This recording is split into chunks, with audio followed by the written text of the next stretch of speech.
Generation Z. Authentic. Real. They thrive in the mundane.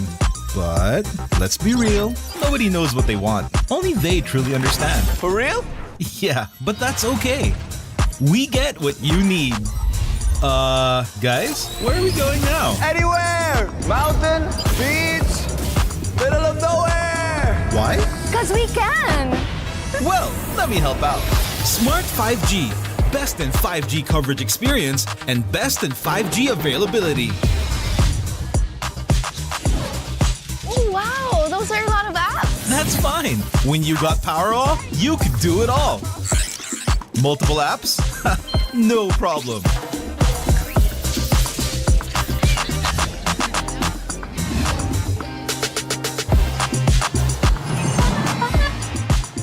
Whoa! From Wi-Fi to data in an instant. Yes, sir. Magic Data saves you anytime you need it. And it doesn't expire? That's right.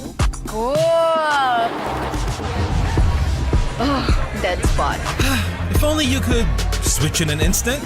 Oh, wait. What? eSIM is that easy? For For real kasi! backed up by nationwide coverage. So, yeah, nobody knows what Gen Zs want, but we can keep up with real connection and real fast data. Live for real with Smart 5G plus nationwide LTE, Powerall, Magic Data, and eSIM. You guys pretty much know what we need. Live more today.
You'll be the best sniper ever! No! It's a decoy!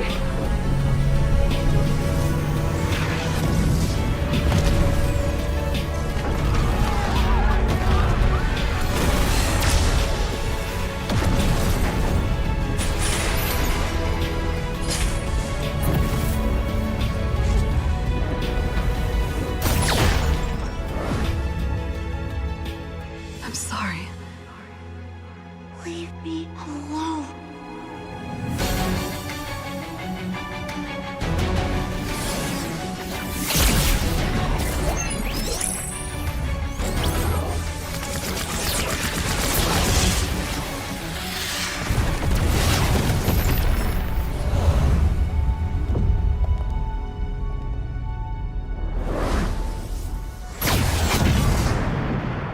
Over here, Ender.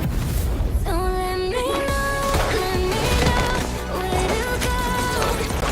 So let me know where to go. I wanna find you. I wanna find you. I wanna find you. I wanna find you.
Pinas.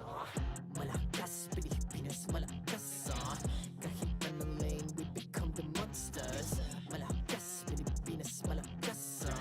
Face the golden sun and repping for the 3 stars. Look at us to the top, no ifs, no buts. Winning any game, para to sa BIN na yes. Di mo matitin ang aming boses sa new level. Nasa kalye man o mobile, you know I become a legend. Open fire, we unite, we winners. Built with pressure, like diamonds are made of. Switch in a lane na parang gera. HP racing, way reset up. Built like a tank, buhat ni Hill. That full load, SS parang Lyra. Susundan ko ang iyong bakas. Kasama patas, tagumpay natin to. Dahil tayo'y malakas. Para sa Pinas. Nasa amin ang alas, hindi tuwa atras. Kinikilala sa taas kasi kami ang malakas. Para sa Pinas. Nasa amin ang alas, hindi tuwa atras. Kinikilala sa taas, ganito kami sa Pinas. Wow! Hold on. Yeah, malakas ang Pinas. Laging every beat, no surrender, no retreat. Pag nagsama-sama, just imagine what we can achieve. Laging every beat, no surrender, no retreat. Giving 100 all my all, cause we just cannot be defeated. We are unstoppable, immune and invulnerable. Ready ang equipment, lahat frozen, malang crowd control. Pakita ko na jab like beast of the southeast. So what I would proud and loud, cause every enemy we devour. Susundan ko ang iyong bakas. Kasama patas, tagumpay natin to. Dahil tayo'y malakas. Para sa Pinas. Nasa amin ang alas, hindi tuwa atras. Kinikilala sa taas kasi kami ang malakas. Para sa Pinas. Nasa amin ang alas, hindi tuwa atras. Kinikilala sa taas, ganito kami sa Pinas. Wow!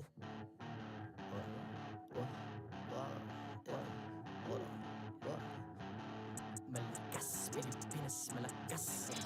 Kahit anong lane, we become the monsters. Malakas, Pilipinas, malakas. Face the golden sun and repping for the 3 stars.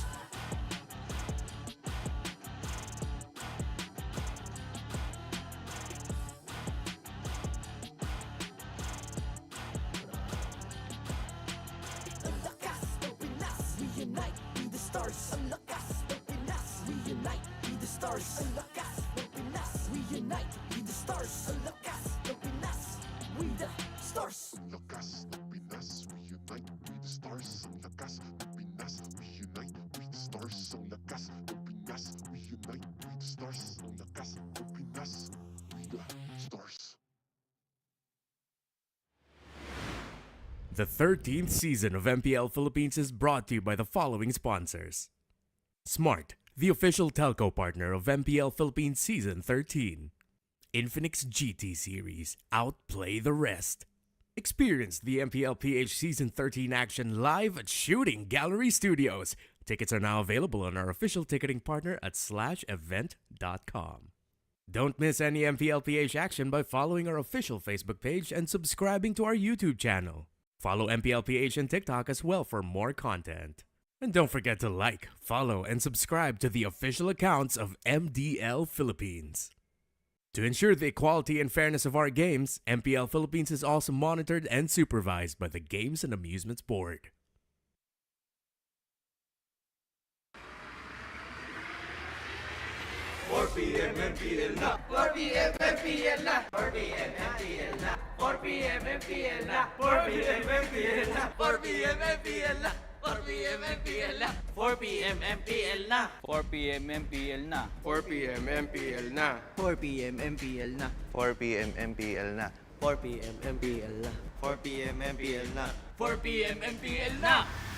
Catch your favorite MPL matches every Friday to Sunday. Only at the MPL Philippines YouTube and TikTok. 4 p.m. MPL na! 4 p.m. MPL na! 4 p.m. MPL na! 4 p.m. MPL na! Maligayang pagdating sa tahanan ng pinakamalalakas na Mobile Legends Bang Bang players sa buong mundo. I'm Mara Aquino. And my name is Hans Galeria. And this is MPL Philippines Season 13. You know, Hans, there's this trend going on right All now. right. I'm gonna put you on the spot. Okay. Basically, you're going to complete the sentence. I'm an MPL fan. Of course. ... You know that, right? Yes, I do. I do. Okay. Complete the sentence. Well, I'm an MPL PH fan. Of course, mangingi ako ng skin sa comment section. Requirement yun. I always hear that. How about you, Maro? How are you gonna do it if Okay. you would put it in a sentence? I'm an MPL fan. Of course I don't want waiting. I don't want to listen to talking. Game na! May point. Di ba? May point. I agree. Naririnig natin yan. All the time. And don't you worry, guys, kasi masaya rin tong itanong sa ating mga players mamaya. Tama, G ako dyan. Para sa ating mga online viewers, you can also complete the sentence by commenting on our official live stream. Abangan I'm niyo an rin, ha? MPL fan. Of course, ... Alright, abangan nyo rin. Mamaya kung ano nga ba ang isasagot ng ating mga players sa Complete the Sentence Challenge na ito. Speaking of which, tignan natin kung sino-sino nga ba ang maglalaro for today. Lots of matches are actually happening dahil patuloy ang pakikipaglaban para sa atin ng TNC, according to the roster reveal video, which is looking good by the way, kontra sa reigning MPL Philippines and World Champion, APBR. And our superstar match of the day for our second match featuring Demonkite, Kusey, Kelra, and King Kong. And sa pinakahuli nating serye, makikita kaya natin ang MDL Philippines Season 2 Finals rematch between Zyda and Outplayed ng Echo at ang bagong Barangay Omega. Huwag na natin patagalin pa, simulan na natin ang ating bakbakan. This is the first series TNC Pro Team going up against APBR. Here we go. Casters, Pasok. An underdog is going against a powerhouse for our first of the day, the first match of the day. Good afternoon, Philippines and everybody watching online right now. What is up, guys? I'm Nice, joined here on the desk with Rockhart Wolf. Guys, it's great to see you. It's my first cast. I know you guys have had the ropes already for the season. How are we feeling? Feeling really good right now, and obviously we got another one for the world champions on the line, and someone to challenge them. That's right. I think we had a lot of expectations for MPL Season 13 because we know that it will be exciting, but my oh my, that week 1, day 1, dude. Yeah. We're already starting guns a-blazing. Guns a-blazing, and I think there's a lot to learn here for the teams in week 1, right? Now, the headline for today, TNC and APBR, you win or do you learn? You know, which is it? And it's funny because for me personally, this is something, it's a concept of basically life, right? A lot of people think when they lose, what is it? What do you get out of that loss? And if you take a look at the quote from Coach Benthings, I'm still getting used to this, by the way, saying Coach Benthings. Yeah. He says, you know, for APBR competing against champions, it's always a good thing. It's either you win or you learn. You can't lose. I love this mindset here, Rockhart. I mean, I can get my bases crystal broken, and I would still be happy if it was APBR doing it. Because while that was happening, I'm pretty sure I learned, oh, this was how Super Marco doesn't die. This is how, you know, Ogun makes an impact. You get so much. That's the main theme for TNC as a franchise because of their back-to-back, you know, missed opportunities in the playoffs. They will really miss them in the playoffs. We always say that they should learn something, and they showed something actually in day 1. Yeah, so we'll have to see exactly how they apply that, but also, let's take a look at the interview here with Few. Siguro normal lang naman yun kasi kami yung nag-champion ng Worlds eh. So, yung ibang team, gusto na makalaban din kami. Gaya lang nung dati, nung kami rin, gusto namin makalaban ng Eco nung sila yung M4, tapos yung Blacklist na sila yung MT. Kasi parang feeling namin sobrang laki ng matututunan namin pag nakalaban namin sila. Love to hear that there from Few again. You know, they're in this position now where you have of course, any team that is a champion in the MPL Philippines and also a world champion, you're gonna have a target on your back here. You know, and you guys expounded on that a little bit here. Wolf, exactly. You know, take us through that. Like, how do they get better? How does APBR get better from where they're standing right now? That's you know. the simple answer is they keep on their hunger is always there. And I had the pleasure of talking to Fever, long Yes, you did. podcast. There you go. Watch out for that one. But kidding aside, it's him identifying what he needs to work on. It's like it's obviously the first step is accepting that you're lagging behind in terms of this kind of factor when it comes to playing. For example, for Few, he found out that that his mechanics weren't there anymore because he was far too much concerned about shot calling. So he needed to learn how to shot call as well as still focus on micro, and he had to learn that, and he did that by accepting his flaws and then eventually improving from then on. Yeah, I think really when you look at it, it's kind of like, what did they learn throughout the entire year of last year, 2023, for the most part?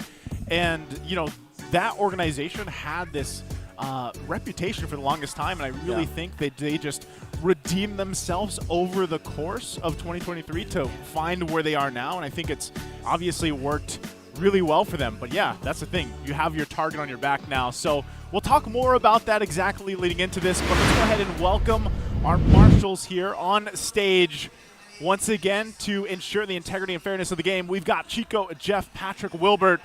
Patrick, by the way, we know, little fun fact about him, loves to do his laundry on Sundays. Beautiful. So Okay. hope he's got his laundry done while he's here. Yeah. But let's go ahead and welcome the team.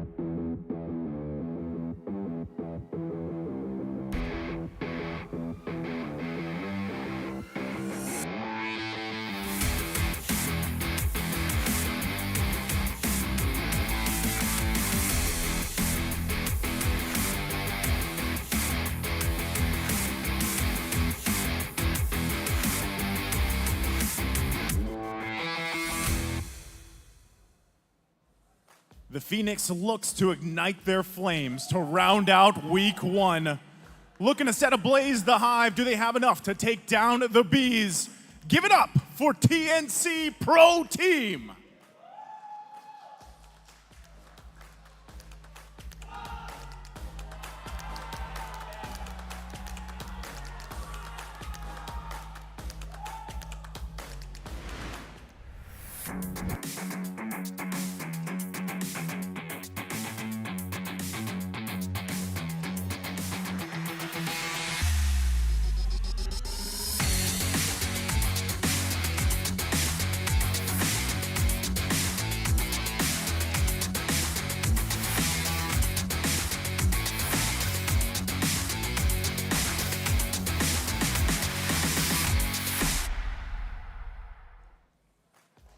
The world champs continue to show exactly what makes them such a dominating force.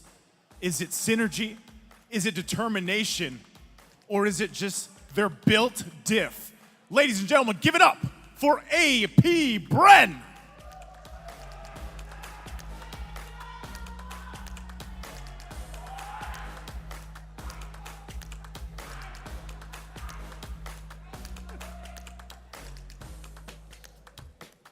And their coaches, Coach Benthings and Coach Trevor.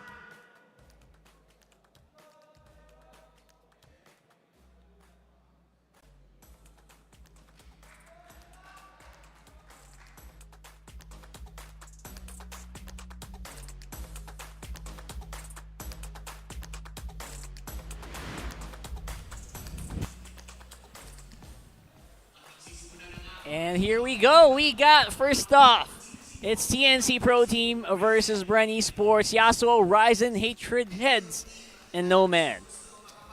I half expected TNC to use Super Yoshi, especially because knowing Nomad and where he came from the amateur scene, he's actually a gold laner. So that's something that TNC needs to fix now, ASAP. And now they're facing APBR with Super Marco, Kyle TZ Few, Flap TZ, and Ogwen. Oh boy. No need for an introduction, actually. Do we actually need to roll out the red carpet for these guys? We already know him. We know him. We love him.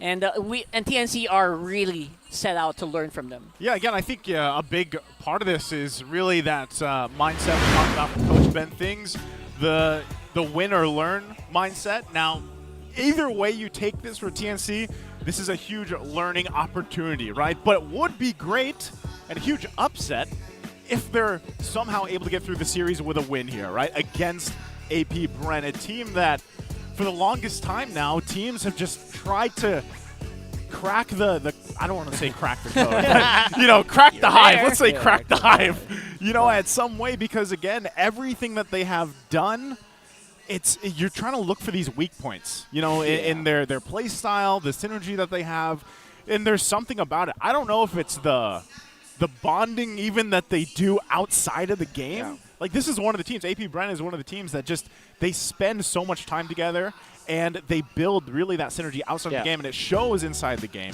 And even when it comes to the current meta, which I don't know if you guys agree with this, if it's still developing. I feel like we have seen a lot of stuff from even previous tournaments leading into the MPL Season 13 here for the Philippines, but let's go ahead, take us through the Infinix keys to victory here, Wolf. Yeah, you have to learn as much as fast as you can. That's very true for TNC. And I do hope that after that loss against Minana Evos, they figured out something, because they really had a great early game against Minana Evos, but they lost it in the end. Now, so much how TNC can learn from you, from AP Bren. Like, it's kind of, AP Bren just flexing how good they are against TNC. That's what they needed to do. And for both teams, polished the late game decision making. It's interestingly true for the side of AP Bren that they kind of struggle in long games. Like, if you're going to be looking at the losses of AP Bren from M5 and from Games of the Future, most of their losses come from long games, which is weird. But we know that they also perform well in those tight situations. Nevertheless, they're still very good at the early stages of the game, which is now going to be interesting because TNC, that is one thing they improved on in their early game as well. Yeah, that's actually evidenced by the fact that how much they performed against Blacklist International in day one. That was a 33-minute game, and they were able to really, keep it in check. Yeah, it's funny because, just as a viewer the past couple days here, there's been a lot of exciting games, and then some surprises where it's like, wow, this game is going on quite long in what we're used to seeing. I mean, again, even watching earlier this morning, I was taking a peek at another league going on, right? And over, of course, in North America, but same thing. Their games have relatively been very quick, right? And you can talk about play styles and whatnot, but hey, we know there are some Filipinos playing over there as well, right? Yeah. So you know it. But one thing's for sure here is AP Bren, every time that they play a team, it doesn't matter if it's TNC here or the rest of their matches for the regular season, all these teams are going to be looking at what they're kind of doing here, how they're establishing things. Because one thing's for sure with AP Bren is they have been some form or another a trendsetter in the meta, right? Yeah. They have done that even last year for you. One of the first teams to pull out Fredrin in the mid lane, right? And I feel like now what I really love about the current meta that is still, in my opinion, setting up, right, for the season, you have a lot of flexibility. I mean, you guys saw this the other day, and I think you were casting it. One of you guys might have been casting this where, you had that pickup where it was Ruby in the gold lane. That's right. That was yesterday. It was just yesterday. And we also knew from day one that people like J Lord Gonzalez can the J Lord can get tuned with a Gushin pick. So maybe that's something you can learn from one of the OGs of the Gushin pick here. That's right. Which is few. Yeah, and so we've got this Game 1 draft upon us. You can already see the first bands coming out. Wolf, what are you thinking? I know you're trying to do the on-point predictions here. I'm trying to, get into my mind palace. And wait, do you feel like it's harder now to pick the picks? Yeah, now? it's definitely because there's a lot more. It's more of a taste kind of thing where it's not really the teams. They pick up Vexana, whatever. They pick up Arlet, but sometimes it's just dependent on the taste that they started with. With these set of bands, though, I think this will be an assassin showdown. I think TNC, knowing that they have seen that this Minotaurs already banned out, they might even ban out something like a Kaja or even a Tigreal early, and then pick up something like a Joy or a Nolan as their first pick. I was going to say, so you're thinking Assassins in the jungle. Assassins in the jungle. Okay. Oh, there's there it is. Never mind. Nolan. I think they're going to close it out. Most likely, obviously, when you think about Kyle TZ, you also think about the Fanny that might still be up on the table here. Right. So, yeah, I actually agree. That's a big possibility. Although Ryzen has been more, I would say, tank-centric in the recent few games that they have and in the previous meta patches that we've had. So I actually really agree. I'm not really completely set with the meta right now, especially after that huge patch we've just seen. And some teams are already starting to form around That's right. it. So Minotaur band. Obviously, Matilda perhaps or AP Bren as another band because it's no mid special. But they ban Xborg instead. No, they're very specific. Interesting too. Yeah, specific, but we've seen that in the hands of Flap, right? Like even recently. So first pick, Joy. you call the Joy. That's going to be picked up. So what's the response looking like from AP Bren? So they might go Harith and then eventually Kaja afterwards. But yeah, they go Harith usually with this kind of pickup. And then they might go for CC. Because the reason why they banned out the Xborg is because of that specific hero. They go Matilda. There it is. Matilda CC. Basically, you just want to give the CC a really good matchup. Someone that you can't straight up out counter in the lane. Yeah. Speaking of, we're going to take a look here at Flap TZ's Arlott. Right, Season 12 and M5 Finals MVP. He went 4-0 with it. And he's used 12 heroes. Like, what is considered a deep hero pool? Is that deep? Yeah, that is definitely deep. How deep does it go? Yeah, 12 heroes, I guess. That's a big percentage of current XP here at laners. Yeah. There's room for more.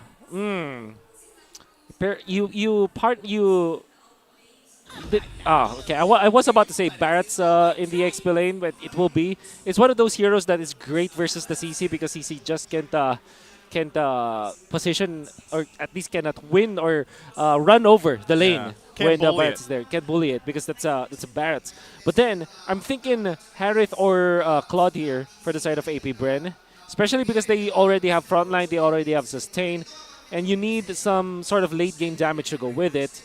And usually, they go Baksha instead. All right, so apparently we're going to be missing out on some assassin fights on the jungle because of this. Although, again, I'm still pretty much looking forward to seeing whether or not the Claude and the carry are going to be left open here, right? Yeah. This is very durable. You know, like already from AP Bren with the first picks that they have. Yep. Not only do they have a lot of mobility to work around with, but just a whole lot of front line tankiness. And the way that, I mean, because you pick up the Baksha too and you already have a Matilda, you're going to be rotating like crazy, right? So if you're TNC, you really need to keep that under control. And yes, you have the Novari to help you with the vision there. Joy moves around pretty quickly as well. But, you know, the rest of the lineup, the last two picks for TNC are going to be super crucial to deal with this kind of rotational speed from AP Bren.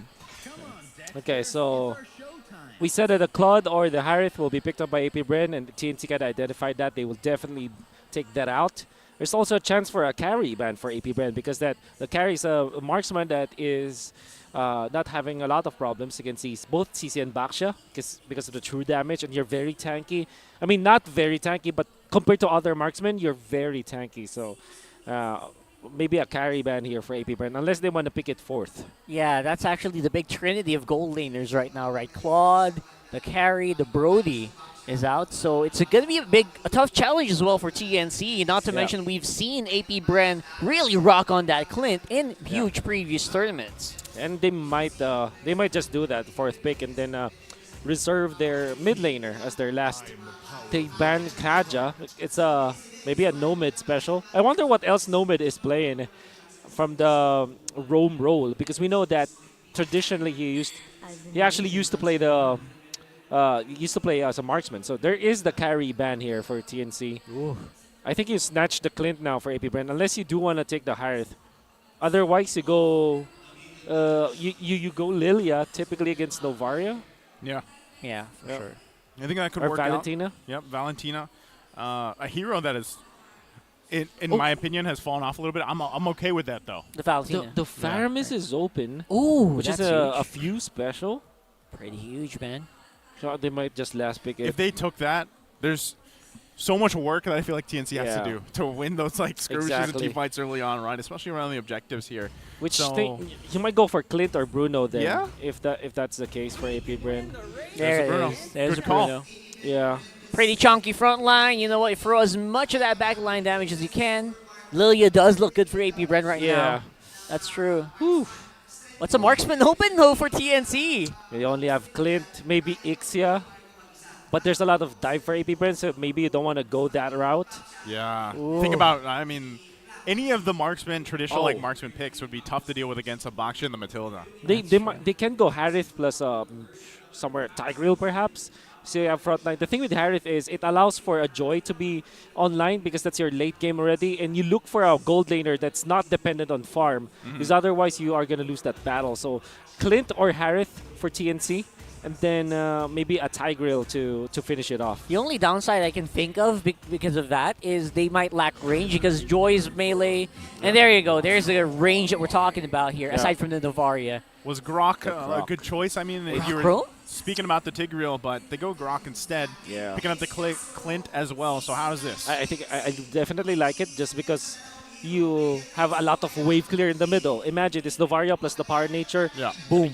That lane is just, it's going to be sped up, and then you rotate. You're talking about rotational speed of Bren? Yeah. That's the answer. And there's the Valentina as well. Okay, interesting. Valentina being picked up, I think, works good in this situation because you actually have a couple options in terms of ultimates that you could take from TNC and utilize, and that's kind of what we're expecting here. A great wild charge setup as well from AP Bren could really help turn some of the tides of these early skirmishes. So real quick, we get a last look at the lineup here. Rock Hardy, who are you feeling more? I'm feeling really good about this AP Bren lineup, and it Wow. seems the audience kind of feels the same way. 82%. Can't blame him. Can't blame him. I honestly, regardless, I think at this point, whatever AP Bren decided to pick up, this percentage would probably still be in favor of AP Bren. Oh, right? yeah, for sure. People have kind of gotten used to the fact that they will pick up whatever kind of they want to, and sometimes, more often than not, they'll actually make it work, right? Yeah. So, again, the lineup here for TNC, they have to be able to pull this off, working through what they already learned from earlier in this week 1 of Season 13. We'll see if they can do it here as we get loaded into the Land of Dawn. Again, day 3 here for week number 1. TNC still looking to get on the board, of course, and they could start with this if they can take down AP Bren. Yeah, you know what? I would love to know what the audience thinks right now. I'm going to go through the YouTubes and the Facebooks. I want to know who you think came out on top. Press 1 on the comments if you think TNC has a good chance here with Nomad on the Grok, and press 2 if you think the world champs probably going to close this out. Okay. Looking at, good pressure here already, though, right? Nomad, though, he might get bullied down quite a bit. This is tough, right? Unfortunately for him, he's going to go down, and Kyle Tease is going to be on that hunt. Just going to take a little bit longer. Oh, boy. First blood there. Caltese didn't even think twice about taking that fight, and giving an additional boost of XP and gold here is going to be huge for the AP Bren jungler. The thing is, they weren't able to get a punish for it. Like, they didn't necessarily force the retribution. They didn't steal the buff. What they did was what happened was just they just lost time, and so that's very valuable for Caltese. Let's think about this. What did he learn from that? since that's the theme here, right?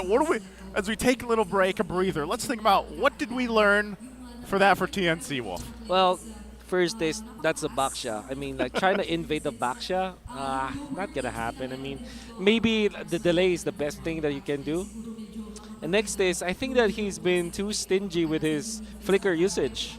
I think the idea was pop the Guardian's barrier and then flicker to the opposite side, so he's gonna be able to outplay the Baksha, right? But he kind of missed that Guardian's barrier, so yeah. All right. Well, you know what? You learn. You live. That's the important You live thing. and you learn, right? You just learned it up. Yeah.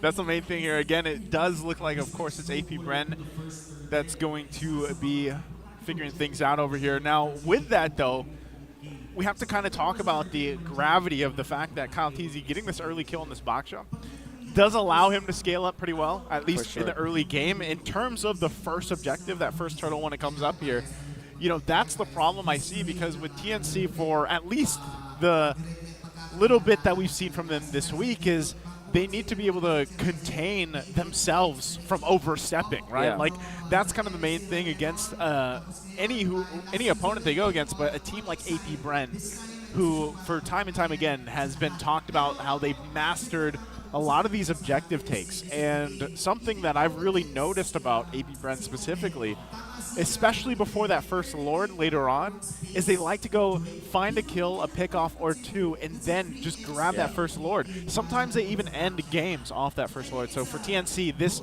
early kind of backstep, if you will, an early first blood in the hands of AP Bren, it's kind of troubling for them. So how can they make it up here as we wait to get back into the game? Does it just come down rock hard to, hey, let's just take the turtle. Let's somehow secure that objective. I think if you're fighting off against a world champions, it's quite easy to get excited, right? I mean, yeah. You kind of get something, and you maybe will, make some decisions that might impact your whole team's performance. It'll snowball, right? Basically, so you just have to avoid those big mistakes like that. And I think TNC's fine. We've seen them play; they are fine, right? They can actually leverage huge advantages in the early game, as we did witness in day number 1. So I'm not at all, I'm not super worried yet here for TNC if you think about it. Yeah. I don't think anyone would be too, you don't want to be too worried, right? We're only like a minute and a half in. But given the nature that AP Bren likes to play in, I think that's one thing of concern for TNC, right? And you really have to think, I would say there's a lot of people out there that want to see maybe that version of TNC that we saw. What was that, Season 9? Season 9. Season 9 was probably the most recent, very strong season that they had, right? And they did that. Remember, they followed a textbook format, right? And they kind of worked around that. So let's jump back into the game here. Once again, they got things situated. It is first blood drawn by AP Bren. We got Turtle coming up here in less than 30 seconds. Some level 4s coming across the board so far as well. So we'll see how they rotate around that first big objective. Yeah, and because of that kill, obviously Ryzen is going to have to really work hard to make sure he is not underleveled against the opposite jungler, which is Kyle Teasy. Obviously, one level, level 4 between level 5. The retribution damage is quite noticeable. Yeah. So something to really think about here. But then again, if you are a Joy, you're not that concerned about the first few turtles of the game. You're actually concerned about scaling. So get that item, right? Gotta get that item. Gotta get that big dam, as Mr. Narsa would say. Oh, well, they're going to be fighting for this right now as they break out. Yeah, it seems to be. Turtle is going to be missed out on the retribution here. Nomad is the one who takes it up. And there's going to be a huge missile here. Huge movement here for AP Bren. They're locking in heads in a very bad position. Forces Nomad with the flicker as well. Ryzen trying to see if he can get some kills on the back of that, but it's a big no from the world champs. Okay, what's that? So they got the objective. TNC did that, but AP Bren got another kill here. How's that look, though, in terms of, worth it? Hatred trying to keep a few from going back, but how's that look, Wolf? Well, the fact that they didn't lose as much, Ryzen didn't die, it was only heads that died in that game. I think that's kind of worth it for TNC because that's extra levels and farm for their jungler.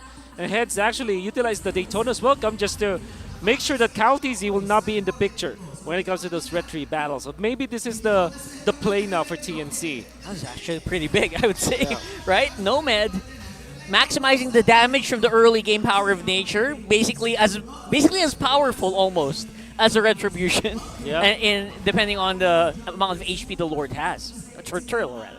Yeah, I like that they at least got something out of that exchange. That was the main thing. Not letting that lead or that kind of confidence, the momentum from AP Bren to continue to build up. At least in this case, you're keeping things relatively even in terms of economy, and that's the best thing you can do right now.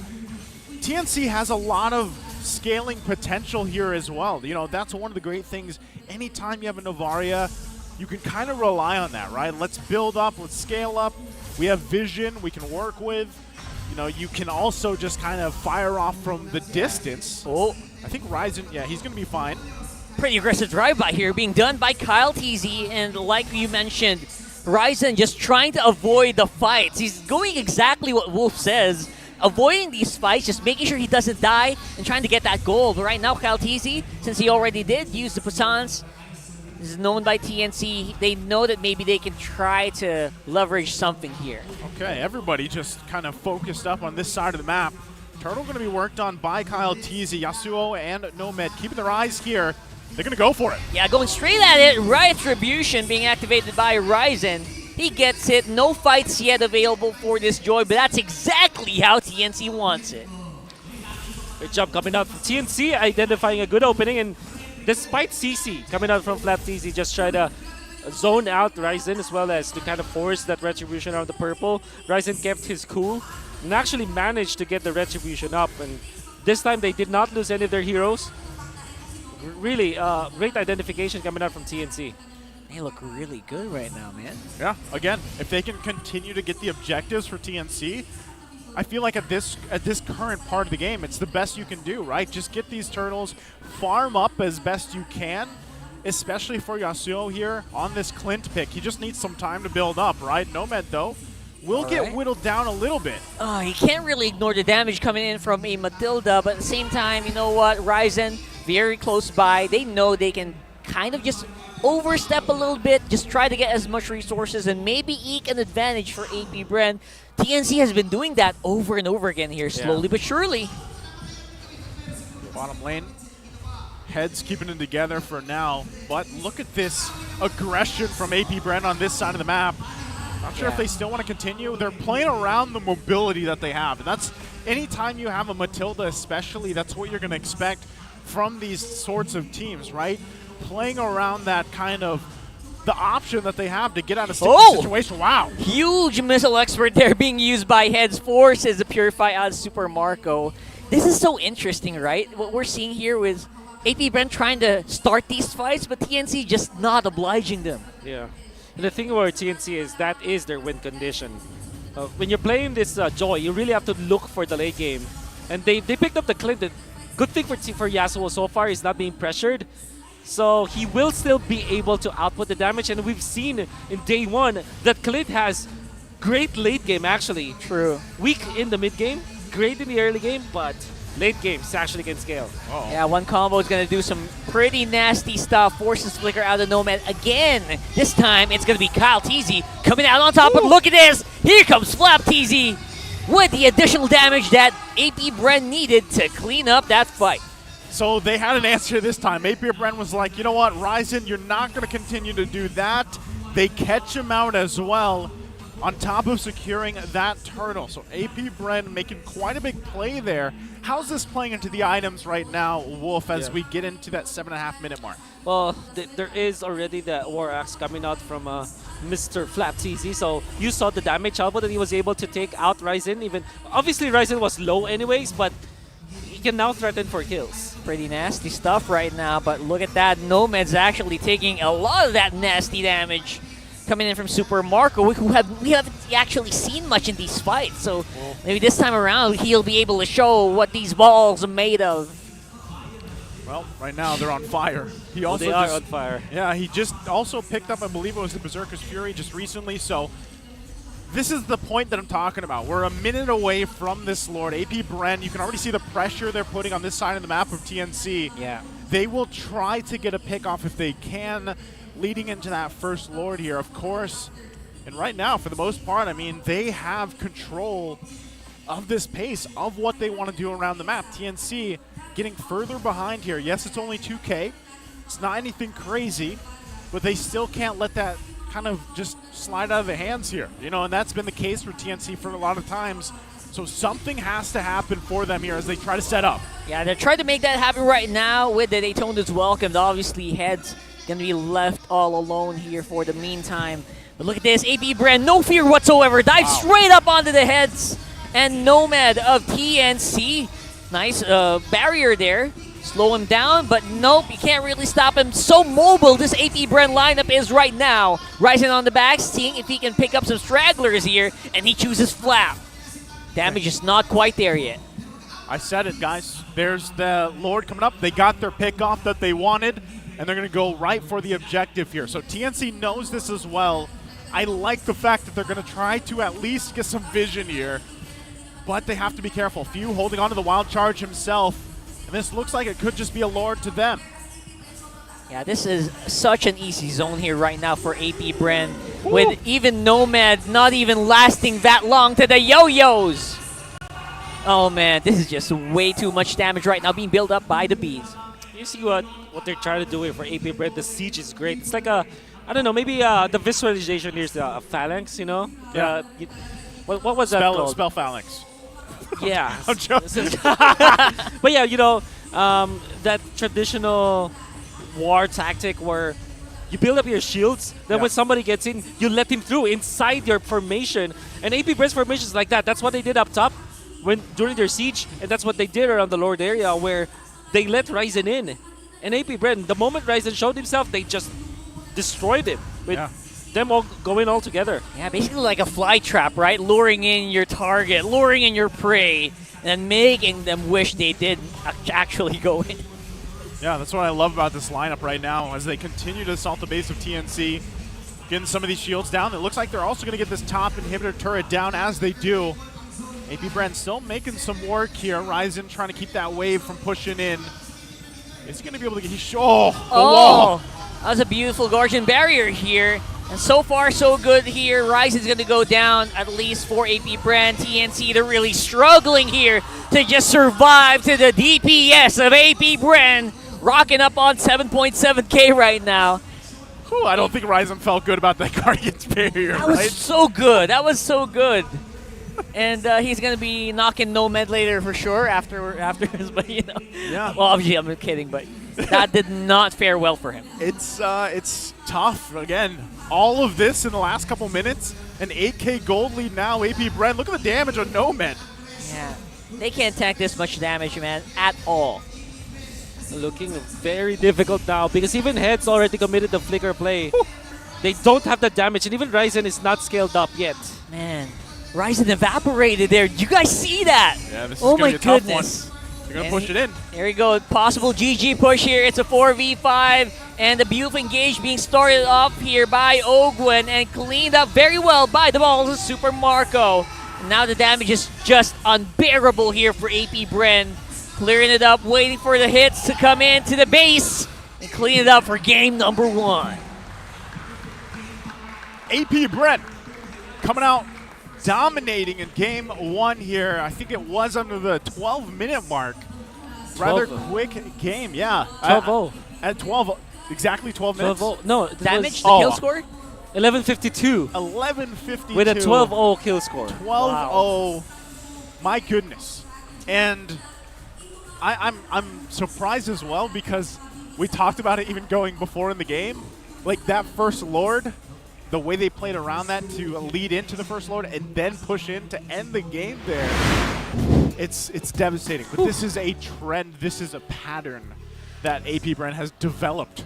Yeah, it's just very, I guess, surgical is the term I'm looking for. Very surgical. 8 minutes, the push that they did up top, where they utilized their 2 heroes to the front, onto the front line. So it's actually Kyle TZ, and you also have Ogwin. They're just poking and just zoning out the members of TNC. And then they were able to push just as easy as that. They didn't even net any kill. And then they're going to do it again a few, maybe actually literally a minute afterwards during the first Lord fight we're in.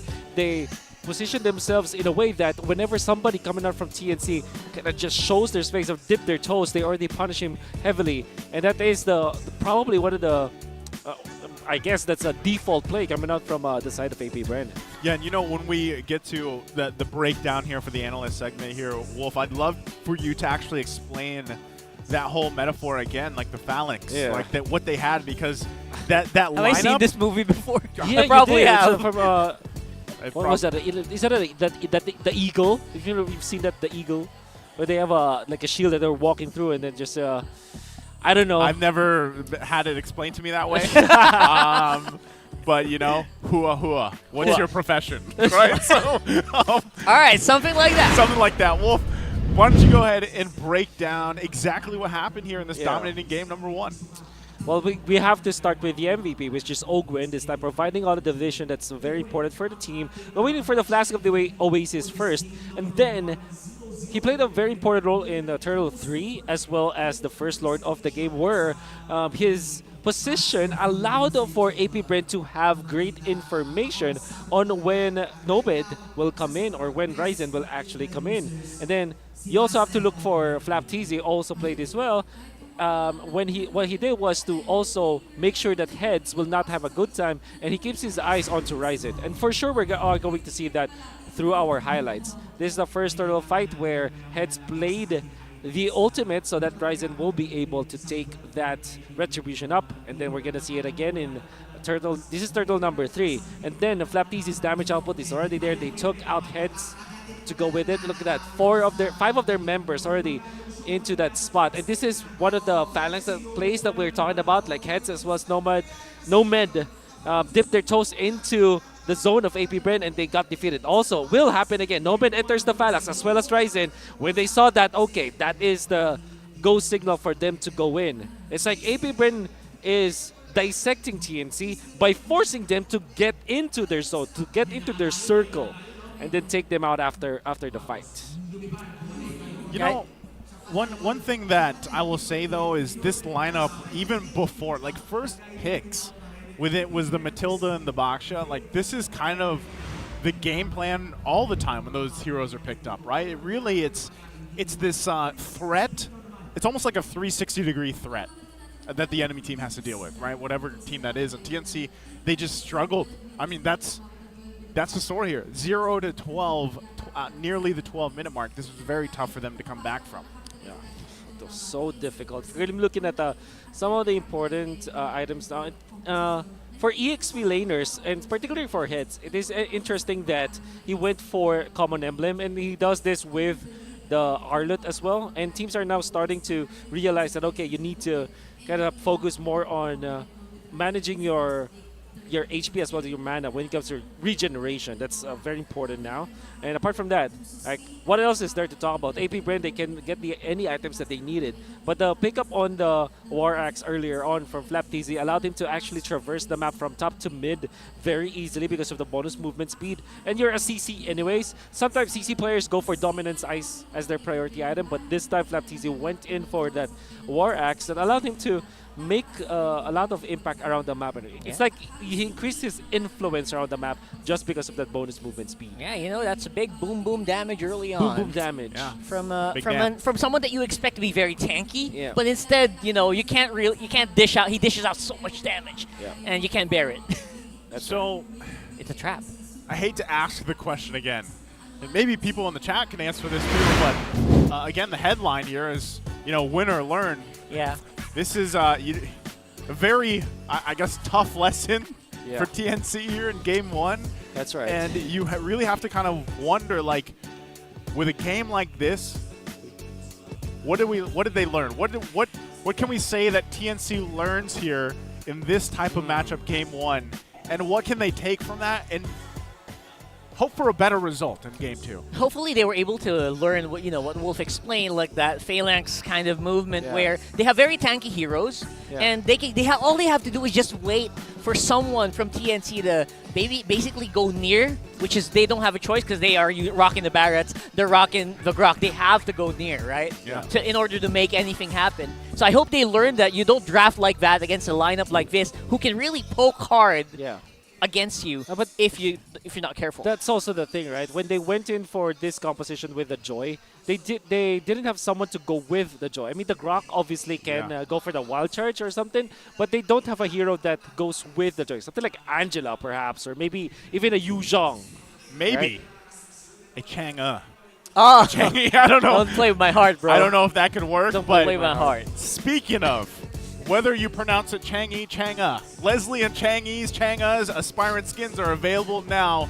The first 1x draw every day and the first 10x draw during the event are 50% off. Wow, and did you know that you get an unknown epic skin guaranteed on the first 10 draw? Oh. So if you don't own a specific epic skin there, it's a sure Is Dragon Boy an epic skin? It is.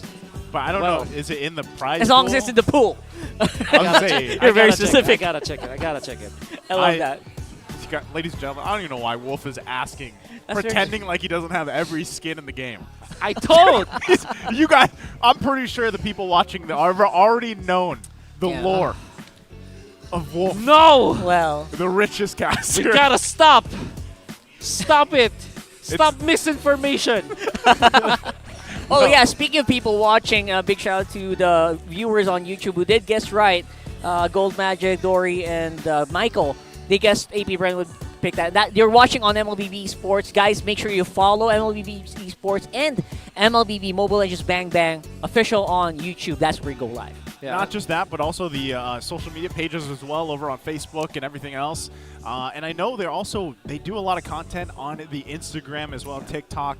So do give us a follow as we wait here for game number 2. Again, speaking about what can these guys do leading into game 2. But before we dive more into that, we also want to mention one more thing. Infinix GT Series. Outplay the rest. Brought to you by Infinix, the official sponsor of MPL Season 13. Be unstoppable and outplay the rest with the Infinix GT Series. That's actually a very cool name for a series, by the way. That's right. GT. GT. It kind of sounds like a car. Yeah, it does. It doesn't. Wait, is that what they were going with? Because it's really fast. Because it's fast. It's fast and it looks kind of, Yeah. GT. GT. It looks Wait, like is that the new trend of the season, by the way? I just saw Echo's post. Oh, yeah. Are we going from, like, the varsity trend to now the racing trend? Yeah, because basically the students, they graduated, they got a lot of money, and now they got really fast cars or something. Wolf's got a really fast no, car. I don't have He does. He does have a really fast car.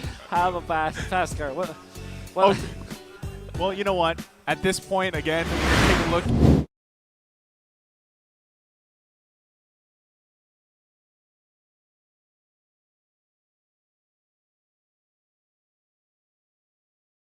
Di ba naglalaro ka ng Mobile Legends? Wow, you don't play Mobile Legends? Oo. Yes. Nagsisimula ng MPL Philippines Season 13. MPL Philippines Season 13 has started. Baka lang ma-excite ka kaya sinabi ko. Diyos ko, ano isuot mo? Just go! Ano yung suot mo? Whoa. He's dressed like Gushin, by the way. Yeah. Sabi mo na TZ Bros. By the way, thank you to Capitan Tambay. Yeah. Thank you very much for those great comics. Hey, if you need help and you want to do some English comics, let me know. Please do. Right? Just one. I don't know. If I was reading that, it would have been lost in translation. Now, again, we're just shortly away from Game 2. Already talked about what TNC can do to learn here, right? And as we look at the recap from Draft Game 1, again, they first picked that Joy. Yeah. And they did not, as Wolf was saying before we talked about all this amazing stuff for you guys, they didn't have something to support Ryzen on this Joy, like to help him through that course of, I guess, especially the early to mid game. You know, and yes, you had the Grok you mentioned, but a lot of the times, Nomad was just getting like, I don't know why it was, but he was just getting whittled down so quickly, even early on. Well, that's the thing with Grok. I think as a Grok user myself, and this is very true because I also asked some of the players, this is traditionally the way you play the Grok. If you die once in the first 5 minutes of the game, you're not doing your job anyways. You're not doing your job anymore. So like your hope is gone? Is that what you're saying? Something like that. Or you pull back. You try to pull back. Extremist mindset of it. But technically speaking, the idea here is if you're playing Grok, you have to not die in the first 5 minutes of the game. He died at a minute. Exactly. So what you're saying, Wolf? Don't die. It didn't go well from the first minute. That's right. He did not follow the golden rule of Grok. The golden rule of Grok. Man, oh man, I love these pro tips. These are the pro tips on your loading screens, ladies and gentlemen. Don't die. Yes. Before the 5 minute mark. Exactly. Okay, so we'll see how this adjusts, right? Game number 2, AP Brent's going to be on the blue, this time TNC on the red. So they're going to get those, 2 picks to round things out better. I love already what they're doing, taking out the Matilda, right? You get rid of that factor because I feel like that was a thorn in the side of the Phoenix here because the mobility was insane and especially paired up with the box shell. Yep. And then there's a lot of opening for the jungle assassin once again, and AP Bren has to decide, do they ban the Nolan here or they pick it up first? Usually what happens is that they will ban the Joy, but that means the TNC will just ban out the Nolan. So those are the apparent priorities here for both teams. But I do feel that this will be the time where AP Bren will say, okay, let's play another assassin. I want to see the Gushin, man. Come on, just bring it. You guys are analyzing so much. Come on, bring out the Gushin. Give me that Gushin. You want the Gushin once again. I want the Gushin. Who doesn't want the Gushin? Guys, do you want the Gushin, right? Guys, you guys watching? Press 1. You want the Gushin. You know you want it. Press 1 if you want it. So with the Joy being banned out, TNC has to ban the Nolan. It's just a mortal sin nowadays to let go of the Nolan, especially up against a team like AP Brand and a player like Kyle TZ. There's no exchange. There's no fair exchange for that one. So yeah. But that opens up. Okay, so you go Vex if you're AP Brand. That's how you do it. Vex is so good right now. Obviously, that's you know what, the mid lane. There's just so many viable picks right now. I don't even worry about it too much. Not only that, but it's I forgot what Gene was calling over there on the Filipino broadcast. The EG Boy. EG Boy. EG Boy. EG People Boy. were looking. Who's EG Boy? So that's Eternal Guard? Yeah. Yeah. Okay. Well, that's a very Manjin thing to do. Because Eternal Guard. Oh God. Hey, I can't wait for Manjin's appearance on the English stream. Yeah. Man. So you go Arlet here. There you go. Arlet. Just what Arlet and then plus a. Okay, so Arlet Fredrin. That's the combo. That's a TNC combo. But that means AP Brand can just go for the Baksha and then another tanky hero for anti front to back comp. So maybe Tigreal plus Baksha here for AP Brand. Tigreal and Baksha. If they win that, that's a lot of CC, to deal with. Again, it might be a little overkill too, but and CC is actually also open. Speaking of CC, right? Every time we talk about crowd control, CC just has to stick in there. So. I feel like Moonton did that on purpose. Did they do it on purpose? They did that on purpose. Instead, it's the X-Borg and the Barretts, though. So interesting. I love it because now TNC are forced to go for a poke hero for Mr. Hatred. And what else is there actually? Maybe Gord as their perhaps last pick, maybe. Don't get me excited, Wolf. My Gushin hopes are going down lower and lower because you don't want to go near heroes like the X-Borg and the Barretts as well. Exactly. And Gushin has to go near if you want to make it work. So sadly, no. Yeah. Look at that. Ryzen, Baksha. 18 games played, the all-time MPL Philippines hero leader, the 12-6 record. But, obviously... Oh, what do you pick here? Maybe... It's good question. Do you want to go ahead and pick up your mid lane? I guess... No. Okay, they go pick up the Claude. And then they should ban Grok here next for TNC. They ban Grok, maybe also Tigreal, as those are heroes that AP Brand is known to play. True. Because those two heroes actually counter the Claude, and at the same time it activates the Baksha plus the the Barretts and as well as the Vexana. Yeah, man. TNC's lineup is a bit of a giveaway though, because they're picking people who have very strong jawlines. Okay. I thought we were going somewhere, deep there, rock hard, like straight up giveaway, but I was ready for it, I don't know, that the first three picks are like they really stood out because my monitor's up on my face, right? Yeah. And I see them. But anyway, yeah, magic damage obviously very much sorely lacking here for TNC. And AP Brand knows that, banning out the Lilia, maybe one more. Yeah, Nana perhaps, as well as the... Oh, they banned Carry. Is it TNC going, eyeing the Tigreal and the Grok? That's why they're banning these out, because that's got to be deadly if AP Brand gets their hands on it. So, and AP Brand can also ban out the Nana that we're talking about. Still great. There it is. There it is. On cue.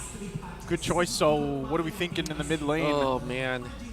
That might be the last pick for TNT. Right now, they have to pick up Tigreal or Grok.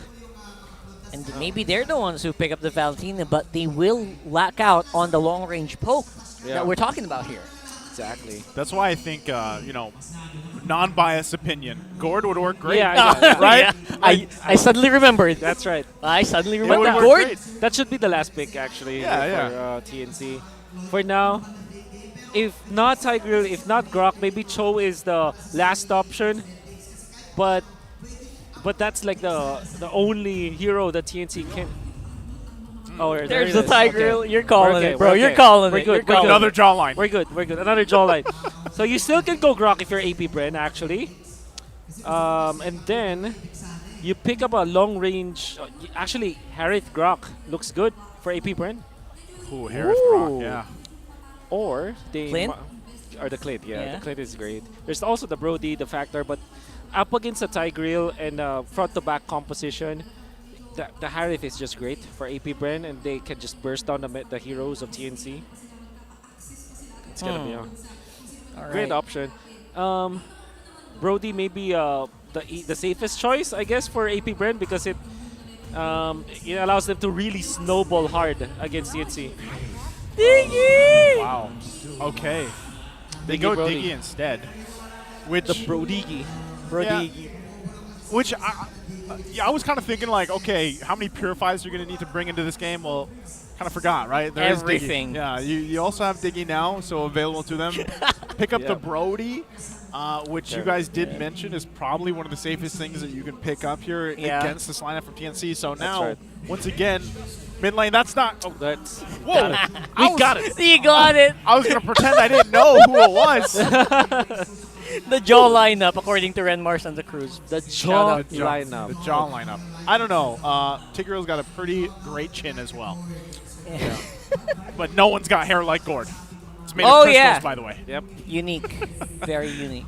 Jokes aside, though, it does actually work really well against what they want to do. And Gord paired up with Tigreal is devastating.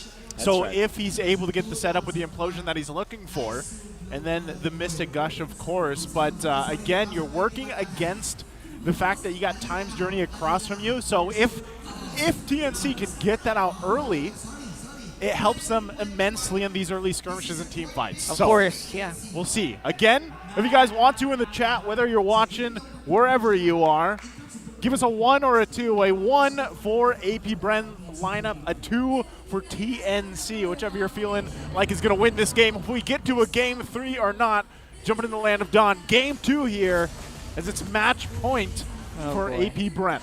Man, Wolf.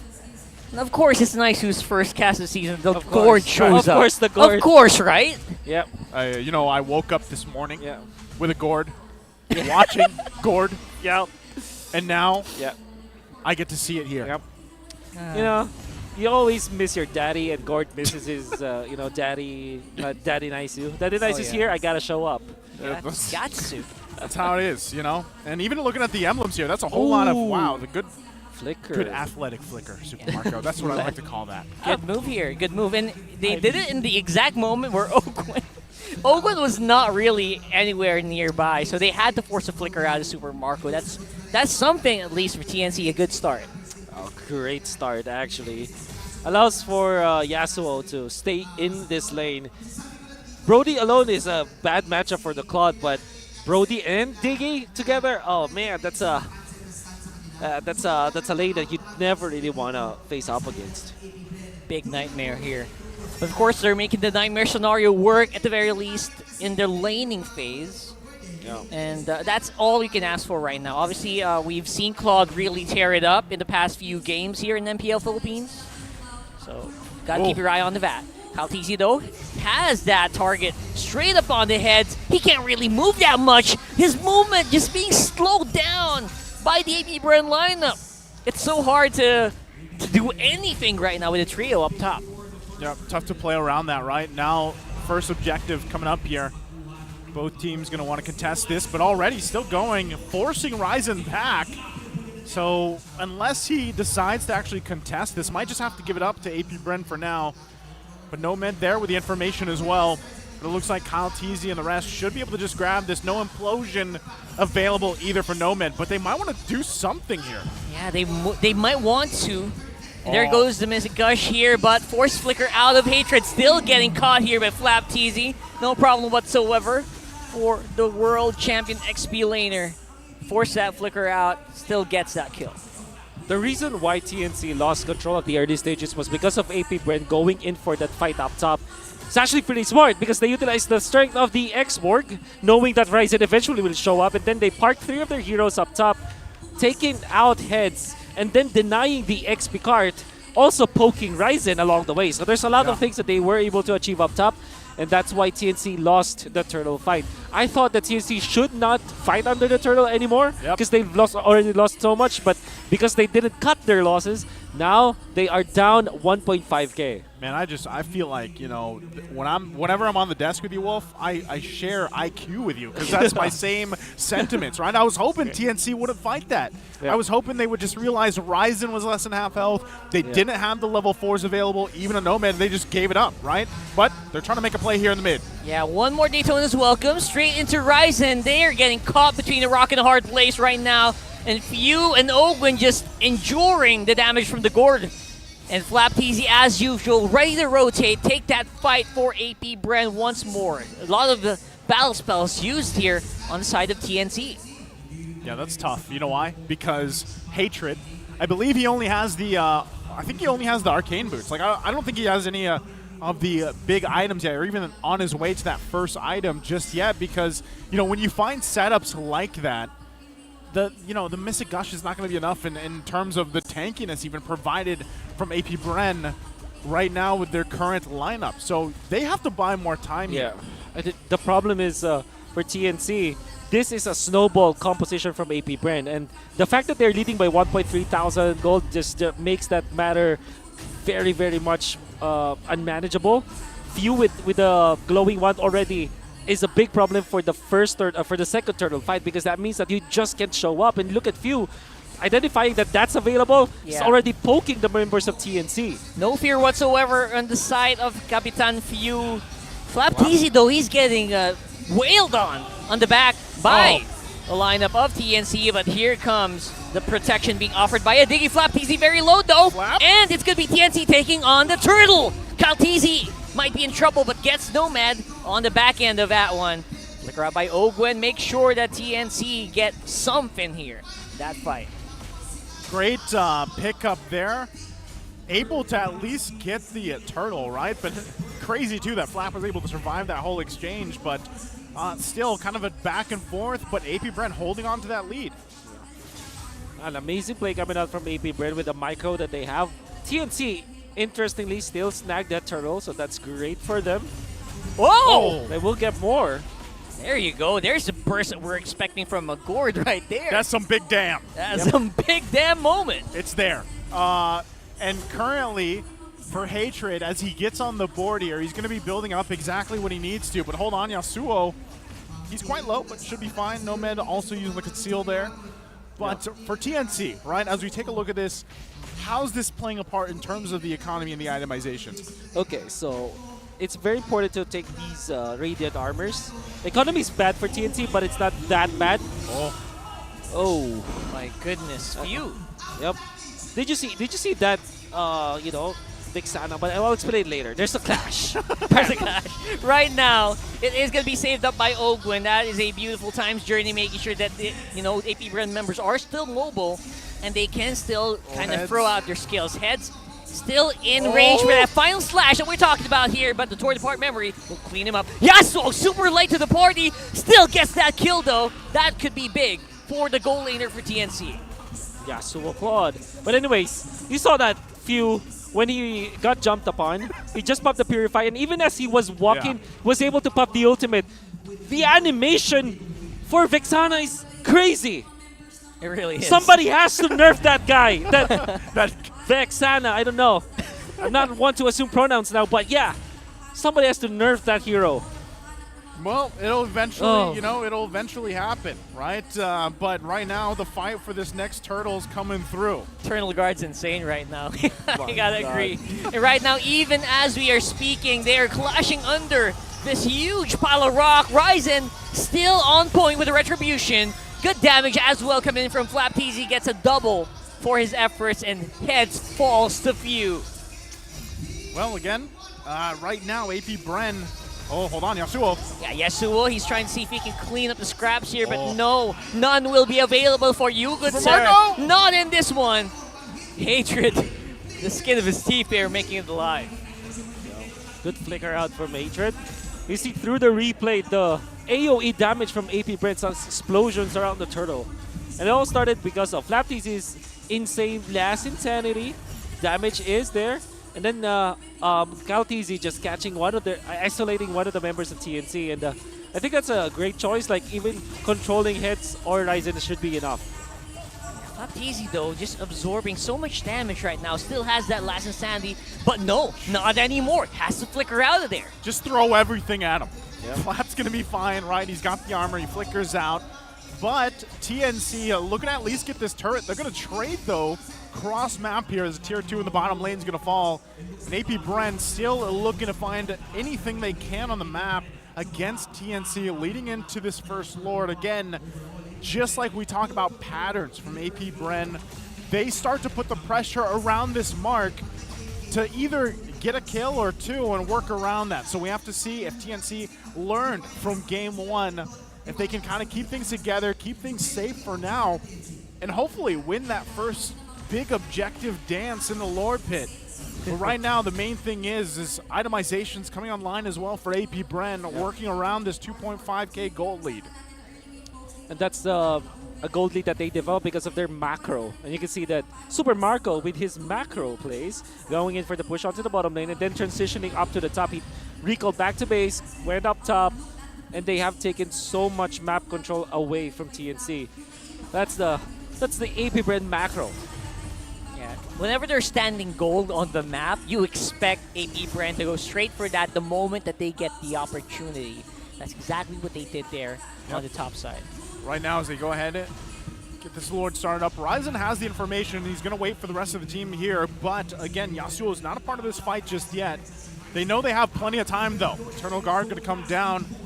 TNC heads, jumps in. And Yasuo wasn't taking a lot of time here. They're all just way too late to the party as the Lord is already taken up by AP Bren. Ryzen caught in a very bad spot. Nomad, though, he really tried. But yeah, faced off in the foot with a huge times journey. Damage is real though. When Yasuo gets to the fight, you know he does the damage. He gets a double for his efforts. Wow, what a hero play coming up from Yasuo. Definitely, they need a lot of that. The Yasuo, formerly known as Ninja Killer. The Ninja Killer. Ninja Killer. With ninja plays with this Claude. However, AP Bren, great identification of what TNC's formation will be. What they did was to burst down the Lord because they know that TNC is not paying attention to the Lord area, and they have a lot of burst damage against the Lord anyways, a lot of objective damage. That's why eventually took out the Lord that easily, taken away from TNC. However, it is clear now that TNC does not have the strength in this mid game. Yeah. They will now have to depend on the late game. They were being out-rotated hard here, man. They were. Have you noticed that? I rolled. Ogwin too. You got to give it up to Ogwin here. A lot, even in that last exchange for that Lord fight, he held on to the times journey for that timing to kind of counterplay into that implosion, and now they deal with this Lord here on the bottom side. Let's see if they can put the pressure in. Oh, they put Kaltisi inside the base. That is huge. And the shielding from the times journey will not be enough to save him, but Nomad will also suffer here. Lord is wailing up on that base. Double kill here for Super Marco. They're still in range. Ultimate still available for Yasuo, but he will not use it for now, though.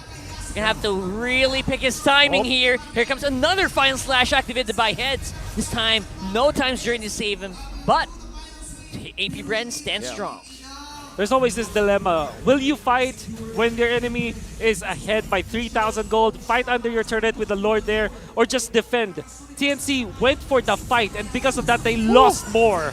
Yeah, they did lose a lot here. Heads going down. No more Final Slash to worry about here for AP Bren. Good damage from Hatred, clearing out these lanes. But as you can see, Fuse got some in the bag as well. This is what I'm talking about. The synergy with AP Bren, whatever lineup they have, it's very apparent how they layer a lot of these skill sets from the heroes they choose.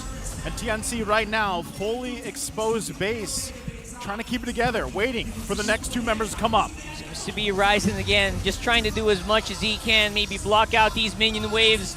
But in the end, AP Bren's superior macro just outmaneuvering TNC in each and every corner, gets them to 2-0. AP Bren showing it how it's done once again. A big lesson learned here, hopefully for TNC, facing against the champions, the world champions at that. A master class once again from AP Bren. Even with a variation in the lineup here, from game 1. Took them a little bit longer, but still the result is the same. They sweep TNC. This is TNC just really got outclassed by AP Bread. But then again, if you there were so many times in this game where that things could have been different, like the defense, right? We're talking about their composition. Understanding that you drafted a late game composition means that you have to focus on defense. You didn't need to fight, and even after they landed a good final slash to isolate Caltese, sure, that looks like a flashy play, but does that mean that you will take the W because of that? No. The thing is, because of what they did, surely they were able to get a kill, but their formation was compromised. They weren't able to defend their turret, and they lost more because of that gamble. Think about it. If they just focus on defense, prolong the game, wait for their timing, late game Gordon, late game Claude is a beast. Yeah. But they were impatient, and that meant that they lose the match.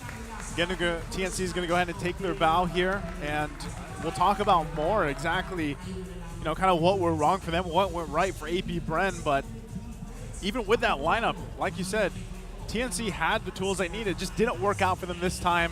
Let's go ahead and throw it over on stage with Hans and Mara, I believe, to hear from AP Bren.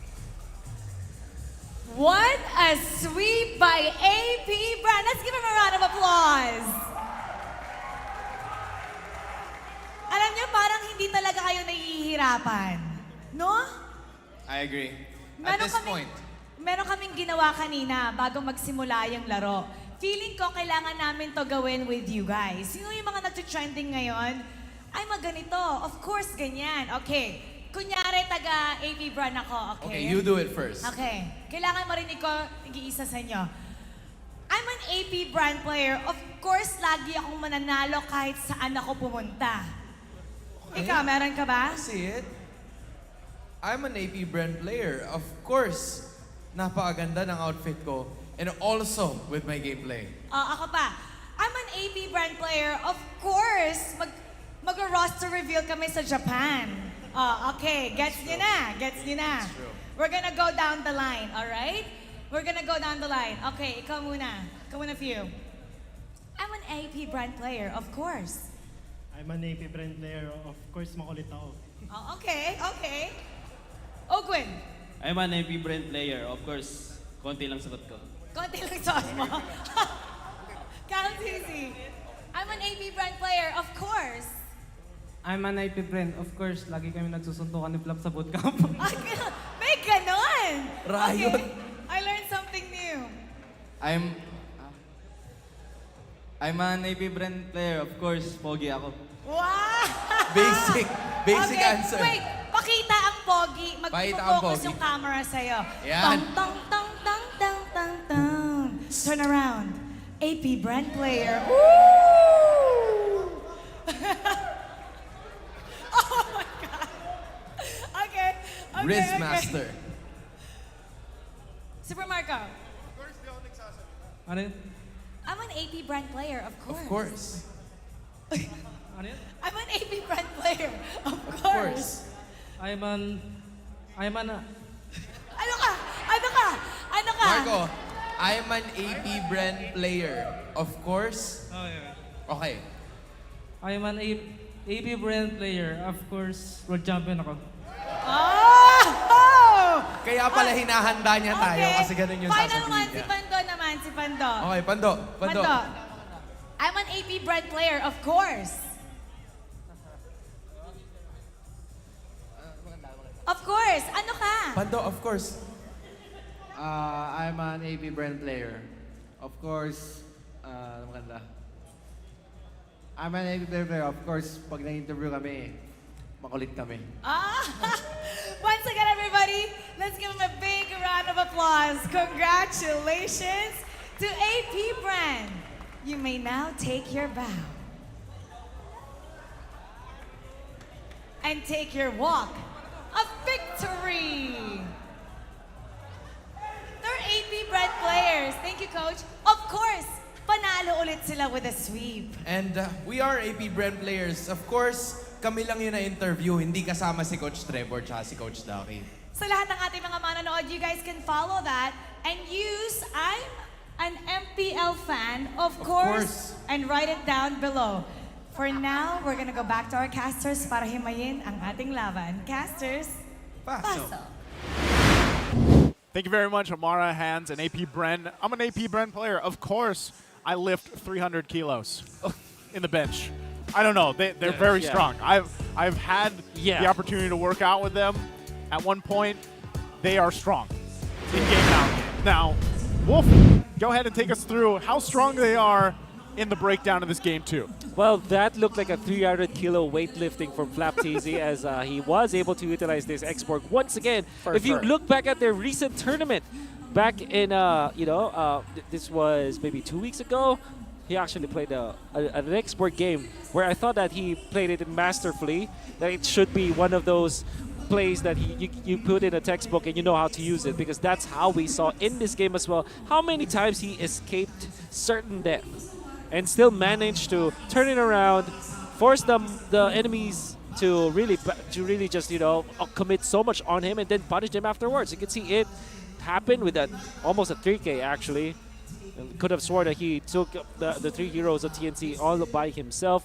He's gonna do it once again.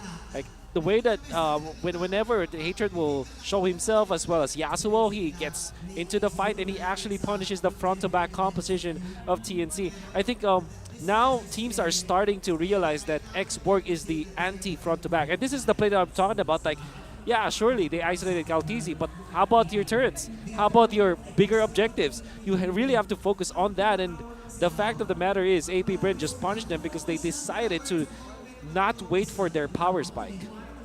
You know, and not only about the power spikes here, but I do feel like, yes, it was a little bit longer of a game for game 2, but I feel like TNC's lineup, and especially with the stuff that Yasuo was pulling off in some of those exchanges and fights and Hatred building up, if they would have bought, I don't know, let's say 8 minutes. Yeah. That's a long time. Yeah, but that's a long time. I feel like they would have been in a much better position to agree. deal with AP Bren, and they could have possibly pulled something off, especially with the case of having Ryzen as that jungler, right? So, again, this is a huge lesson learned for TNC. Now, not only this match against AP Bren, but the week, right? Week 1, hopefully they take everything that they learned from this week 1, they recalibrate, and they come back stronger for week 2 ahead of them, because, you know, we know how things kind of fall into place, right? Having said that and being swept here against AP Bren, they're going to have to do a lot to kind of get to the point where they need to in week 2. AP Bren, on the other hand, man, they've been doing the stuff they've been doing for weeks, months, a whole year, right? Winningest. It's really hard to point out where is that weak point in the play of AP Bren currently. And I'm sure even people watching at home, they're kind of thinking that too. Like, where is this link in AP Bren and what they've presented themselves as, you know, over the course of this time? It is difficult to find out here with the way they're playing. Well, that's the multi-million-dollar question, isn't it? Yeah. Literally multi-million-dollar question. You know, because they built their house with, I don't know, cement or bricks or whatsoever. It's not the house of cards. Because this is the lineup that they developed, what, 2 years? 2 years now. 2 years. Of course, they will be successful for a long time. That's what they're reaping, basically what they sow. Well, again, congratulations to AP Bren. Next matchup, though, it's going to be ONIC versus RSG. Okay. Two teams that have a lot to prove here as well for that. So we're going to be taking a short break. Sit tight with us. We'll be back after this to watch ONIC versus RSG. MPL Philippines is brought to you by the following sponsors. Smart, the official telco partner of MPL Philippines Season 13. Infinix GT Series, outplay the rest. Experience the MPL PH Season 13 action live at Shooting Gallery Studios. Tickets are now available on our official ticketing partner at /event.com. Don't miss any MPL PH action by following our official Facebook page and subscribing to our YouTube channel. Follow MPL PH on TikTok as well for more content. And don't forget to like, follow, and subscribe to the official accounts of MDL Philippines. To ensure the equality and fairness of our games, MPL Philippines is also monitored and supervised by the Games and Amusements Board. Generation Z. Authentic. Real. They thrive in the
Pinas.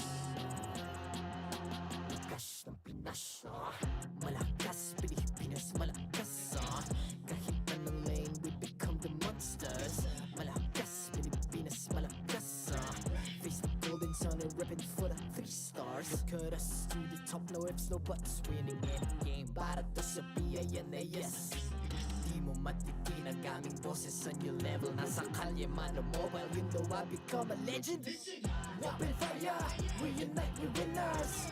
Built with pressure, the diamonds are made of. Switch na lane na parang gera. HP racing, may reset up. Built na katang buhat ni Hilda. Full load SS parang Lyra. Susundan ko ang iyong bakas. Kasama patas, tagumpay natin ito. Dahil tayo'y malakas. Para sa Pinas. Nasa amin ang alas, hindi ko atras. Kinikilala sa taas kasi kami ang malakas. Para sa Pinas. Nasa amin ang alas, hindi ko atras. Kinikilala sa taas, ganito kami sa Pinas. Wow! Hold on. Yeah, malakas ang Pinas. We are laging every beat, no surrender, no retreat. Pag nagsama-sama, just imagine what we can achieve. Lacking every beat, no surrender, no retreat. Giving 100 all my all, cause we just cannot be defeated. We are unstoppable, immune and invulnerable. Ready ang equipment, lahat frozen, malang crowd control. Pakita ko na jab like pow, beast of the southeast. Taas sa matawag, proud and loud, cause every enemy we devour. Susundan ko ang iyong bakas. Kasama patas, tagumpay natin ito. Dahil tayo'y malakas. Para sa Pinas. Nasa amin ang alas, hindi ko atras. Kinikilala sa taas kasi kami ang malakas. Para sa Pinas. Nasa amin ang alas, hindi ko atras. Kinikilala sa taas, ganito kami sa Pinas. Wow!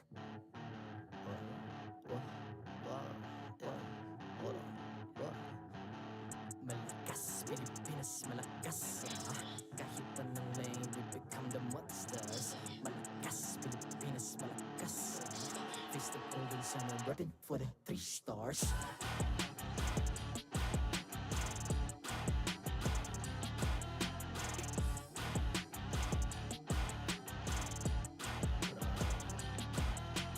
Ang lakas ng Pinas, we unite, be the stars. Ang lakas ng Pinas, we unite, be the stars. Ang lakas ng Pinas.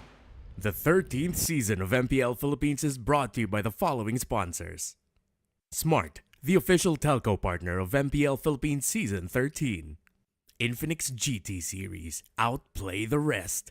Experience the MPL PH Season 13 action live at Shooting Gallery Studios. Tickets are now available on our official ticketing partner at /event.com. Don't miss any MPL PH action by following our official Facebook page and subscribing to our YouTube channel. Follow MPL PH on TikTok as well for more content. And don't forget to like, follow, and subscribe to the official accounts of MDL Philippines. To ensure the equality and fairness of our games, MPL Philippines is also monitored and supervised by the Games and Amusements Board.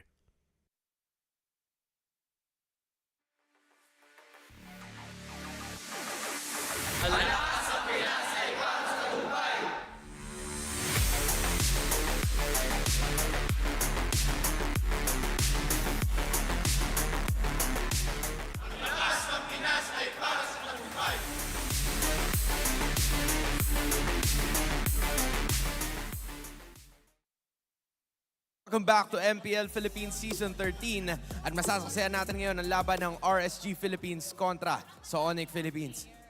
Light, kasama natin ngayon and I do have a question for you kasi tinanong na namin to kanina sa AP Bren. So, complete the sentence. I'm an MPL or I'm an RSG player. Of course. Go. Okay, sige po. Una muna. Of course, nagpalit ako ng hairstyle para sa season na to. Okay. I'm an RSG player. Of course, nagpalit ako ng hairstyle sa season na to. Sino gusto mo makakuha next? Pairam mo si Aqua eh. Okay. Aqua, I'm an RSG player. Of course. Okay. Nawala daw. Okay. Aqua, go ahead. Of course, lagi kayong may ista kay coach. Lagi daw may isa kay coach. Okay. Si Nibor naman. Nibor, I'm an RSG player. Of course. Lagi ako inaaway. Lagi daw siyang inaaway. Okay. Parang hindi naman daw, sabi ng teammates niya. Mara, ano bang meron dyan? Pasok.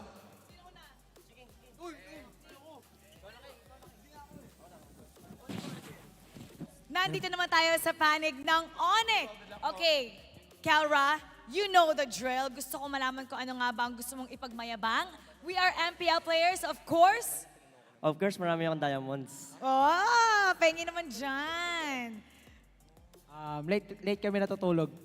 Okay, complete mo. We are MPL players, of course. We are MPL players, of course. Late kami natutulog. Okay. We're MPL players, of course. Late kami nagigising. Tama nga naman. Tama. Late matulog, late magising. Oh, next. Huwag mo tignan yung sarili mo sa TV. Dito ka tumingin sa camera. We are MPL players, of course. We're playing. We're playing. Oo nga naman. They're MPL players. Of course, they're playing. Okay. We are MPL players. Of course, we eat a lot. Of course, you eat a lot. Oh, isa pa. Last. Oh, coach yan eh. Pero sige, you are MPL coach. I'm an MPL coach for ONIC. Of course, I know what time it is. At now, it's time para umpisa na natin ang ating laban. Kaya babutin na natin sa ating mga casters. Pasok. We are about to witness a 4K matchup for our superstar match of the day. Welcome back, everyone. What is up, guys? I'm Nice, joined here on the desk with the boys, a rock hard Wolf. Guys, how are we feeling for this matchup against ONIC Philippines and RSG Philippines? And why is it 4K for those that are watching that don't know here? You want to do this?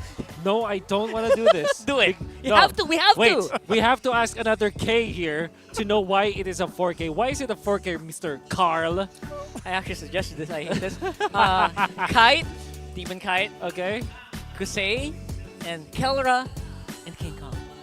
That's all the brain cells I had for that meeting, and they went with it. Don't blame me. Well, they ran with it, right?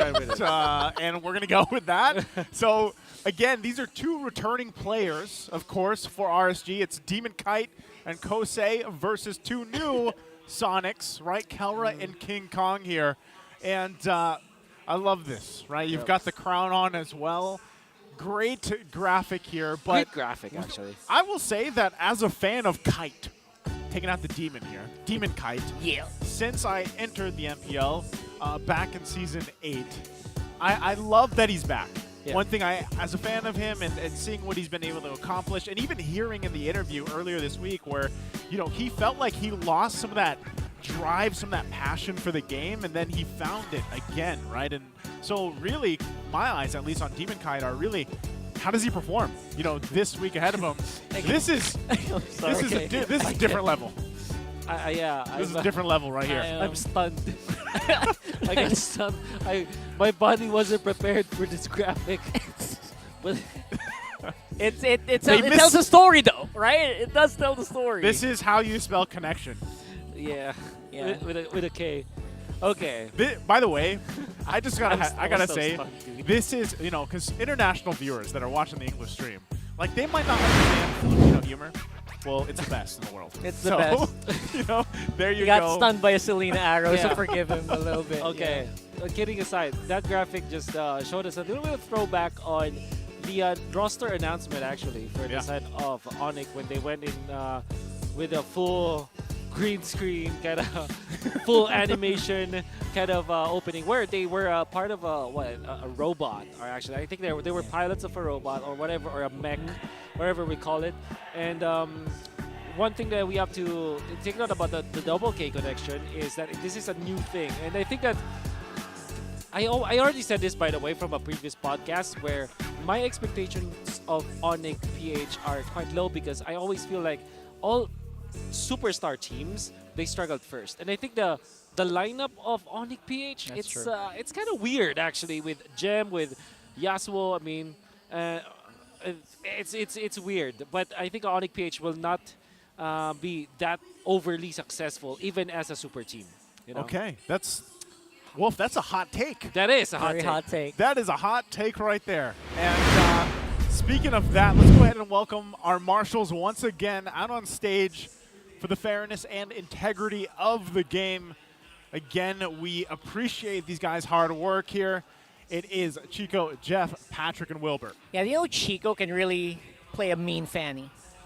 Now we know, right? So let's go ahead and welcome the teams in for the matchup.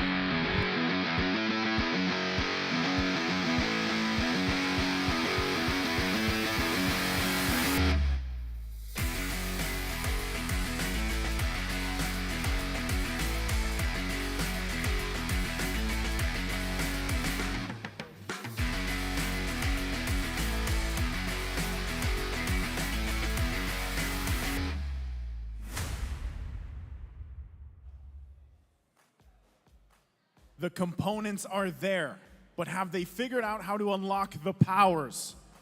It's time for this super team to put it all on the line to round out the week. Give it up for ONIC Philippines.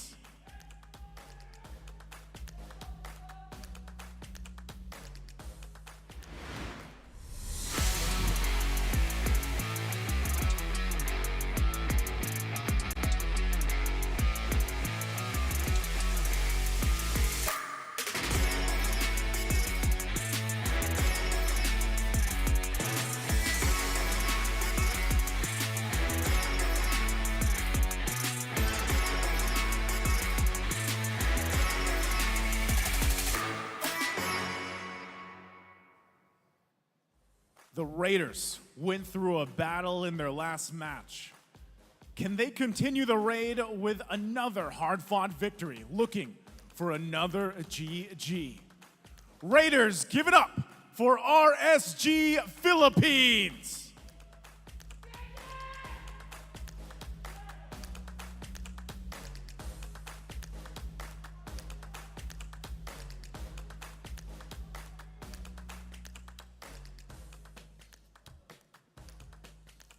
And their coaches, Coach Panda and Coach Why Not.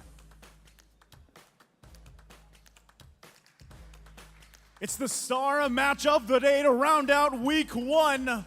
Which connection will be stronger? ONIC Philippines or RSG Philippines?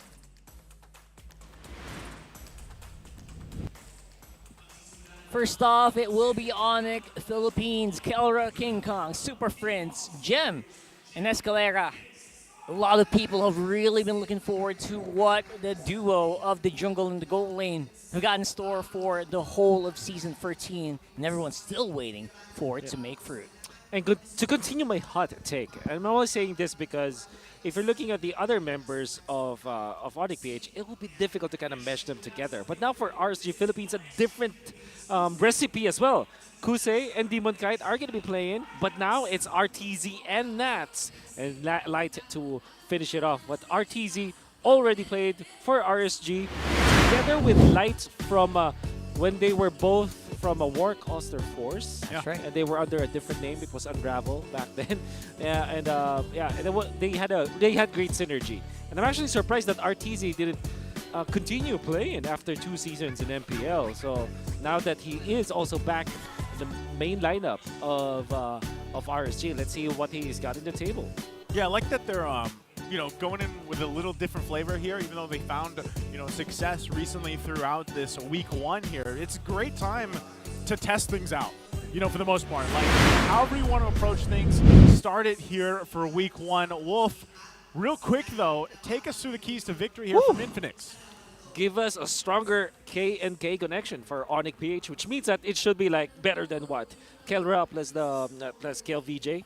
That's what I was promised there, actually, because King Kong is actually an up-and-coming talent. Would be surprised how young this kid is. Give us a bigger grin, the smiling demon. This is Demonkite. I actually wanted to call him the Smiling Knight because it rhymes. Demonkite, the Smiling Knight. Reference from Game of Thrones. More explanation later. And then lastly, flex your jungler's mechanical skills. Now the thing for Demonkite is got, I don't know, maybe greater experience, for Yeah. lack of a better term, just because he is actually part of that squad that went for the MSC Championship and in 2021. So there's already a lot that Demonkite has already proven. But the thing is, can he prove that he can bounce back? Because so far in the past seasons, as much as we hype Demonkite, we know that there was something lacking from him. But now, back in the Philippines, back in MPL PH, can he prove it once again? Maybe that thing lacking is what he was talking about in that interview with him. You know, like he kind of lost some of that fire in him, and he kind of had to re-find it. And if that meant coming back to the Philippines, you know, of course, being in this environment, we'll have to see as the weeks go on, right? Yeah. But across from him, I would say, even with King Kong for the longest time, even back when we watched him in the previous season, he looked like that player with that passion, with that fire, right? A lot of the times when he was playing back, was it on TNC before, it's like, you know he has a mechanical skills. And a lot of the times people were saying like, man, I wanted to see more of King Kong early on in that season, but unfortunately we saw him later on. But he was actually holding his own with some of the best junglers in the league, if you guys can recall, right? That's right. And so with that, I think that passion and everything else, of course, for King Kong is still there. He's just got to go against a more experienced jungler as Demonkite, sure, but I also feel like Demonkite, in a way, regardless of, you know, where he was playing and what region, he developed his own, you know, style in a way, and developed his own kind of risk-taking factor that he had when he was really early on in the league. Yeah. And I feel like now he's much more disciplined. King Kong was the same way. When I looked at him before when he was playing, it was like, all right, this guy loves to take risks, but now my thing is like, has he settled in a little bit more where he's not taking these crazy risks? But honestly, that risk-taking factor for a lot of these junglers is part of the excitement, right? Yeah, that's true. That's true. This is actually one of the reasons why people really loved watching King Kong, even though TNC were on the, you know, they struggled. Put it bluntly, on the losing side for most of those fights. Everyone wanted to watch King Kong. What was he gonna do? What was he gonna pull out today? And there's also the reason why he was picked up by ONIC PH, right? To go with Kelra. This the blockbuster deal during the off-season of Season 13 or pre-Season 13. Yep. And there's a lot of hype around that player. Now heading into the draft, should be Assassins. Well, I would have said it should be Assassins as the pickups, but now look at how many Assassins were banned. Complete RSG assassin especially, ban. right? Man. Like, Okay. So that's what I'm wondering. Like, depending on this next ban from RSG, it's like, do they want to force that more, I guess, safe route in the jungle? At least kind of play around that if they go utility for utility. You know, because looking at Season 12 from the MPL Philippines, the most banned hero was obviously Joy, right? 64% ban rate. But I feel like even now, currently, even if a team picks it up like we saw from the previous series, first pick, it doesn't necessarily give you that advantage that you're looking for, right? Yep. So in terms of this, ONIC picks up the Matilda here, Wolf. Yep. And then RSG should answer with something like Arlet and Ruby, or Ruby, and then the Fredrin as well. So this could be Fred Arlet actually for RSG, as easy as that, because Demonkite plays a mean utility jungler. Even when he's great at assassin junglers, you want to snatch that as early as possible. Another option should be like Ruby plus the maybe Baksha. We always see some of the teams. Ruby's open. Ruby's open. Ruby and Arlet should be priorities here for RSG, and then Fredrin or Baksha. Man, a lot of teams are really eyeing on that Ruby pick here. Yep. There's just no going wrong with that right now. Yep. And if we're talking about Demonkite, apparently, there you go. Of course, Vexana, we forgot about it. An instant carry. Wow, that was instant fast. carry for ONIC, which is great in combination with the Matilda. They can actually go for Barretts. Okay, there it is. Good call, Wolf. Mm-hmm. Locked in here. So what is the answer for RSG? Maybe something along the lines of Arlet. But maybe they should be looking for their gold laner, which is typically the Claude is the answer to this kind of composition against ONIC. Should be a pretty standard pickup coming up from RSG. A very safe hero to go for that. Another option is the Arlet that we're talking about, right? But sometimes it is better to get the big-time gold laners, especially because you have Kusey. Very good with the hero. In fact, during his debut in MPL Season 7, one of the best Cloud players out there. but they pick up Xborg, the flavor of the week. It seems to be. Is it the week? I Yep. feel like it's been like. I feel like it will carry on into the weeks ahead of us. Oh, yeah, for I sure. I agree. It's just, and I don't know, maybe this was some inspiration from, Flap, like Yeah, from for what sure. people have seen from the offseason, For sure. right? Yeah, just in general. I think this is one of those picks that you love to take off, so you don't need to reserve a ban slot usually for CC. But here's the thing, CC's already banned out, so there's a lot of heroes that the X-Borg will definitely beat out in the dueling in the lane. Okay, so you ban. You probably ban some of the mid laners now if you're RSG, Lilia or Valentina. It's great. But it's, the GORD. It's the big G. You just can't underestimate him, Wolf. Yeah. I don't appreciate the underestimating. He's taking it personally. Okay, Really? welcome back to MPL PH, Naisu. I was kind of worried leading into this before day one started. I was like, guys, I'm okay if Gord isn't meta anymore. Everyone's on Vexana, Nana, Yeah, But I'm happy to see where he currently still is, as you were saying, Wolf. Yeah, the GORD is perfect against the. Well, it's not really perfect, but because you're here, I'm gonna say it's perfect. Thank you. Versus the X-Borg. Yep. He gave me the side eye, by the way, guys. He's gonna prove it to you later. And then ONIC now smartly banning the Cloud. This is why I felt like, okay, yeah, sure, X-Borg is great, but now you lose your big ticket gold laner for Kusey. Understandable that they pick up the X-Borg, but now that's the trade-off, right? You get your Cloud banned out, and then maybe your eventual Brody or Bruno as a bans from ONIC, and then all of a sudden you don't have the best gold laner now. So RSG gonna be looking to ban the mid laners. Maybe a Valentina ban. And then the Nana actually is a hero that you pick up against Vex. That's pretty good. Okay, happens Lilia. to be the Lilia. Lilia. Yeah, they're basically forcing you to go Nana at this point. Or is there like a world where we can see like a pause for Matilda and maybe go for something else as a roam? I don't think so. Matilda is just great with the favor plus the flask. Yeah. Yeah, we can't go back, can we? Can. Flask is crazy. Not only that, but just the fact that they locked in this carry early on as well, they want to be able to play around that, right? Get that, the guiding winds off to help that out. And it works well even with the Barretts. So, again, and I guess, too, with the trend of, is it hybrid or is it just tank carry build? Like, what do you call it? I call it the fighter build, actually. Fighter build. That's right. Because it does use the fighter emblem. It's literally the fighter emblem. That's right. I just watched your video, Wolf, by the way. Oh, explaining, you did? Yep, explaining Oh, that carry build because a lot of people are seeing it probably in the ranked games as well. So Thank you. the answer is the There's a Bruno. You're Bruno. welcome. You're welcome. I liked it as well. Yep. All right. So the person Bruno, you look for dive now for ONIC. How's the Ruby looking? Ruby is great, but then you already have the Matilda, so you have a lot of beefiness. You need dive here for ONIC. Dive. Something along the lines of a Yuzhong, maybe a Lapo, a Paquito. And This then is kind of divey. Kinda divey. It's Yeah. definitely divey. Dive first with your fists, right? Close and personal.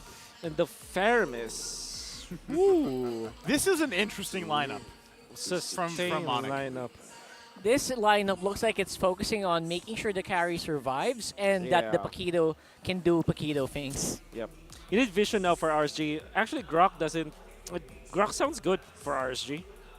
So light special, anyways. Yeah. Yeah. I can play that well. Great protect, and you get a lot of vision with that hero. Ooh, that's a tough spot to put your roam on. Yeah. Not only that, but learning what we did from the previous series, if he is going to lock in the Grok, he should try not to die in the first 5 minutes. Yes, sir. I'm quoting Wolf, 2024, season 13. Not just for TNC, for all of us. Oh, well, we did. Okay, what? Did we just get? Did we just get juked out here? Juked. We got juked out. We a got little bit. outplayed. Just a little bit. We got outplayed. Wow. Right there. Okay, maybe Minotaur. Ladies and gentlemen, just so you know, watching at home, it is a Minotaur. Is it a Minotaur? Yeah, I mean, I'm turning Oh, around. wow, okay. So. All right. All right. Well, we got outplayed. We got juked. Well, Minotaur. Okay, what's great about a Minotaur is that you have staying power, you have vision, like the Grok, right? But then you have sustain. And I think that there's something that's underrated about the Minotaur that maybe people don't realize as much, is that it's a great hero to pick up the flask with too, because of the heal. Agree. Fight the flask for flask here. Yes, sir. So as we are waiting here to jump into the game, it's the superstar match of the week. So all you guys watching online, anywhere around the world, wherever you're watching, we're happy to have you here to witness this great battle. And of course, as our way of saying thanks, watch out for the code that you can redeem in your mobile MLEB app for hero skins and tournament chests right there on the bottom of your screens. Watch out for that. And with that, we're jumping into the land of Dawn here. Match number 2, day 3 of week 1. ONIC Philippines versus RSG Philippines. Getting a good look here. Both junglers getting set up once again. Rotations here are going to be crucial for them, how they want to set the pace of this beginning of the game. Escalera very deep with information here for ONIC Philippines. Maybe the right thing to do, actually, because you need to know where their opponents will be playing at. And you're going to be playing like, this is essentially a double support setup, right, for ONIC. Especially with Super Fritz on the Faramis, you can also build up damage, but at the same time, you play it like a support. So you can clear out the waves easily with this set of heroes from ONIC. Yeah, they're playing around so much with the damage right now, and King Kong keeping pace. Yep. Super Prince can never forget there was a season that he played almost just Faramis, so you know mastery is there. For sure. Never forget how good he is.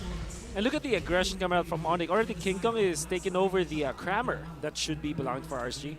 And I always say, like, whenever those trades happen, it's always great for the invader, because you not only do you get EXP, you take away EXP from your opponent. So you can see that King Kong is actually leading against Demonkite. He's Great plays from ONIC. Oh yeah, look at that right now. Some good utility being forced off by ONIC. And ONIC were also able to force a flicker out of RTZ earlier, so it's pretty big.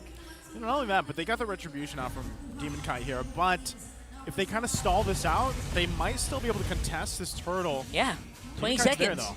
They got 15 seconds here, so all that crucial timing on the retribution. King Kong already used Daytona's welcome, though, charging up very, very hard. But of course, with a blazing, humongous explosion here, RSG are going to be on the back foot of this one.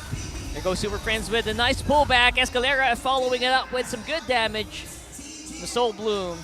No casualties yet, but Escalera uses the flicker, gets the first blood on the net.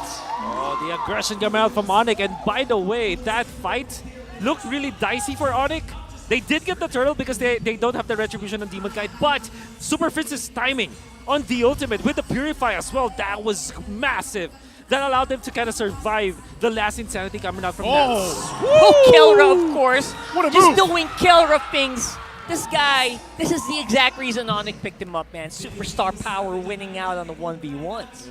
So again, the components are here for this Season 13 Super Team.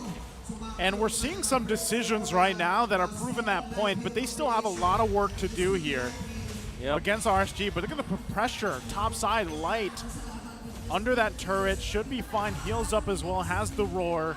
So right now RSG is going to hold on, but look at this lead that ONIC Philippines has already garnered themselves, nearly 2K at the 3.5 minute mark.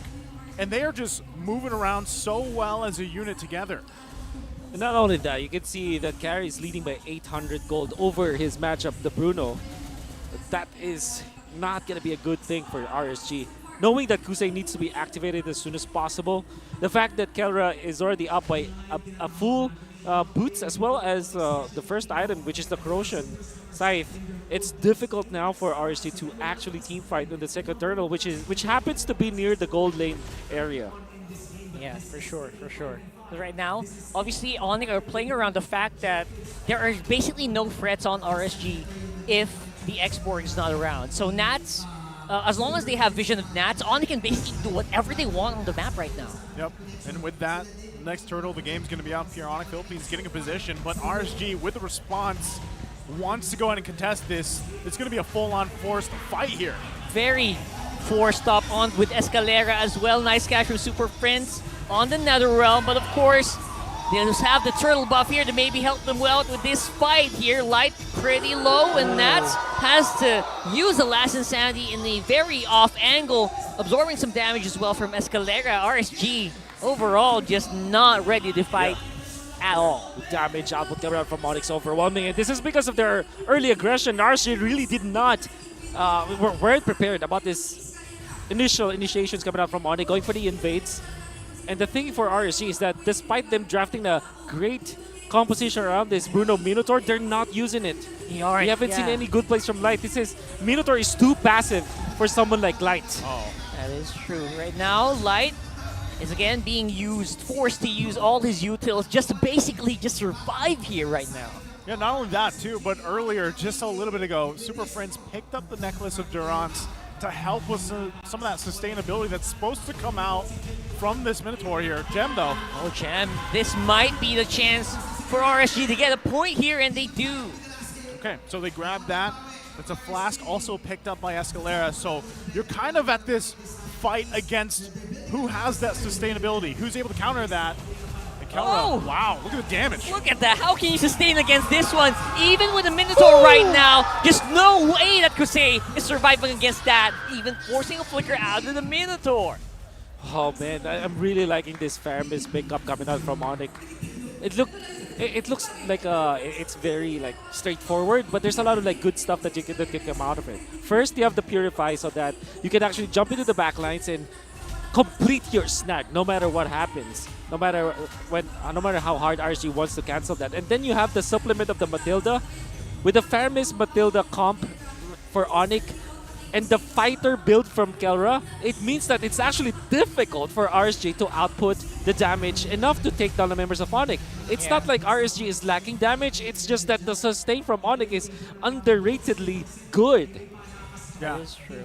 Underratedly good. You know, it's and not only that, but I just feel like RSG needs a lot more time here, like a lot, to be able to go against this sustainability that ONIC Philippines lineup has.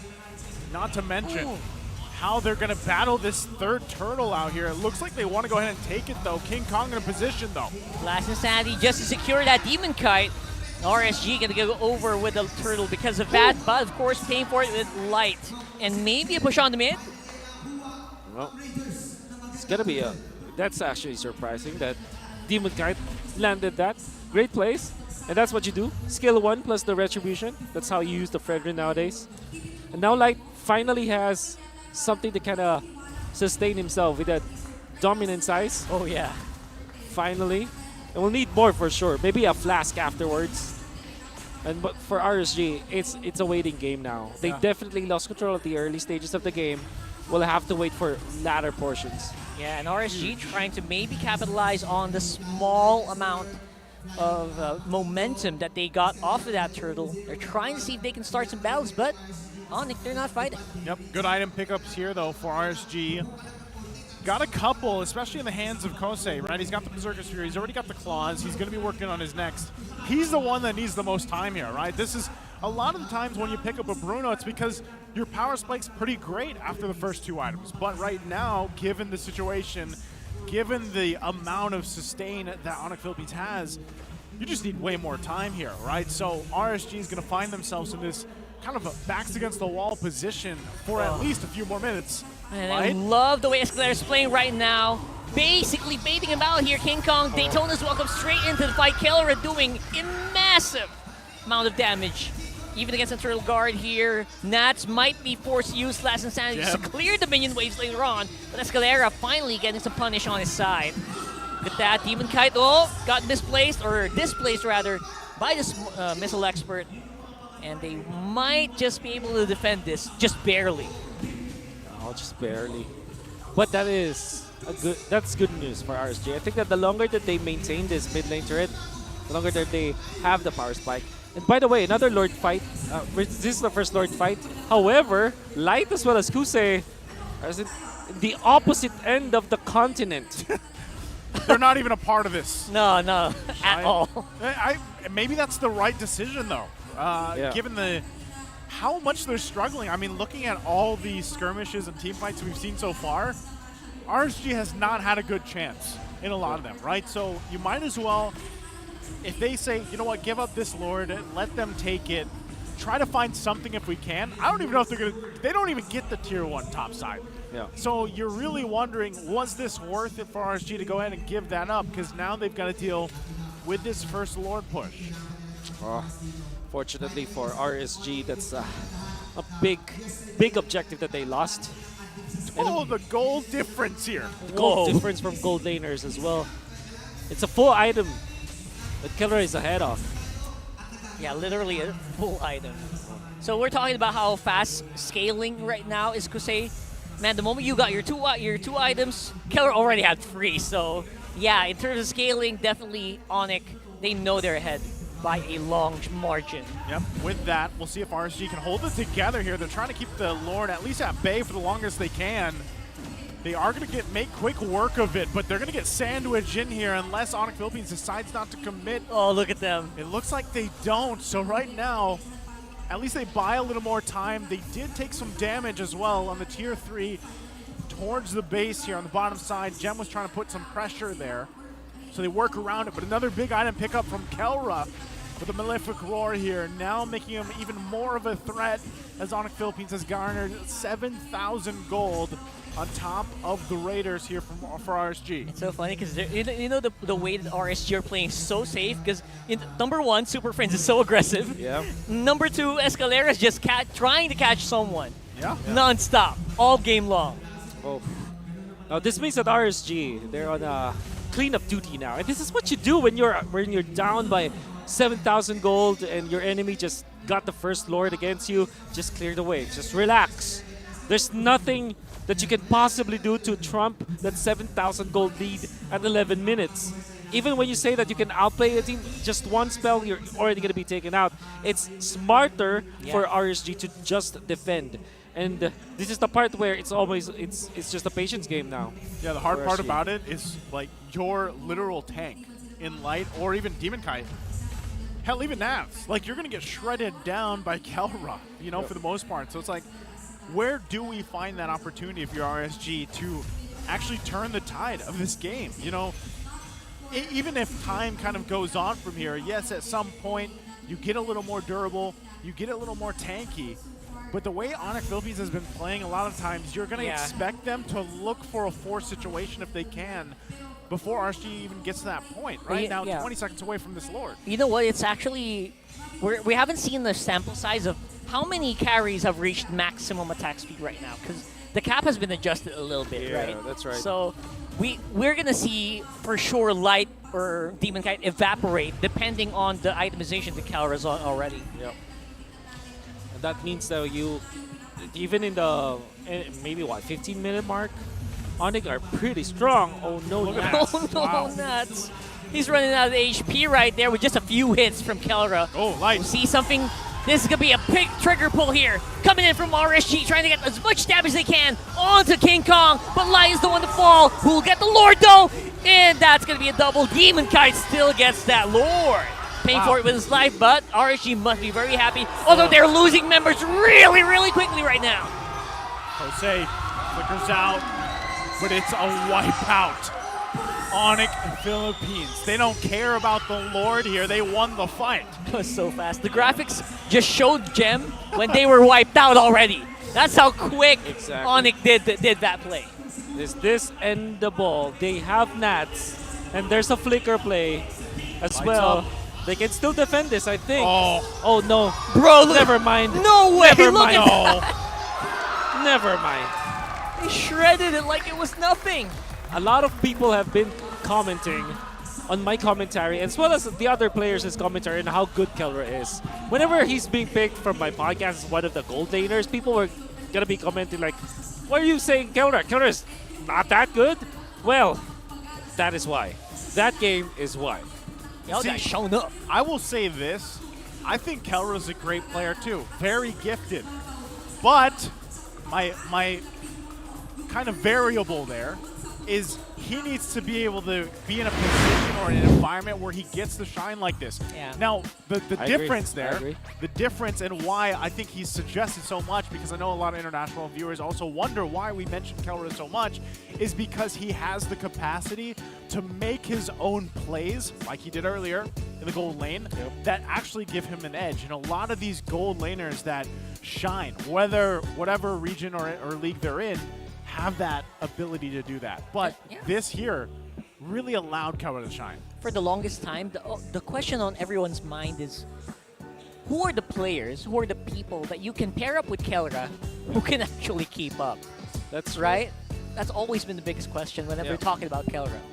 There's still a question mark for right now for Escalera, but I think that after the plays that he did today, some of those questions will be blurred out. Yeah. And additionally, I think that overall, what I really want to commend here for ONIC is their draft. I think the Faramis as the answer the for double the support. export, the double support is as the stickers that you soon will see. Oh, yeah. Beautiful ML. Oh, yes. Beautiful. I'm going to have to get me some of those stickers, man. Of course, of course. I'm ready. It's been, like, I know even last season, we had this kind of certain lineup, right, where it was double support. Yeah. And it did bring a certain factor to the games, right, where it's like, okay, it's either extended team fights or you throw in the Faramis there, and then you have to work through that. So, Wolf, I'm sure you have more to say here as you break down this game number 1 for our superstar matchup. We got to start with Kelra, the MVP of the game. The first, I guess, the isolation play that he did up top, where he was able to take out his opponent Yasuo, then just secure an 800 gold lead in the early stages of the game over his matchup.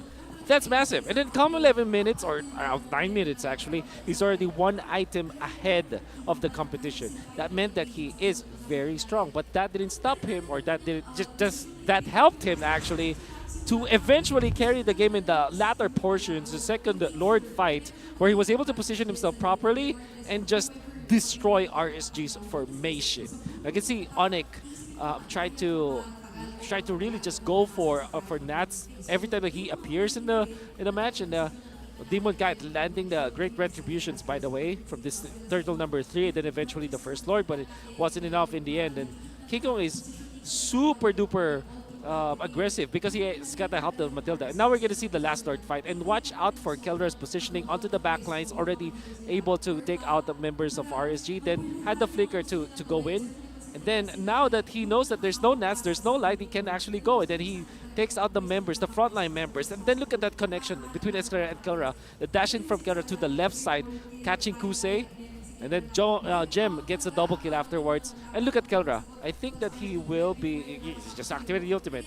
Nothing special, but yeah, he knows that he is the condition for them to take out the base so easily with the ult. Yeah, just again, he was set up for success here, and he made his own plays as well, and that's what made him so strong, especially this game as it unfolded. And this is why teams love to take the carry or ban it out, because that threat potential from that hero alone, if you get this kind of snowball effect, is quite deadly here. And again, commends to King Kong in the jungle, able to hold down a lot of that early game, right? Even the early game pressure that he put on Demonkite with the rest of the team, that kind of stalled things out from even that first objective take from RSG. Yeah, I think overall, if you think about like how quickly the pace that ONIC plays, you'll be surprised by how, you know, how Gem is also keeping up with Escalera keeping up, because those are the big questions have been put on when I first saw the ONIC lineup, right? Yeah. Like, can these guys actually keep up with like superstars like Kelra, who's proven himself over and over again, with King Kong, who has a star of the season? Man, I was surprised with how well Gem was playing here. Well, Super Friends is already a given for me, because you know what? Super Friends for the longest time has been super underrated in my radar. So Super Friends played a very aggressive Faramis, where it's supposed to be a support, but his burst is very surprising as well. Yeah, it kind of catches you off guard. Catches you off guard, exactly. You know? I'm just really amazed on how how fast we adapt to the meta, because we're talking about the flavor of the week already, right? For starting with day number 1, where X-Borg suddenly rises to the meta. We saw in the previous series that it's really good, and then we're talking about like answers already to it. Like Vixana should be an answer, like their typical the Gord should be an answer. Didn't work, and now with Gord being banned out, what else is there? Poof, we have a Faramis, which is great. A very, very smart take coming out from side of ONIC. Speaking of smart, Wolf, we want to go ahead and give a huge shout out to our official sponsor, Smart. Yeah, be part of the digital transformation in the world of connectivity. Say hello to convenience, flexibility, is that it? And local connectivity with the Smart prepaid eSIM. And now available for digital delivery through the Smart online store for only 99 pesos. Flexibility. Flexibility. I don't know why when you said connectivity, I did a karate chop, but let's not worry about that right now. Disconnectivity. Yep, disconnect. But here's the thing. We have to talk about the fact that this match, at least for game number 1, could it have gone different if RSG just didn't have that early game like struggle? Like, is that what you feel like, Wolf? Yes, 100%. I think that because they chose to go for the Minotaur, that kind of signals that okay, they want to go to the mid game with big ultimates and then their items, right? And their power spike.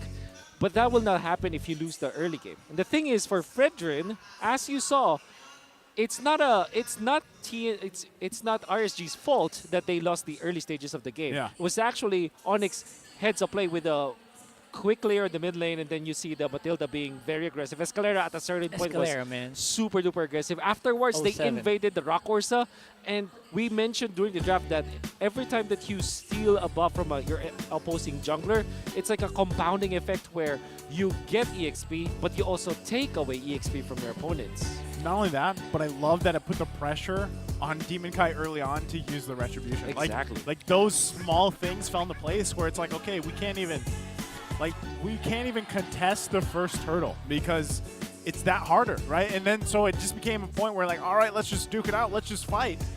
And they weren't able to win that fight either. So it was a snowball effect from there. So now that makes me wonder, like RSG Philippines, what do you adjust from here, right? What do you adjust going against? Now, of course, we're going to see a side flop for the most part, right? That's kind of what we're assuming here. And the thing with that is, again, I think you don't give away the carry, or maybe you pick it up yourself, right? But let's go ahead. Speaking of the carry, let's hear from Kelra's interview here on what his thoughts are. Kaya ako lumipat ng ONIC PH, parang gusto ko pa mag-explore, tsaka parang gusto ko ng ibang ambience naman. Parang ibang ka-team. Parang gusto ko makakilala pa ng iba't ibang tao. Sa tingin ko po, mas mag-improve pa po ako ngayon sa team na to. Lalo ngayon, sobrang dami ko po natututunan sa mga bago kong kampe. Tsaka sa org namin, tsaka sa mga coach. Okay, great to hear from Kelra there. And interesting, because like not only has he grown up literally physically, you know, over the seasons here, but like the mindset, right? Like the mindset he's talking about there in the interview. And if you guys have been following Kelra's career, you'll know what I mean by the growth he's had, right? I mean, in terms of mindset and everything else, approach. And I think this is befitting here. He's talking about ONIC Philippines, these new teammates, these new coaches, the new environment, if you will. Like, how is this environment going to impact him here, Rockard? Is this career with a K as well? It is. Yeah, it is. We're spelling everything with a K. But yeah, this guy isn't talking about individual mechanics or anything. He's looking at the big game now. He's looking at the big picture, the environment, the feel of it. Yeah, and I think for Kelra, surely we're talking about like the environment and how he can unleash his full potential. I think it's great that he went to a new team. I think regardless what the team is, it felt like Kelra needed a new environment for him to even grow better. Do you think this is maybe a future kind of trend we see with some of these players that call them star players, call them notable players? Do you think eventually that they have to go to a different team for more growth? Or could, for example, we see a team like APBR stay together for the next 5-10 seasons and still grow here? Okay, so I think my personal take on that is yes, you need to get into a new environment for you to actually grow. I think Bren is an isolated case because technically this is trust the process kind of growth for the side of Bren Esports. The reason why they grew is because they developed that. For superstar players like Kelra, for example, or Kyrie, for example, they started individually as a quote-unquote carry for It's a the good team. case study, Kyrie. Yeah. Kyrie needed to go to a different team, went from Blacklist to ONIC. Went to and a then- whole different environment. Exactly, a whole different environment. and country. he grew there. He grew there, right? So I think it's a case-to-case basis where if you started solo, you gotta reinvent yourself as solo as well. But if you started as a team and develop, I think you gotta stay as a team. Granted, though, I think that there will come a time where Bren Esports will eventually decide, or the players from Bren Esports will eventually decide to, lead their own team. Yeah, that's a good take. That's just growth. Yeah, that is growth, and I'm sure even in cases like Kyrie, he can probably say like his new environment has helped him grow into even a better player, right? Of course, to where he is now, and that effect obviously has a rippling effects on the entire environment that he's in now, like the whole league out there, right? So interesting to see how things fall into place as we jump into draft here for game number 2. We are going to have RSG on that blue side, ONIC Philippines on the red. Similar bands so far. I'm still wondering if we get to see one of these junglers get to pick up a non-utility hero, or if that's just the game plan for them here. If you're Demonkite, if you're King Kong, aren't you just itching to show everybody watching what you're made of? The stuff that you play on your ranked games, the ones that you really are keeping as an ace up your sleeve. I'm sure they're itching for, Coach, let me in, come on. Let me unleash the king of the jungle.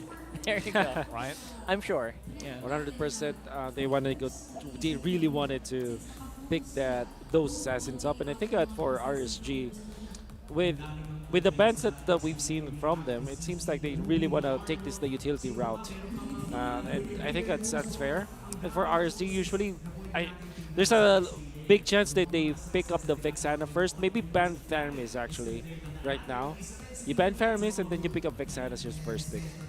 Yeah, Faramis is too good, right? I mean, maybe people forgot how good Faramis is because, not really much of contention right now with so many mid lane heroes available. Yeah. But maybe you guys need a refresher course on how good that hero actually is. I think it's funny too because really when you think about Faramis in general, like Super Fritz specifically, he's one of those players that loves to play in the mid lane, makes it work really well, but still takes. When we talk about a lot of these heroes with their impact, sometimes it comes down to the player, right? What is their play style? How do they approach it? Now with this, the Matilda being taken out, I think they already cover their bases. Even if they deal with the Faramis later on, let's say RSG picks it up, it's okay, right? Because now you're not necessarily dealing with what was so tough to deal with in those early fights. That sustainability, the mobility, the Nether Realm, right? Like, at least in this case, you can deal with it. That's a great ban there, to take out the Vexana. Love it. For RSG. Yeah, I could have sworn they will want to pick that up first, but the CC going to be banned out, so you open up Arlet Ruby. And I think RSG really wanted to eye for that Arlet. Arlot is something that is just...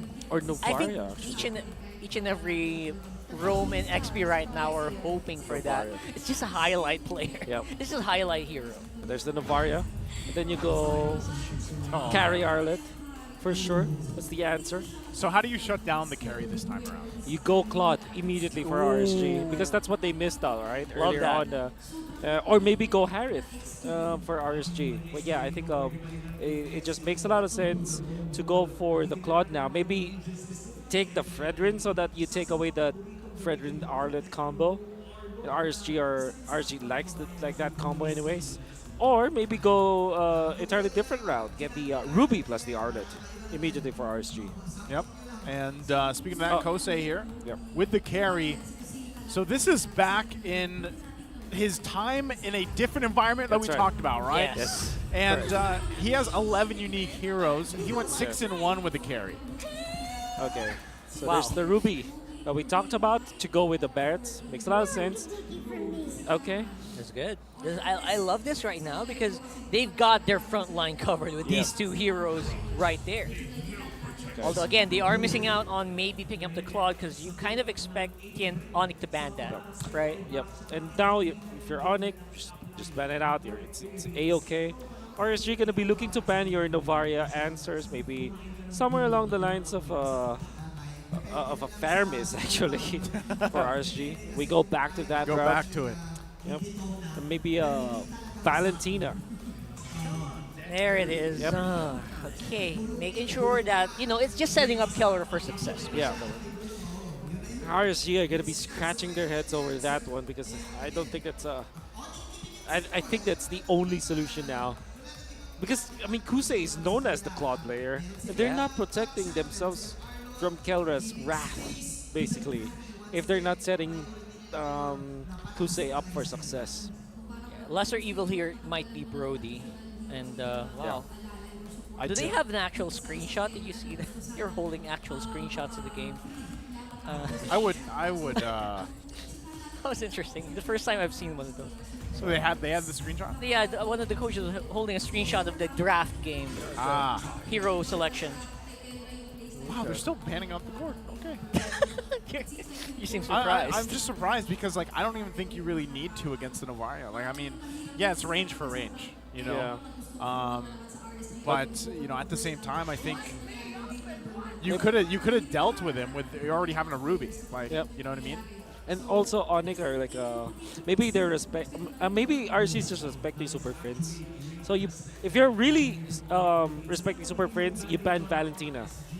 Fermis is an option, but Valentina as well because it's just that good with that hero, and I think that it just makes a lot of sense with the Arlet because there's a lot of like extra crowd control that you get from that hero. Also, it denies.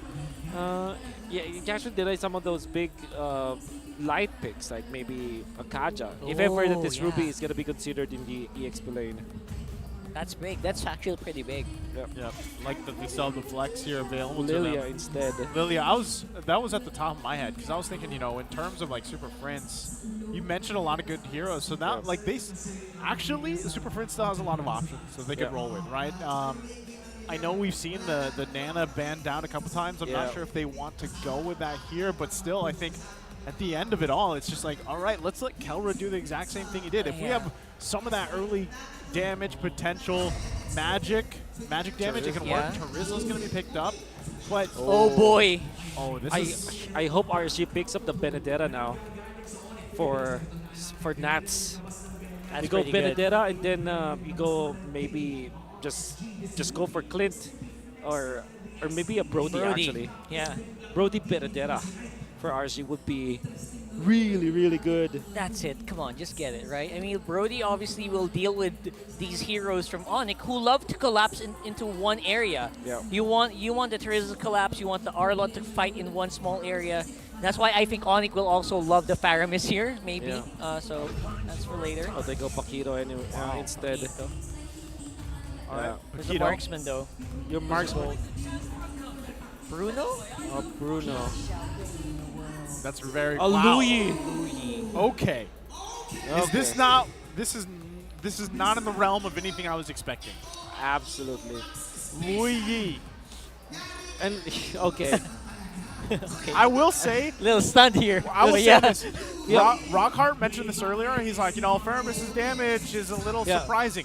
Louis Yi's damage is surprising. Yeah. So ONIC has their new coaches, like so Why Not is there, and then Itomax is also there. And if you go back to season 6, the god of Louis. If you're talking about the players who are great at Louis, you only think about 2 players. Who are those First 2 players? is Arbs, who is no longer played. And the second one, and the longest running Louis god of MPL is Itomax, the coach of ONIC PH right now. E2Max. Well, let's see how exactly this Louis performs in this lineup as we jump into the Land of Dawn. Game number 2 here for match 2 of day 3. It's match point currently for ONIC Philippines against RSG. Can they extend the series? It's so funny because In the previous series of ONIC, we also saw the Selena, which is also an Ito Max hero. Yeah. So, this guy... He's living through them. Yes. Right? Yes. Let me live vicariously through you by you picking my heroes. It's amazing. And it's funny because Super Prince is willing to use these heroes because he also thinks he can make it work. I have to respect that. You have to respect that. Well, let's see if it ends up working out, right? Already oh, wow. That is... Man. That is some damage. Damage. It's a pretty good damage there coming in from RSG. I wonder what they chose. I think Nats might have chosen the Assassin emblem because that's the only reason. I remember now. The second skill of Paquito was actually buffed. Yeah. Early game, you hit level 2, you're a walking time bomb. Yeah, exactly. So, yeah, that explains the damage. Actually, you don't have to say it like that if you don't want to. Well, that's all right. We all want to. I would. You We know? all want to. That's damage with finesse. Like, it's damage in Italian. Yes. Damage. And with that, again, nothing too crazy. But I will say that both teams have kind of, they checked each other here, right? Oh, yeah, no one's for gone sure. down just yet. They're waiting for some of more of these level 4s to come online here. But ultimately, they're going to make their way to that turtle. But look at this. This is already a different start, at least in the gold lane. Kelra getting bullied a little bit, but can he activate that thing we were talking about before here in the top side, though? Huge fight, activating Turret Presence already, and here we go! The backup was so quick from ONIC. RSG had no time to respond. Oh my god. Orbital Strike coming out from ONIC with Super Fins and the diversion. Yeah, huge diversion there. Super Friends called it in the perfect spot where you will not see it come in. Of course, they come out on top with the turtle as well. So they come out swinging, they get the objective, they get the first blood here. This is already a great start once again for ONIC Philippines. Just how they had that early game in the previous game. Oh, Nats. Oh, this is going to be pretty massive here. Nats can't really leverage the buff on the Paquito if you're fighting especially a guy with the BOS, the Body of Smith, man. Yeah. Can't deal with it. That was uncalled for from Nats, actually. Shouldn't have fought. And now RSG are crumbling. They're not making the better decisions going up against ONIC. So with that, I guess one of the big things here too, having the Lui Yi, a hero we don't often see in quite a few leagues, right? How will this play a part here in the lead that ONIC Philippines has garnered themselves? And it's nothing too crazy, but we have to talk about the ultimate available to that Lui Yi and help with displacement and positioning here, Wolf. They didn't set themselves up for success. There it is. There we go again. Really quick rotation on the bottom side of the map. That's a 5-man ONIC stack against 4 right now from RSG, and they are struggling to push M back. But yeah, going back, I think RSG, what they need to do now is to make sure that their lanes are not getting pushed and leverage this Paquito eventually, because otherwise it will be dead weight. So how do you leverage a Paquito? First is you go for instant kills on your enemy's gold laners. That's what. However, Nats doesn't have the flicker. No. So another option here that you can use for the Paquito is the split push. But also ONIC have figured that out. They have diversion onto Super Fritz. That's the Luyali's ultimate, by the way. I'm not talking about actual diversion with small D. Yeah. And speaking of diversion, man, we were diverted here. Light did not see it coming as well. And you gotta be careful with the Escalera. He's very deadly with that final slash so far. No kills getting, but you can see the fret. It's there. With this, the battle for the turtle, Demonkite going to be zoned out quite a bit here. Yeah, full vision right now. Demonkite in no position to get this retribution at all. Look at that 2-man zone here, and they even take him down. Nats trying to fight back, but he is being pushed as well. Look at this beautiful movement here coming in from Nats, getting something done here for RSG finally. Hey, I'm surprised Nats even got the kill there. I thought he was gone. At least he got something, right? Yeah. At least RSG is now on the board. But even with that, they still try to hold it together here. Guys watching online, ladies and gentlemen, grab that code while you can. We're not sure how long that's going to last. but grab it. before it's Superstar gone. match giveaway. Oh man, RSG lost Demonkite, and because of that death, there will be a massive difference in terms of EXP. King Kong is now level 8. 2-0-1 for the Baksha means that ONIC will have secured their retributions easily. And additionally, they got the turtle, so this is super duper good for ONIC. I mean, eventually Super Fritz died, but he already did his job. The diversion play was there, the burst down was there. Super Fritz was actually the hero or the player that took down the turtle. So ONIC are in a great spot now. Great spot right now. Still looking to put the pressure here on this tier There 1. you go. Activating Final Slash right away. Light can't really react properly here. He's going to go down. But here is a follow-up from RSG. We got RTZ on the sides, waiting in the wings, looking for a target. No one is in sight here. Escalera going to fall here. A big boon for RSG, and will be forced back by ONIC. While RSG's Nats looking at the top side of the map, he's doing exactly what you said, Wolf. He's trying to leverage that Paquito. Yep. Yeah, that's how you deal with ONIC now if you're RSG. Take advantage of the Paquito split push and force out fights when you can. Don't really overthink it. And now, look at that. Speaking of, like we were talking about earlier. Man, Wolf is so good at predicting. He predicted the fun fact of the day. Kosha to Max. Oh, hold on. Oh, look at that. Oh, my goodness, Light. There's just no exit for this guy the moment ONIC sinks their teeth in him. And another play coming in. ONIC, they're not stopping. Oh, my God. That could have been bad for Nats. Yeah, and the thing is, they only sent 2 of their players there to deal with Nats. Man, what a diversion. Oh, my goodness. Oh, my God. What is this, Louis? This is why you pick this hero, right? That's It causes chaos. And chaos being leveraged here as well for ONIC. Beautiful movement. They take out the gold laner of RSG. And the damage to actually put Demonkite low. Another diversion play. Nats might not expect this. Kelra is here. They're on the search. They're on the hunt. Oh, they're going for him. Go for it, Nats. Oh, can he pull it off? Pull off the 2v1. Missing out on the final slash. But Nats is still ready. Light finally coming in for the backup. That was a weird final flash. Yeah, hit air. Yeah, but you know. Yeah, but then again, ONIC still got the turtle, and then will be marching up top. Kelra, okay, he's going to be careful here, but so they trade things across the map for now. Another Diversion, one. Though. Another one, man. Let us breathe. Man, ONIC this is actually super smart, right? For ONIC, they're not letting RSG have a foothold. Yes. They're not letting him breathe at all, literally. Correct. That's the correct play coming out from ONIC. Do not let go of the grip.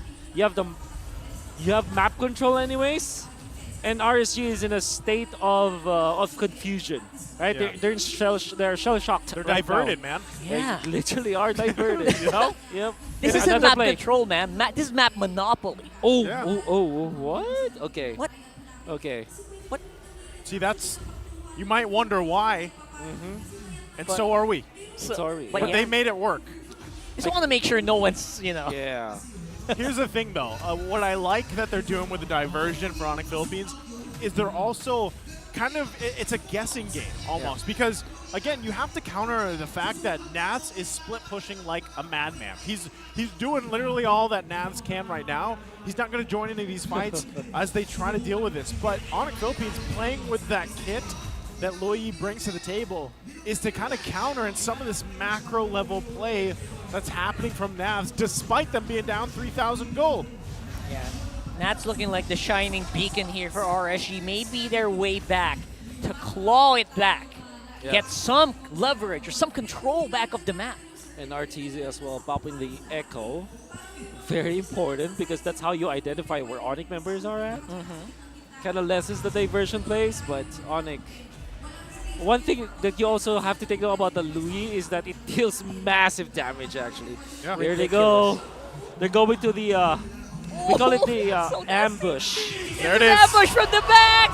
They hit him from the back and RTZ can't even react. What a play. What a play. What a play. That, like, That's honestly, all you can say. No, like, Louis Yi brings this certain IQ to any team that decides to draft her. And if you make it work, it looks amazing. but sometimes you blunder. Well, right now, ONIC Philippines is not blundering with this pick, and that will garner them this Lord as well, furthering the lead that they have to work around the map. And another diversion goes to the bot lane. Okay. Now, I think it's worth it to name bushes now. Yeah. And that play that they did, this where light is, that bush where light is. What's Me it and called? Manjin wanted to call it the ambush. The ambush. Yes. Yeah, that's... I'm so proud of you. And it's perfect because It was perfect. it was perfect because of this game. It's called the ambush. Let's make that official Welcome now. to the Tito desk, by the way. If That's you right. haven't heard this trio before in the seasons past, there's a my lot goodness. of Tito jokes and dad jokes thrown around. Yes, sir. Shows our age. And There we go. Manjins as well. Oh, no. Oh! Look at that. That's... Oh, no. Can't really serve. No, that's 4 members. And a very, basically, fully fed Kelra. Oh, man. He hasn't shown his face in the fight. That's because he's so busy farming it up so much. He's scary. Oh, man. And alongside, obviously, the burst coming in from Aloyi, who has had so many assists. How many assists does Aloyi have? He's got 6. He's on the 6. board. Right? Again, with 70%. this. Yeah, with this play, too, they know, like, this is the difference here with this lineup from ONIC Philippines. When they have this lead here, they love to keep putting the pressure on whoever they're playing, and that's kind of what we're seeing here. This game hasn't been like the Kelra show, right? It's not that. It's definitely it's not. the entire team doing it again, figuring out what works for them, even with this lineup, as they now get ready for the base. Oh, beautiful activation there. Oh, the final slash. Playing it around that turret, playing it under, and juggling that damage quite well. Even Escalera going to be surviving because of the immortality. I would say pretty well-performed defense as well for RSG. I mean, they didn't lose any turrets at the very least. That is actually a great defense from RSG. Despite a lot of explosions from ONIC, they still managed to keep their turret. It's actually, like, you know, look at that. And another fake teleport. Whew. Another one, but Escalera this time, even with low HP, activates it, goes for the kill. And Demonkite might actually fall alongside the inhibitor turret there. Bottom side getting wailed on by Kelra as well. Good attack speed. We're seeing it. We're seeing that attack speed change being done for these marksmen. It's just 12 minutes into this game. That was a good choice, by the way, from Escalera to decide, you know what? I know I'm quite low, but I'm going to do this so that we get these turrets. And they got 2 out of that, so great decision there from ONIC Philippines. At 13 minutes, and actually a few seconds before that, you're already locked item if you're Kelra. And then you just sell your boots, get another one, and you're A-OK. ONIC are in a very, very good spot now. They can even go for another teleport play soon. Yeah, they don't seem to be there doesn't seem to be any hesitation at all for them, right? Super Friends making these shots matter, making these diversion plays matter, and Escalera always ready to pull the trigger on the final slash, playing it on the Nats here. Followed up very well by RSG this time around. Escalera might be in trouble here, and will be saved by the diversion play. Not really, no, not active at all here, and RSG bite back. Huge play there from RSG. It looked like ONIC Philippines wanted to go for it, and RSG said no. Yeah, great plays coming out from RSG. A great identification as well. Now they have a sort of a green light to actually take the Lord Dance. Finally, right? After how many minutes? RSG looking like they're ready to fight. Kelra, though, in the backside. Lord, half health, less than. Where's the retribution? King Kong, he's winding it up. Fighting right now is going to be Light under that Lord pit. And Kusey on the side. Who got the retry? It's going to be King Kong. King Kong gets the Lord, and they force him back. Conceal used as well. Escalera looking to put the pressure in. He's got the flicker available. Look at the base. Oh, man, I think they got caught out there in a bit of a surprise, maybe. And basically, a big thank you comes out from King Kong. You know what? You put down the Lord. Thank you very much. It's mined up. By the way, Kelra picked up the Athena shield, sells his boots. This is a great pickup coming up from ONIC. Right now, Lord down the mid lane. Diversion going to be used as well. They go for it. Here comes Kelra on the back here. Oh, beautiful. Oh my God, this is just non-stop massacre here. The King Kong up front. Kelra. Damage is coming in from Kelra. Wants to finish it and goes for the jugular.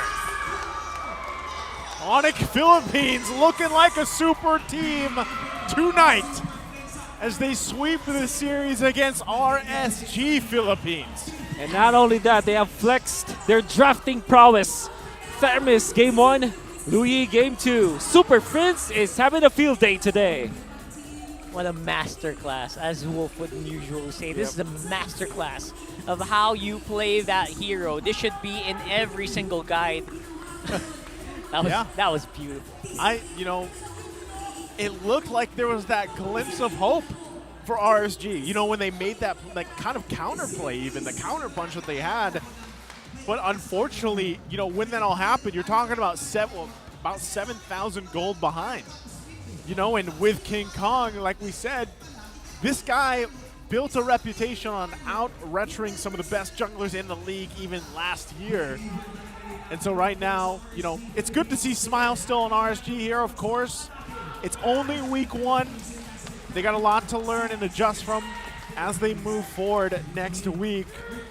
But ONIC Philippines, what a performance here as a team. Everything being pulled off together.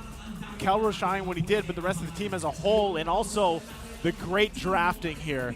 Let's go ahead and throw it over on stage with Mara and Hans to hear from ONIC Philippines. Congratulations to ONIC! Job well done! What a sweep! Okay, meron akong tanong. Nasaan si Ato Max? Andito sa likod. Ayun! May napansin kami. May Louis pick kanina, si Super Friends. Idea mo ba yon? Kasi ikaw pala ang #1 na nagpipick, Louis pick, the most for all of MPL Philippines. So, was that your idea for that Louis pick? Hindi. Favorite hero kasi yun ni Madam, yung boss namin. Kaya nilabas namin. Para sa kanya yung Louis pick. At bakit gana siya ngayon dun sa draft nyo or ngayon sa meta? Bakit siya yung napili? Kasi yung mga players sobrang talented talaga nila sa pagbabasa ng mapa eh. Kaya parang naka-map hack sila. Lalo yung mga cores. Kaya sakto-sakto sa kanila yung Louis pick. So far, kita naman natin with the level of style na ginawa nila on that one. I want to talk to another coach. Coach, why not? Parang iba yung gising ng ONIC PH ngayon compared to the first day that we've seen you. What's the difference with ONIC PH ngayon kontra sa RSG? Siguro isa doon yung pride talaga eh. Kumbaga, medyo, di sugarcoat, pangit performance kahapon. So, kagabi pa lang, gigil na silang bumawi. That is exactly what they did. Bawi and redemption. Ano naman yung tanong ko sa'yo? Siyempre, may bago tayo dito. Si Coach Wynat, King Kong, Kelra. We have new addition with Eto Max. Yep. Paano nagbago ngayon yung ONIC this season with the new addition? Sabi nga kasi nila, kayo na daw ang bagong super team. Di po kami super team, masisipag lang kami lahat. Masisipag. So anong pinagbago ngayon with the new addition? Super family. Super fam! All right, let's give a round of applause to the new Super Fam ONIC Philippines. You may now take your bow and take your walk of victory. Something a little different galing kay Boss A. I'm not used to him being so nice and, giving the family word. Pero it's nice to see it as well. Super modest. Supermodel. Supermodel. Supermodel. Tingnan natin kung paano nga ba to nagawa ng ONIC Philippines. So we're gonna go back to our casters. Pass. Thank you very much, Mara and Hans, and also for ONIC Philippines again, congratulations to them. To me, these are the makings of a super team. So, love to see it, kind of things unfold here, of course, for the lineup that they have. I think it's very exciting anytime that you get to watch a team like this that has a lot of, veterancy and new faces. But Wolf, go ahead and take us through it for this game too.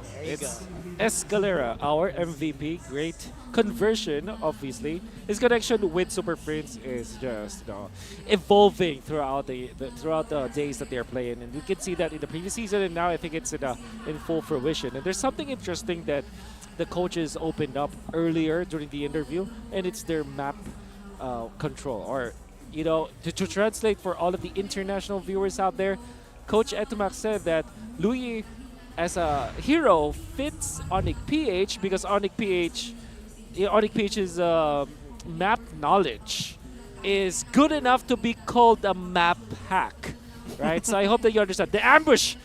This is They're not actually hacked. Not literal. Not literal. And this is what? Take note. March 17th, Ray Ash clipped this. March 17th, we officially call it the ambush. The ambush. That's right. But then again, going back, it really fits the profile of ONIC PH because sometimes superstars are super good because of their in-game knowledge and sometimes their map knowledge, their spatial intelligence, and that definitely is present in ONIC, and it makes a lot of sense that was the pick for them, and they made a great play around this Lord area, then eventually just took it down. And then look at Kelra picking up the Athena Shield afterwards because he was bombarded by the Virus Spell, and then when he saw the opening, just pop the ultimate, all business for Mr. Kelra. Oh man, again, I love to see the current meta forming. And I love the fact that we have some of this variation in these picks. And you mentioned earlier, we even got to see that glimpse of the statistic there. Etu Max, what he brings, to this lineup, and how it how I hope to see that continually evolve here over the course of the regular season. Because this is not a pick or a lineup, even from game 1 to game 2, that you would expect. Yeah, double support maybe, right? But a Louis Yi popping up when Etu Max isn't fielded and playing, that's not something you're expecting. And it worked out really well for them. I love to see ONIC like this, not completely revolving around a superstar player, but basically using the knowledge that a superstar player brings to the table to get that win. As there's a saying, there's an old saying, every super team needs a super coach, right? I have not heard that saying, Wolf. All right, well, now you've heard it. Now you did. But that's for ONIC, the mixture of coaches that they have. So they have a life coach through Coach Wynut. They have an analyst, or the quiet technical coach with Coach Bam. And they have Boss A. They have Boss A, well. But I guess you always have to have that coach, that ex-good player coach. For example, Coach Trevor. Very important for the wins of Echo back then, and now it's Etu Max.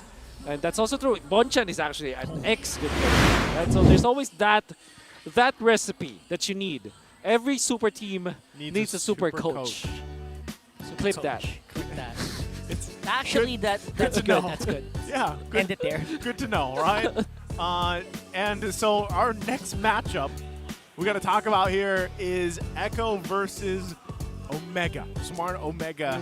And, we talked a lot about Etu Max and even Kelra. Well, now we're going to see the teams play it out to round out week 1. Echo, are they still the Express? Talking about super teams and everything else, they were before, seasons ago, the original super team, right? So we'll see exactly how that pans out, but we are going to be taking a short break. Again, I'm nice to this is Rockhart Wolf. We'll be back after the short break for the last match of the day.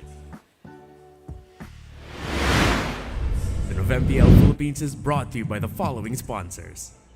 Smart, the official telco partner of MPL Philippines Season 13. Infinix GT Series, outplay the rest.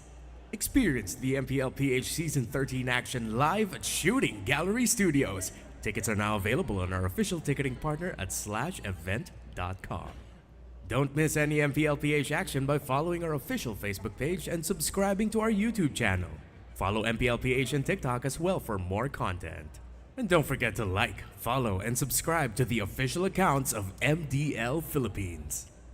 To ensure the equality and fairness of our games, MPL Philippines is also monitored and supervised by the Games and Amusements Board.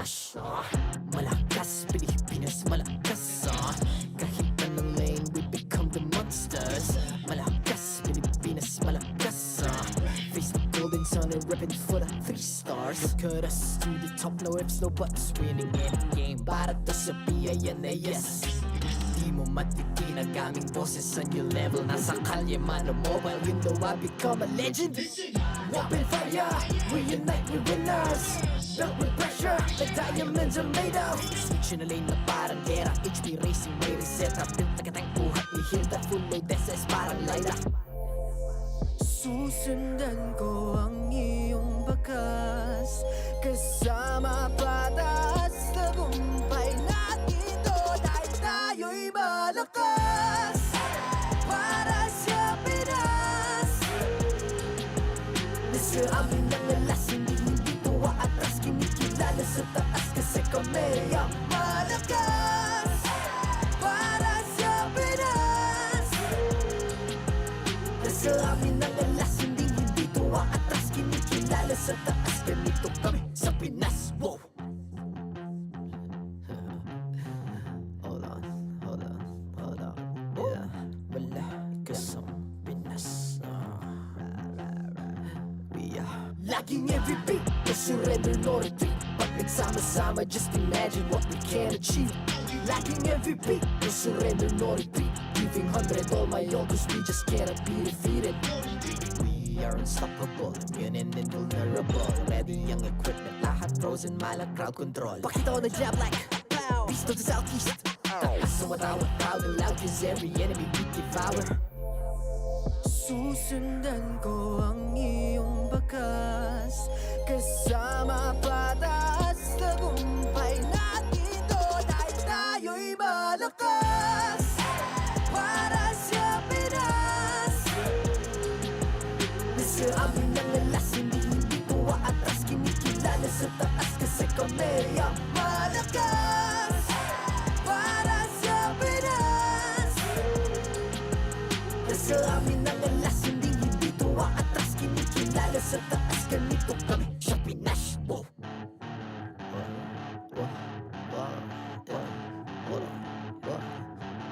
Malakas, Pilipinas malakas Kahit anong lane, we become the monsters Malakas, Pilipinas malakas Face the golden sun and reppin' for the 3 stars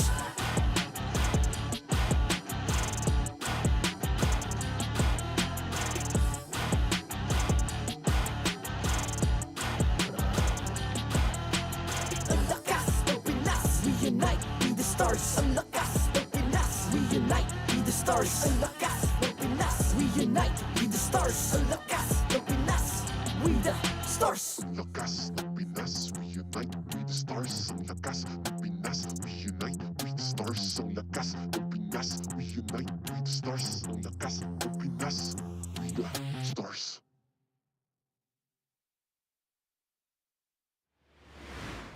The 13th season of MPL Philippines is brought to you by the following sponsors. Smart, the official telco partner of MPL Philippines Season 13. Infinix GT Series, outplay the rest. Experience the MPL PH Season 13 action live at Shooting Gallery Studios. Tickets are now available on our official ticketing partner at /event.com. Don't miss any MPL PH action by following our official Facebook page and subscribing to our YouTube channel. Follow MPL PH on TikTok as well for more content. And don't forget to like, follow, and subscribe to the official accounts of MDL Philippines. To ensure the equality and fairness of our games, MPL Philippines is also monitored and supervised by the Games and Amusements Board.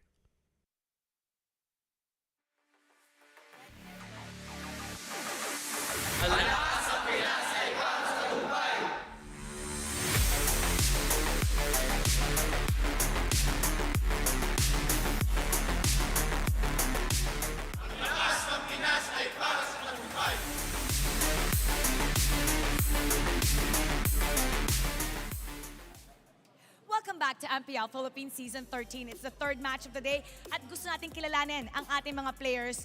Kasama na dito ang Echo. Alright, Sanji, ko yung mauuna, fill in the blanks. I'm an MPL player, of course. Of course, we're drinking energy drinks. Drinking energy drinks, okay. I'm an MPL player, of course. Nahiya ako sa interview. Tama. I'm Tama nga an naman. MPL player, of course. Lagi akong puyat. Laging puyat. Always sleepy. I'm an MPL player, of course. Lagi akong ready. I'm an MPL player, of course. Trash talker kami. Oo nga naman, trash talkan sila. Yan pa si Carl. We are MPL players, of course. Pinapanood namin yung highlights pag uwi namin. I'm MPL players, of course. Of course, I'm loud and proud. loud Go. and proud. They're MPL players. Of course, Hans, what do you have?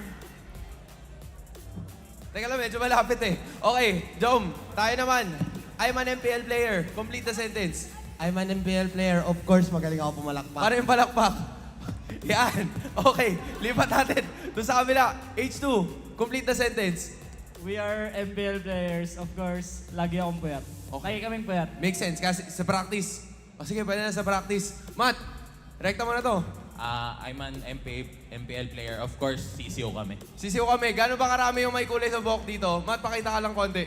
Yan. So, blondie. Tapos, dito sa kabila. Humarap kayo dito. Kasi kayo may kulay yung buhok eh. Ayan, siya. Tapos, andun na naman si Wes. Ang daming may kulay na buhok dito sa Smart Omega. Kaya siguro kayo tinawag na sisiw ni Manjin. Pero yun na yun, guys. Bato na natin sa mga casters. Casters, pasok. For this one. Well, great to hear from you, Mara and Hans over there with the players, of course. Now we have made it here to the final matchup to round out week one, number 1 for season 13. What is up, guys? I'm Nice, who joined here with, once again, the Titos of the desk, Rockhart, Wolf. How are we feeling? We're feeling like a Tito. Is that official? Is that official? Nah. Okay, yeah. Feeling old. That's what I'm feeling. Well, you put it that way. Yeah. Well, I'm feeling young, so I'll Great. I'll leave you there, Wolf. But let's talk about the headline for this matchup, of course. Welcome back to MPL, MDL graduates. Right now, wow, who could we be talking about here, Rockhart? Yeah, we're talking about players from MPL Philippines Season 2. And actually, you know what's funny? When we were they were talking to us earlier, they said they're gonna put up some players just so they can know. Outplayed in Zaida. They're playing today. They are. They are. And they have their, what do they call this? We call it toga in the Philippines. The hat? The hat. The yeah. graduation hat? Yeah. I think it's... Just I think that's graduation hat. universal, man. Oh, is it universal? I think, right? Toga? I don't Oh, know. I could okay. be wrong. Okay. Well, I can't remember my graduation so long yeah, ago. it was so... Anyways, outplayed inside bright future ahead of them for sure.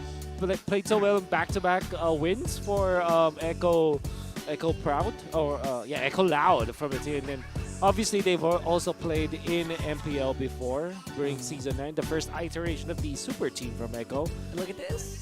Wow. It's a huge barangay graduation. The entirety of the Smart Omega Neo squad is here. The array of the new barangay.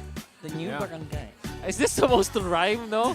The array of the new barangay. I don't. Okay. The array of the new barangay. I don't think it's a riddle, or I mean, Okay. I don't think it's a rhyme here. Okay, all right, very well. That's Luis. That's Rail or how do you pronounce it? How do you pronounce it? I asked myself the same question. Trial, yeah. Let's It's call it Ryle. Ryle. Yeah, it's Ryle. Okay, then Mark, and then West. Obviously, great performance actually, but they kind of they fell off in the end. But this is a match, anyways, of the finals. So there's a lot of promise for this new Omega squad. And the thing is, they're going to be playing alongside each other, going up against Echo. I think that this might be the better decision in a way that you kind of have that chemistry going already.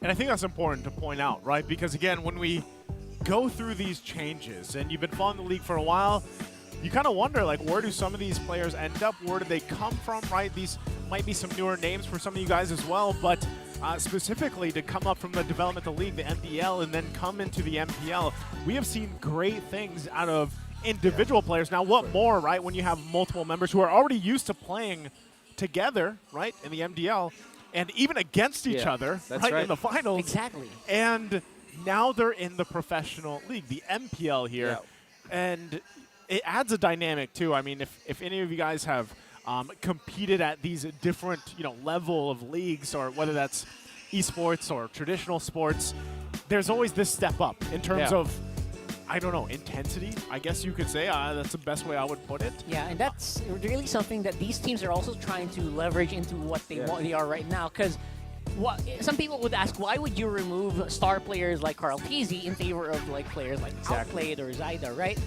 Man, the knowledge that these guys have against each other, you can't underestimate that. That's something that's really golden. Yeah. And I love that teams are putting that to use. And by the way, there's a lot of preparation in between MPL Season 12 and Season 13. So obviously, whatever we're seeing from teams right now, especially with teams that have multiple players in multiple roles, it means that they have rehearsed that kind of composition of the configuration. And with that, we're going to go ahead and once again welcome our marshals out here for the last match of week number 1. These guys have been doing amazing work for the fairness and integrity of the game. It's Chico, Jeff, Patrick, and Wilbur once again. So they take their bows here, and we get ready to welcome the teams out on stage.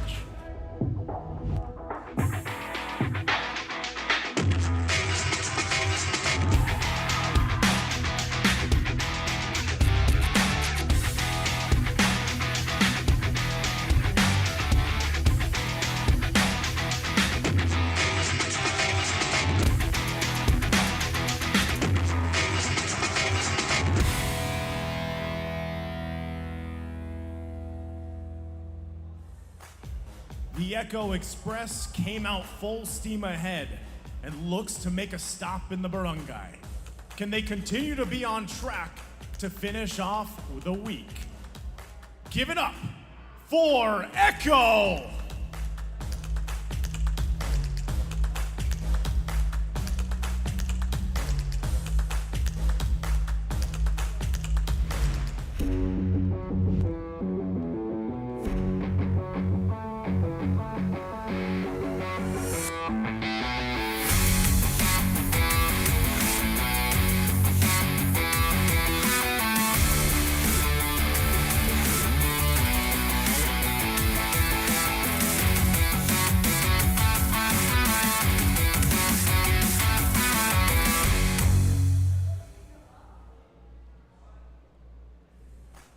This newer version of the barangay has more to prove as they look to close out the week with a win. Can they stop the Express from passing through? Ladies and gentlemen, give it up for Smart Omega!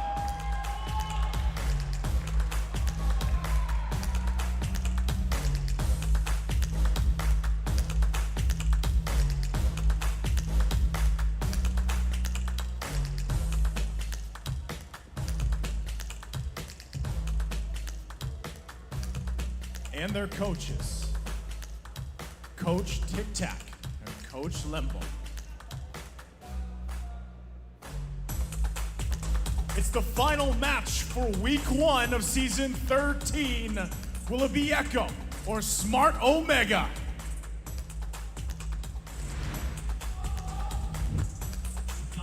And we are seeing the lineup here for Echo. We got Outplayed, Zyda, Sanji Sanford, and JP. What a young lineup led by one of the most veteran players here in the MPL Philippines. Yeah. Now going to be featuring how well they have developed Outplayed as well as Zyda, how long they have been marinating over the MDL scene, and now they're going to be ready to cook, as we would say. Now, they'll be facing against Smart Omega, that's West, that's Mattzilla, that's Ryle, that's Luis, as well as Mart. Yeah, with this lineup, again, a very new version of Smart Omega for a lot of people, and with that, I feel like still they're trying to make their mark in a way that, there's experience there that they had, of course, in MPL, but this is a different stage, right, entirely, and they're up against still a lot of veterancy here across from them right now. Even as familiar as they might be against some of the members here for Echo, there's a lot of work that Smart Omega has to do, and the same can even be said for Echo once again, still chasing after a lot of those goals that they have with the rise that we saw from even the previous year, right, for Echo. So I feel like this is a story of both teams having a lot to prove for the rest of their fan bases, the world here, even with the experience that they have in their own in their own way. So this is a very exciting matchup here to round out week 1, which I can say there's been a lot of sweeps for week 1. Maybe a little more than I had hoped, because I love those 3-game series, don't get me wrong. So I'm hoping at least here, maybe this is the one where once again to round out today, we get a 3-game series against these two teams that, like we said earlier, they have a lot of familiarity here, right? But still, I feel like with the advantage that Echo might have in terms of the San duo or having even JP there, is working around that experience that they have going against this young, not in a way, it's like a young blood Smart Omega. Oh, bro, don't even get me started on young. Watching these players, man, I just realized what generation of players is this already. Way different from where we saw in the first seasons. And yeah, this is also a showcase of how much our MDL players have grown. What's the result of growing, of the experience they've taken from the developmental league, which right now is running global bans. So this is something that maybe you'd be interested in as well. Do you guys think that would work in the MPL? Okay. I'm just throwing that out there. Today is a day of hot takes from Wolf, and I don't like it in MPL. You don't like it? I don't like it in MPL. Period. We'll leave it at that. Yeah, that's right? it. You don't need to explain. Save it for a podcast. Same for a huge podcast. That's a huge podcast, man. That's my man. So many people will have so many takes on that, but the majority I've also heard, yeah, that's not going to work here. Yeah, because again, I like what they're doing in the MDL though. Like it leaves, I feel like that's the area for this experimentation. A little bit of flavor, whatever you guys want to call it, right? Whether it's flavor, spice, experimentation, everything nice, that works. And I think it works well in that environment. But of course, for the MPL here, I think one thing too that you can take, while we kind of dig into this later on with the keys to victory here, but for Smart Omega even, like they for the longest time had a very specific play style. Whenever you think a lot of these teams, they have a very specific play style. Remember, Smart Omega for the longest time, if you guys haven't been watching in the previous seasons, was a team known for what we called the Omega timers. That's right. Like which was the golden 18-minute mark? I think it was. That's right. Well, now we're in a phase where like it's rare to get to 18 minutes. Yeah, yeah. Unless you're blacklist, watch out for that 33 minutes. Watch out for that. But I guess you know what? We're not even going to talk about the keys to victory here because we're jumping into the draft for game number 1. So real quick though, while we get through this draft here, Wolf, you might have a couple ideas. What could be the keys to victory for these teams? Oh, I guess allow for Echo to allow Sanji as well as Sanford to have an active combo. So which is crazy because both Arlott as well as Fermis are great combos for Sanji and Sanford. Yeah, so that's out of the table. But yeah, I think Sanji and Sanford needs to be aggressive, and then for Omega, really have to utilize Matt Zilla. He's a great player, great leader, up and coming leader as for the team, and I think that this might be the time where they should be leveraging Matt even more. Like, give him a good matchup, give him a good assassin hero or something, and allow him to go ham. Man, I even remember like last season when some of the first times that we saw Matt like perform in the MPL. Yeah, Sir Matt. He had a lot of great moments, but then he also had a lot of struggling moments, right? So I would say, based off, it is only week 1, I would love to see that challenge against him, right? Like, set the tone here in the jungle if he can and really build off that. So I feel like if you're Smart Omega, go ahead and build that draft around allowing that, that start for him.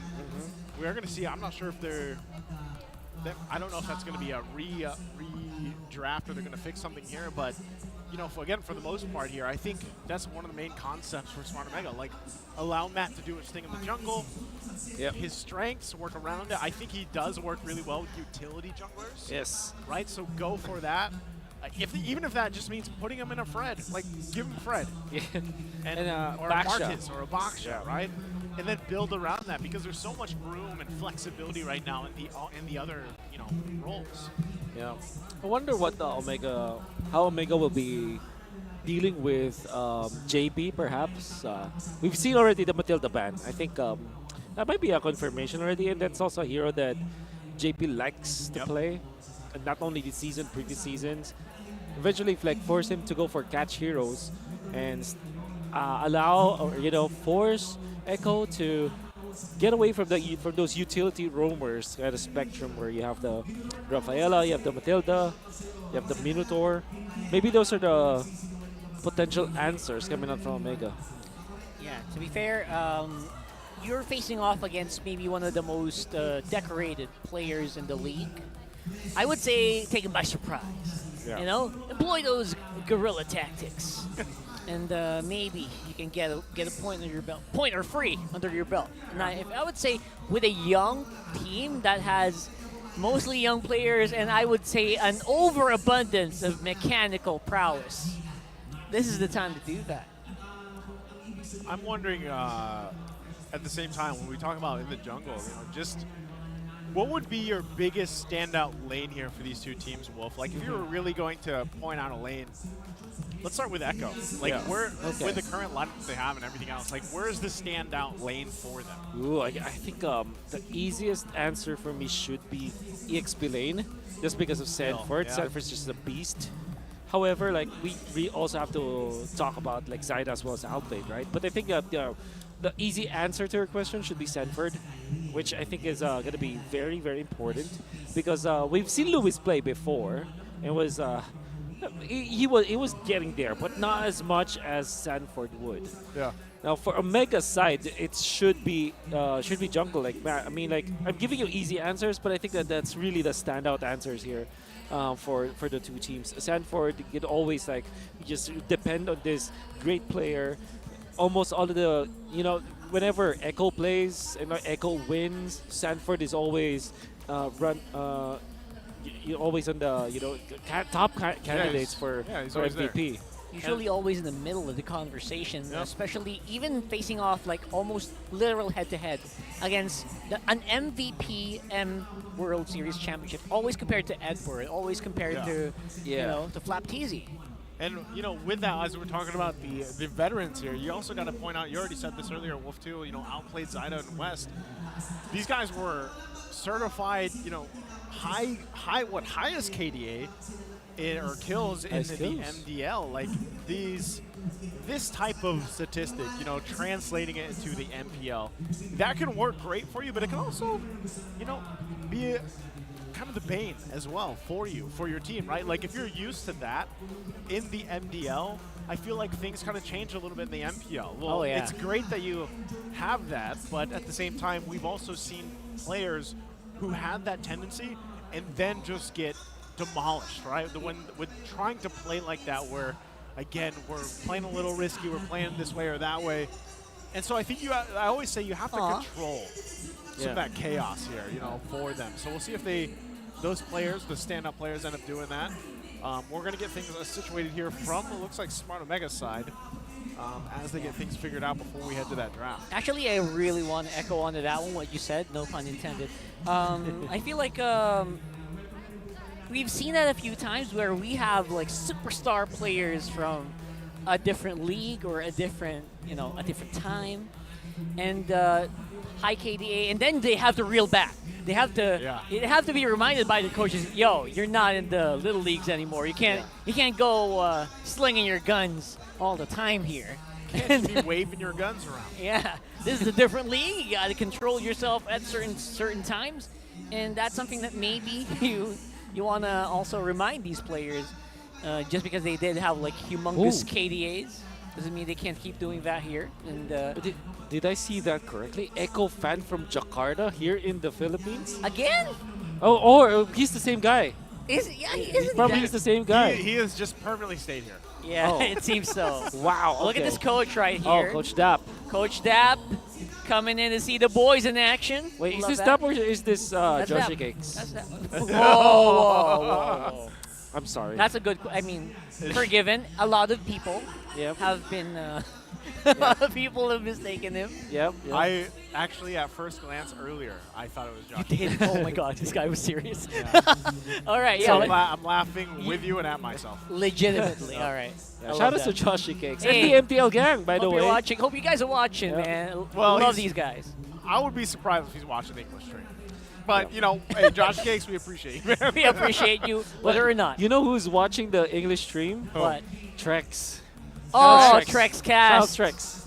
I Love don't know that actually guy. if Trex is watching now, and I just want to give him a shout out. Shout out to you, Trex. Big shout out to our dear friend Trex, and Yes. I know it's quite early over there, you know, so Oh, make it sure really you, is, isn't make it? sure you eat your cereal, man. You know, real quick too, again, we're seconds away from getting things situated here. Zyda holds the all-time MDL PH Turtle and Lord kills with 143 and 99. AKA the retry god of MDL. AKA the objective man. The objective man. The objective Okay. man. The objective man. It's weird if you put it in different contexts, isn't it? Like, you know, No, objectives? What you do you walk- mean? No, What do you mean? You go through life with the objective. Yeah. Yeah. Wolf, Okay. what is Of your course. objective from My- a day-to-day basis? My objective. Wake up, make coffee. Yes. Coffee art. Yes. Make good latte. Make a myself podcast. feel better with the caffeine running through my veins. See? Make a podcast. Hey. And admire my friends. I thought you were going to say admire myself. Nah. In the mirror. Hey. Hey, we're back. We're back. We're back from Okay. draft. And, you know, again, thank you for everybody sitting tight with us. It's been a fun week number 1 here, opening up season 13. And now we are down to the last band for the first phase from Smart Omega. Interesting bands came out, though, from Echo. You know, based off what we saw from the previous games, the previous matches, that's Joy being taken out for the last phase here. So we'll see. First pick comes out right away, Novaria. It's the Novaria, and then you answer no Arlet, so you go for Ruby here for Omega, maybe Ruby Fred. X-Borg has been the choice. Ruby X-Borg. Do we go for good, or maybe Carry? Oh, Baxia. Of course, the Matzilla special. We're talking about. You're not straying not straying too far from the apple field here. Whoa, Blitz draft coming out from Echo. And that's going to be the carry. Maybe get their jungler now. Fredrin is open. It's great with the Novaria, typically. Or the Barretts, actually.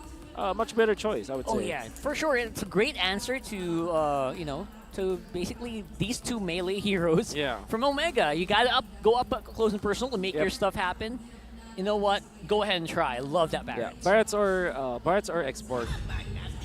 All right. Perfect. You got it. Got him. So you go. So you go X-Borg now for Omega, or you go Claude. Because you need a win condition. I mean, ONIC. Oh, sorry. It was RSG. In the previous game. The previous game. They missed out on that. They missed out on that. Omega needs to learn from that. Just keep it going, Wolf. I'm going to admire you. Okay. And That's your a theme, predictions. theme for today is learning, right? Learning from the previous. I thought you were saying admiration. Admiration and learning. All right. They can go hand in hand. Come on, Claude. Okay. Make it up. Make yourself known, Claude. All right, Claude or X-Borg. That's Stop what I'm hiding. looking at. That's All right. what Wolf is calling, ladies and gentlemen. Wolf is calling Claude or X-Board. You know you want Okay. to. Yeah. Let's limit ourselves to 2 guesses. Oh, man. Harith. I mean, you guys have been calling it since match 1 and match 2. Now it comes out in match 3. I just want to let you know I still admire you, Wolf. Even though you were wrong. Thank you, nice. That means a lot to me. It's not often. But Wolf, hey, you know what? You're still on point. No, you jinxed it. You pointed it out. No, he's got pointed it got out. the last 4 picks locked in. But that's Okay. the Harith. How are we feeling about the Harith locked in here for Smart Omega, Wolf? I like it a lot because it is definitely the hero that answers the carry in the laning stage. Yes, sir. Great in the mid game as well. And then you have 2 sources of lockdown, so you always have to look for that if you are Harith. Maybe typically Harith is paired with Kaja, for example, or Franco that really locks down opponents, and then you just piggyback off of that. But you also have the Ruby, which is a great source of lockdown, anyways. So yeah, to answer your question, looks good. However, the problem here is that they might not have enough of reach against this Novaria. That's so true. They definitely need a dive kind of EXP lane here from Omega. With this, you kind of lock down your main range advantage. You basically let your opponent know that this is the range that I can reach. Yeah. And that means they will have to really compensate hard on a long-range mage Yes, for the sir. mid if they want to answer. Oh. Good bands. Good bands, definitely. CC taken out for the last one here. Xborg as well on the other side. So, what does this leave us for Smart Omega? Okay, they need a maybe a Loye, yeah, sure. Angela. So This is a whole lot of not expected. Yes, 100%. Which means that Echo, I mean, you can. There's the classic counter to both Harith and Angela is the Esmeralda, but that's very unlikely to be picked up. I think the Echo might just consider getting a locked up like a one-shot Sanford hero, like maybe Lapo or Yuzhong, with Yuzhong being one of the top ones in mind. Love it. Love And it. maybe with no Minotaur, maybe they just go Grok or Tigreal. Okay. I think the fact too that Echo already has a lot of the vision with the Novaria. Oh, gotcha. Wow. So this makes it work really well. Like this is the Benedetta then on top of it. Classic Sanford. Yeah, this is a classic Sanford, but I love that they have Novaria. It gives vision, right? And then you pair it up with the Kaja. Like this is a spotter kind of approach, right? Yeah. Like they spot it out, they get the Kaja who doesn't have to go searching, checking these bushes and everything else to get the Divine Judgment off the right target.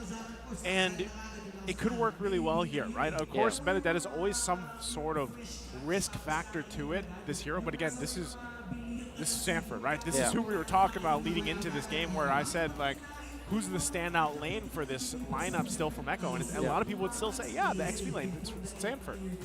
Lapu, Yuzhong. Whoa, okay. Wow. That's a glue. So much surprises. I mean, Omega, you can see the last 3 picks that they did, Harith, Angela, as well as Glue, you almost never see this. They're basically trying to see if they can throw off Echo here, who are very well known for control of their lanes. You know what? They made the opposite. They made the heroes that can really throw off those lane controls and maybe steer it more towards the team fighting side of things. I'm also wondering, like, with so much here, as we take a look at the audience prediction, 70% for Echo, but again with so much shielding, sustainability that could happen here from Smart Omega's lineup, Echo's going to have to kind of answer that really quickly, for the most part. And I'm not sure about this, by the way, but I'm looking behind me and I see Khalid for some reason on the screen. Yeah, so I don't know if that was actually a Benedetta or if that was a Khalid. Oh. So that could have just been a Let's double check. Yeah, but I heard that your body suffers. So yeah, so it's usually Benedetta. we'll find out as we jump here. The drums are going once again for Echo, still here in Season 13. We jump into Land of Dawn for the last match to round out week number 1 here. You get a good look at both junglers getting set up, situated, and it is going to be okay. It is a Benedetta, so I was going to say, the Khalid threw me off here inside the MPL arena. Yep. Right now. Feels good. We're back. Oh, double leash coming out from Echo, and okay, so I looked at I have confirmed that it was Sanford as well as Outplayed that helped the bats, that helped Zyda take the jungle easily. So if you're going to be looking at the pace for Zyda, this is important to take note because usually Baksha outspeeds everyone from the jungling, and Bats is not the fastest jungler. But because of the movements coming out from Echo, Zyda is actually matching up well when it comes to the clear speed on the jungle. Yeah, that Baksha definitely something that, aside from it clears fast, it moves so much quicker, right? Yep. So that's something that they're bridging. They're trying to bridge that difference between the junglers with that mid and support. Yep.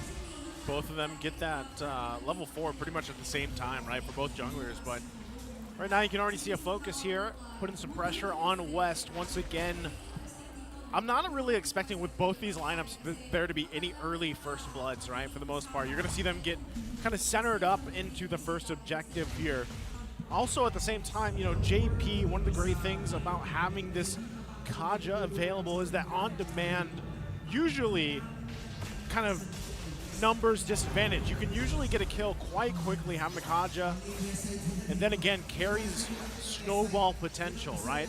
So they're getting really close to those level 4s up top in the XP lane. Now they'll make their way for the objective here. Smart Omega in position for members against the 4 of Echo. Looks really good so far for Omega. Their melee heroes really making sure they can zone out Zyda, who is actually quite busy with the purple buff right now. But he will be here in time. He has Retribution in hand as well. And Sanford, he's making marked life here in the mid lane so much more difficult than it should be, even forcing a flicker out of the glue. And there you go, Zyda securing that turtle. The fight could still go for Omega, but they decide to pull back. And some important clarifications here. This is an EX Plane Ruby and a glue in the wrong role. That's why Marked was actually wearing the conceal boots. But when he tried to get a level 4, Sanford was smart enough to take down the Marked and force that flicker. Huge. Right now here, West, obviously, if you're a Harith, you want to leverage your ability to duel early on against the carrier, else, you know what, you might have problems later. Yeah. So yeah, he's trying to do that even the 1v2 right now.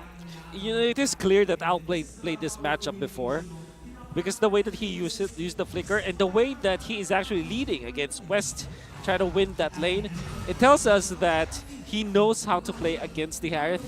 He's not overextending. So Echo really prepared for this match. Yeah, sure. the way that they're moving around the map shows it, but still, you know, with either team. What? What? Not gonna That's land a that. very... Did you see that item Rose pickup? Gold Meteor. What is First that? item. We have to ask that later for sure, but for now, yeah, it's Sanford and Louise wailing on each other. But yeah, what's up with that, Wolf? What's up with that that? You have a about? little bit of damage and a lot of defense on that. It's like a, it's not a double-edged sword, but it's like a holding a shield and a sword. It's like a broadsword. It's a rose and a meteor sword. Yes, sir.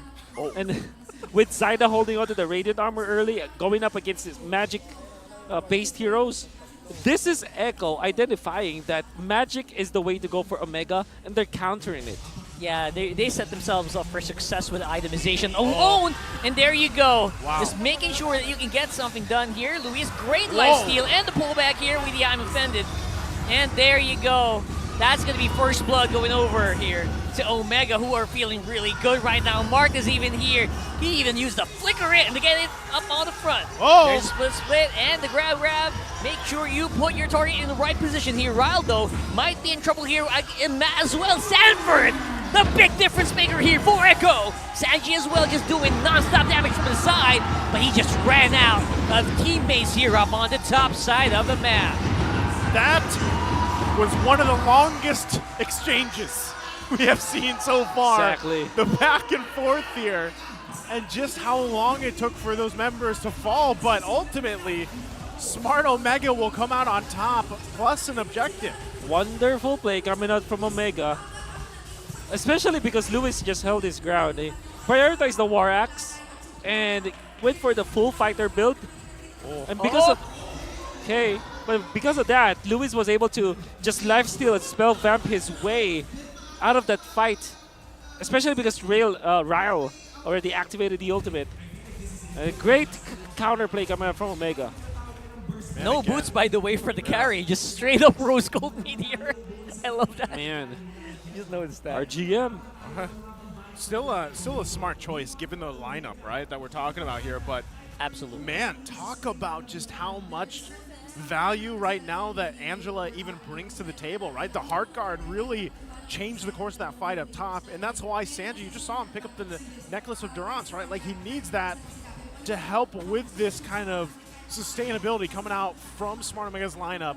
So you can see them put a lot of pressure here too. Sanford also picking up the next big item to help deal with a lot of the sustain. The HP bars of Omega are very deceptive all around, right? Luis is going to get his HP back immediately almost. Mark can go split up if he's in trouble. Alongside the heart guard, it's becoming very apparent that Omega has thought of this. Yep.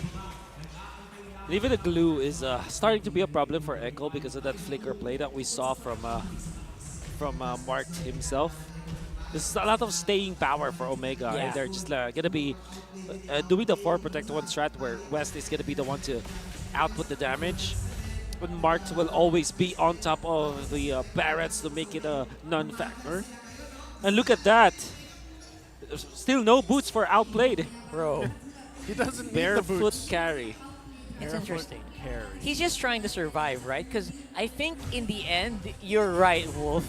Omega and Echo knows this. They just need to build magic resist because it's all gonna be up to the Harith later on. Yeah, that's what I'm saying. Like, as the game goes on, and you already deal with a lot of the sustainability for Smart Omega. Like, Echo is trying to play that long game here, working around the lineup that they have to. They know that outplayed, all he needs to do is also farm up here.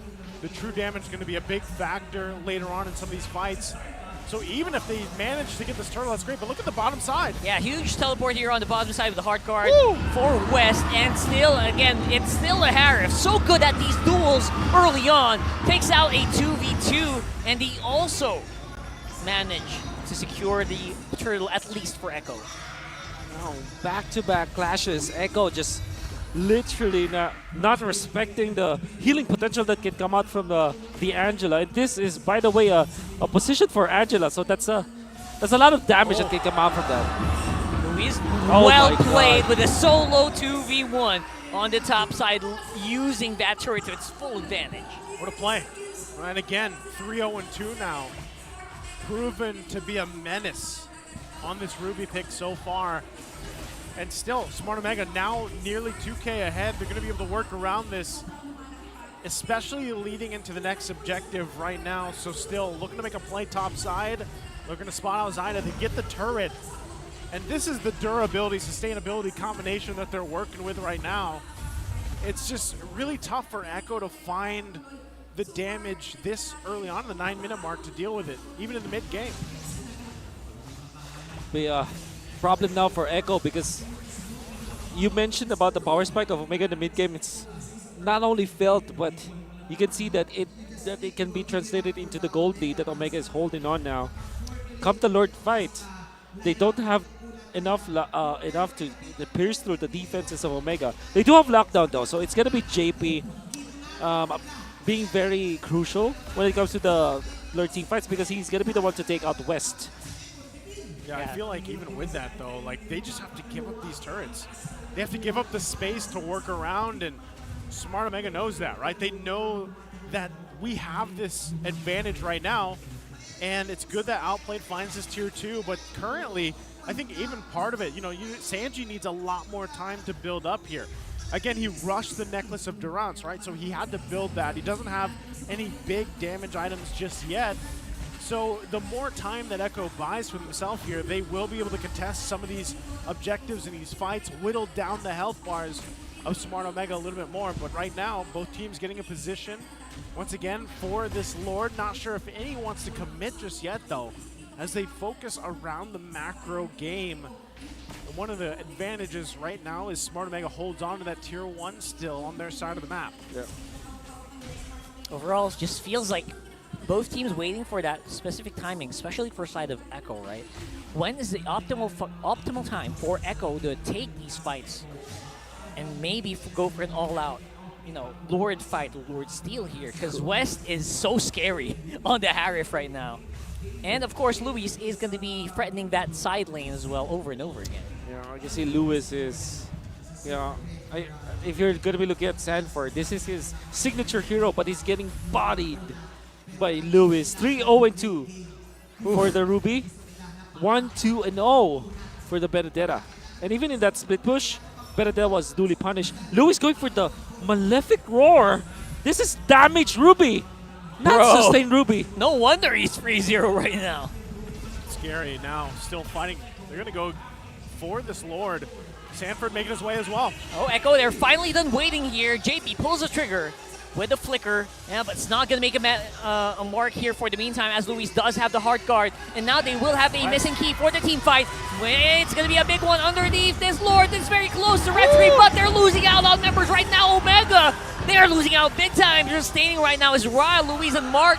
But who is going to be left alone? Who is going to be left standing here? It looks like Outplayed might be in trouble. He already used the flicker as well. Luis and Mark are going for the chase. Flicker already used by Ra as well. Lord is walking on bottom side here.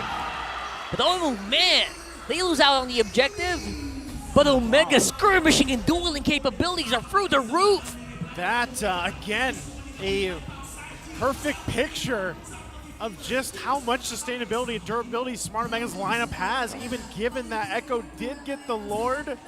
They won some of the battle, but Smart Omega just holding it together still. And that's bad news for Echo, despite them getting the Lord. Because there is something that we have confirmed in this mid game that we're looking at. Omega only made the bad decision to utilize the hard guard onto Lewis, and that's understandable because Lewis was in trouble. But then, if we think about it, the next fight that happens, make sure that Lewis is not positioning is not compromised. Pop the hard guard onto West. They're gonna be a-okay. Because man, Zaida had to really dig deep into his bag of tricks just to punish Omega. He had actually the most ideal Barrett's performance where he was able to utilize the Daytona's wake up onto West and then throw it over to Matt so that he stuns 2 people and then he gets the retribution. Yeah. That's the most ideal scenario. Might not happen again for Echo. You know what's surprising? We haven't seen that kind of Barrett's play in a while here. Exactly. That's in the the last dream. In the That's weekend. the dream. Yeah. And a lot of people will point that out. But then we see it from someone who is from MDL. I love that here right now. All the Barrett's mains. The Barrett's mains right now. Yep. Not a hero I'd pick, but I respect it. So, you know, again, it's funny because it is such an effective hero, and the way that it's played here by Zaida right now can really turn the tide of these later on Lord fights, right? Outplayed as well has to be able to position himself in a better situation, and I know that's probably difficult given the fact that everything that Smart Omega's throwing at him is tough to deal with, especially. Okay, we're going to get a situation there again with the heart working against the heart guard and everything else, right?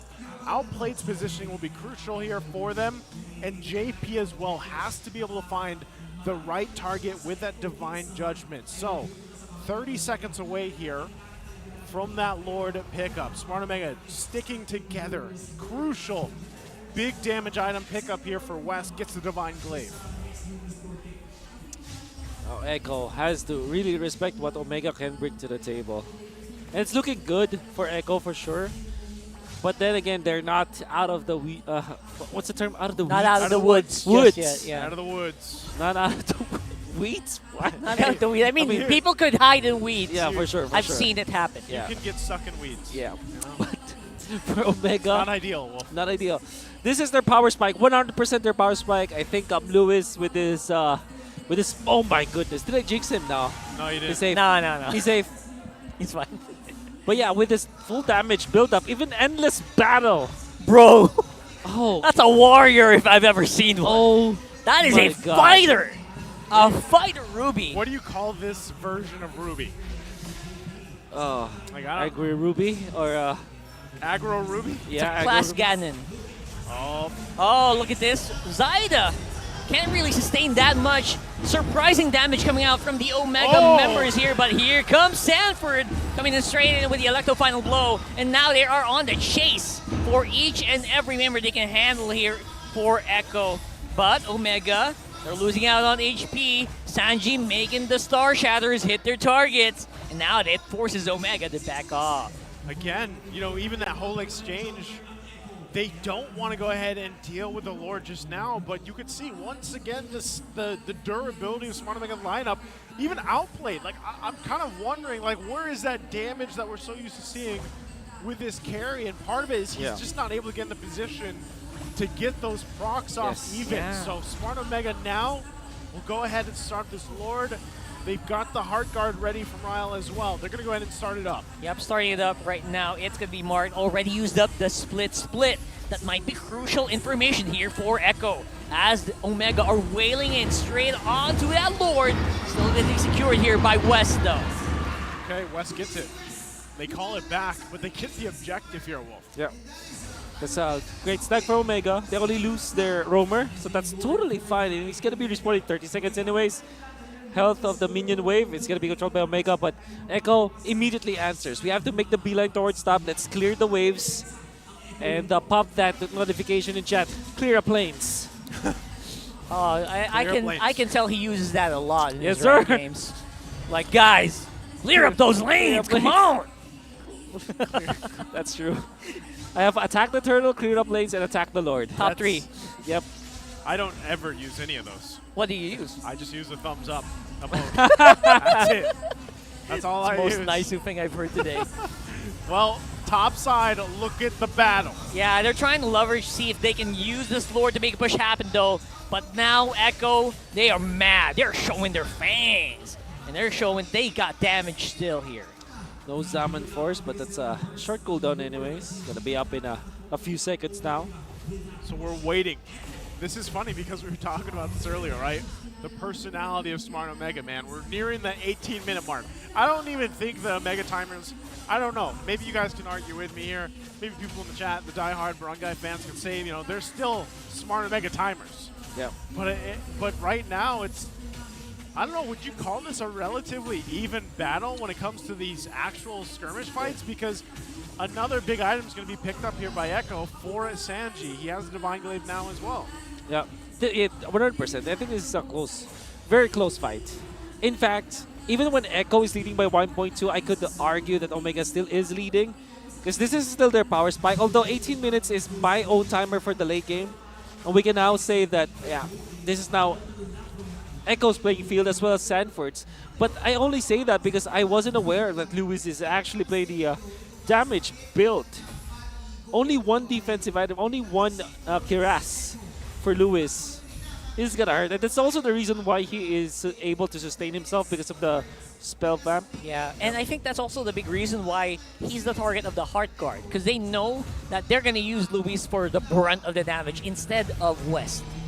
Yeah, like West comes in and cleans up with magic damage, you know, especially when there's Zaman Force available. But I still feel like if you're Smart Omega, one of the major things you have to watch out for with Sanford being on the signature pick, the Benedetta, is that side lane pressure. You can even see him setting up for it, right? And that's kind of something you have to deal with, especially when these Lord dances come up, right? Sanford's going to be putting the pressure there, and they might decide, you know what, Luis, go deal with it. But then you lose a lot of that CC potential that Ruby brings to these team fights. So we'll see if they decide. If Echo decides, hey, we'll just fight it out. You know, full on 5 versus 5, we can do that. We can put pressure in the side lanes. But ultimately, it's up to Echo to decide that, because another factor is, again, Sanji is going to be providing the vision with this Novaria pick. You can see Smart Omega putting themselves here.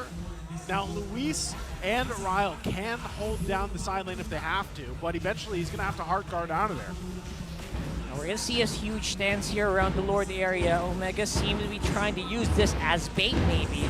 And JP, he's on the side. He's looking for a target. Where is Louise? Where is West right now? JP's positioning as well, waiting patiently. Could make a play with a concealed Divine Judgment if they are able to spot someone out. Lord's going to go ahead and reset, though. They don't want to commit just yet. It isn't a full reset, but right now, Smart Omega taking things slow. There's a little bit of that pressure on the top side as well, but they still have Ryle there, so as they work through it, they're going to be spotted out by Sanji. Oh boy. But neither team taking it a go just yet. Really liking this clue coming up from Omega.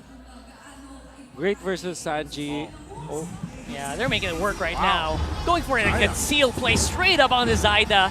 Can't even use Daytona's Welcome. That's the Echo Jungler going down. And who will be next? Outplayed, getting chased down here. That's a double for the Harris. Sanford still on that side of the map. Oh! Shot's going to land from Sanji. Sanji, you cannot let your guard down. Not a second. Luis falls, though. Mortality will keep him alive. Sanford could be in trouble as well. Lord's trying to do his best to help him. And there you go. Championship material here being nullified by the Omega firepower. Had it not been because of the Lord's knockup, Sanford would have gotten more, but Sanji's just outputting so much. And Luis's West is present. No retribution for either sides here. But they're trying to go straight and barrel through that HP of the Lord. Here comes Matt. He's ready to go, and I think Echo might have to let this go. It's going to be a Lord for Smart Omega here. Once again, great fighting from Smart Omega to deal with a lot of the things that Echo is throwing at them. And that would have been huge if Sanford was able to get those extra kills there, but still stopped. I mean, even for a moment, he was just knocked in the air for so long and couldn't even play because of the fact that Luis was there as well with this Ruby pick. Man, Lord MVP, bro. Lord is the MVP for sure. But obviously, Omega played so well. This is how you play against the bats. If you see him in action and there's no Matilda, you know that you can take him out even in the late game where he's very tanky. Right. If you have 5 members just barreling down on that one hero, it's great. And they also saw that Sanford was actually busy in the middle, managing the lanes. That's also another advantage of getting the Angela. Yeah, big Oh, fight no. could start erupting here. Sanford put down on the low. Luis is waiting. He's still got that pullback. Zaida has to charge on out of there, but the Lord charges alongside with him. Marked on the split. Inhibitor tower turret will fall. JP's on conceal. They want to go for it. Sides to cancel it out. Just be happy with the defense.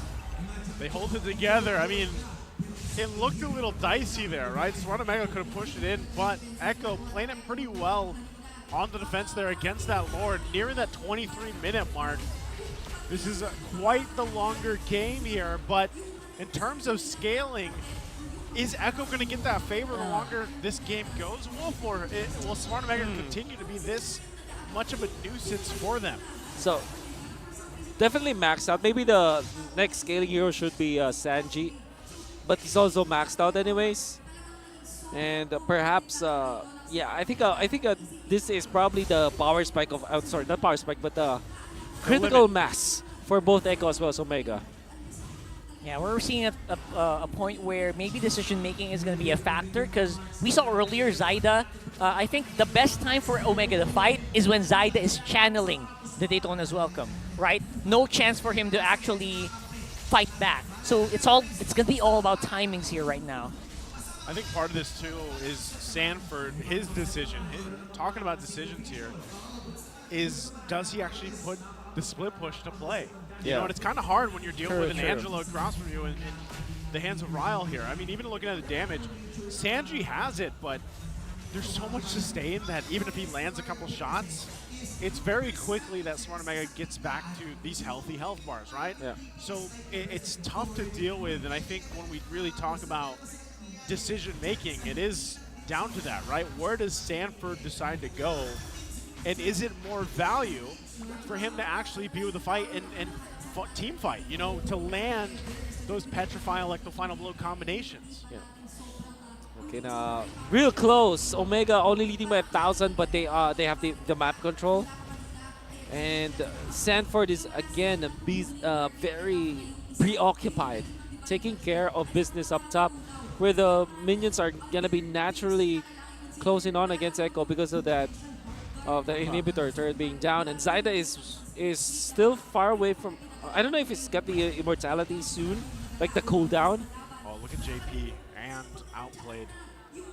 Oh, that's a massive movement up on the top side of the map. Might be worth it to actually go for the Angela, but then if you think about it, Angela can just use the ultimate. I wonder if there's like a Winter Truncheon on the side of Ryle. There is Winter Truncheon, so yeah. They're planted up there. You can buy a lot of time with that. I don't think this is a good decision coming out from Echo because they only will be able to catch the Angela, and that's not worth it just because of that Winter Truncheon that I'm talking about, because you can pop the Heart Guard and get into the fight. Well, they cleared those minions already, so they might have to give a go signal with a conceal play up top. Yeah, all they gotta do is wait. It's a going. three-man push on top side. They are going to pull the trigger, and they take out Ryle. No time to punch. That Winter Truncheon. And Luis is getting punched really hard as well. Here comes Matt with the intercept. He finds on Sanford. Immortality still going to be active here for both of these players. That is a huge W. It was one guy. It's a huge W for Echo, I believe. Huge W. I thought it would be a bad decision, but then again, Ryle did not have an immortality. Had it been that he had the immortality, that would be a bad decision coming out from Echo. But of course, they're world champions for a reason. What a play coming out from JP.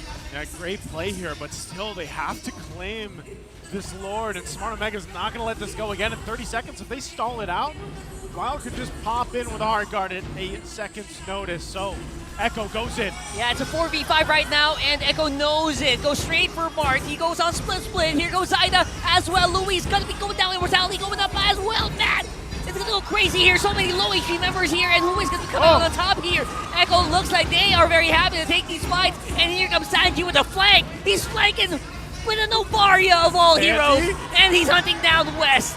Going down is gonna be outplayed though. Here comes That bite from Omega. Hard guard is active as well. Matt is still alive, but they're gonna go push up on the mid.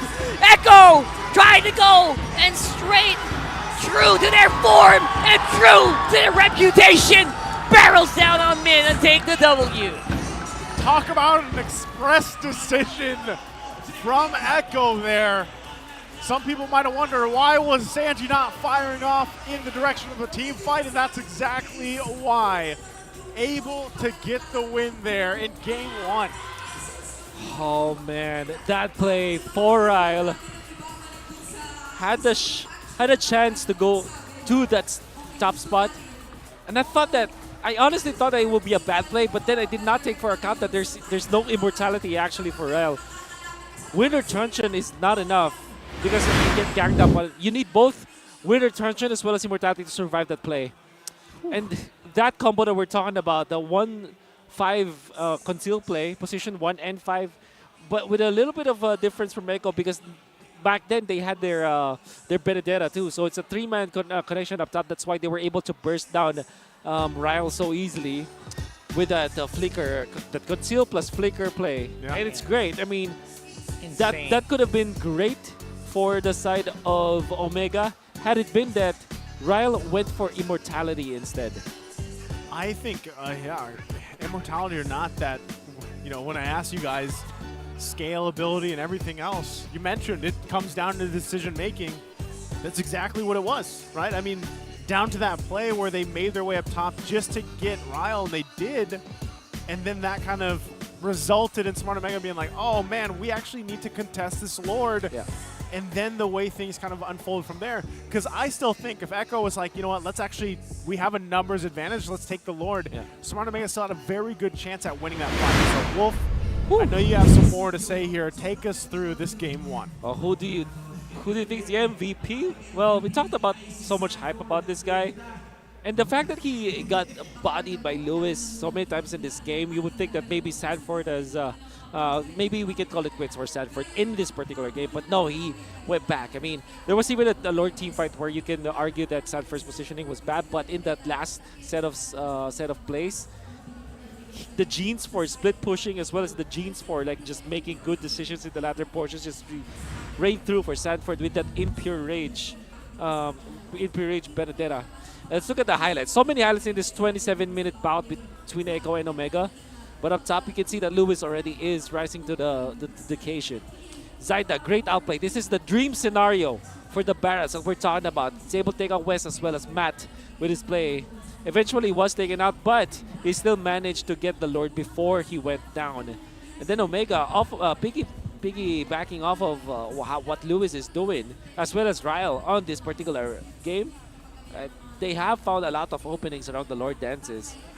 And it will continue to happen. I mean, Zaida's just getting punished. Had it not been for Sanji just taking out Marked and eventually taking out Lewis, this game would have been totally in Omega's hands. But it didn't happen in the end. Again, if you look at this game, a lot of the times it was quite even, for the most part. And for Smart Omega specifically, they had a great lineup. I loved what they brought to the table here, and they executed it pretty well for the majority of the game.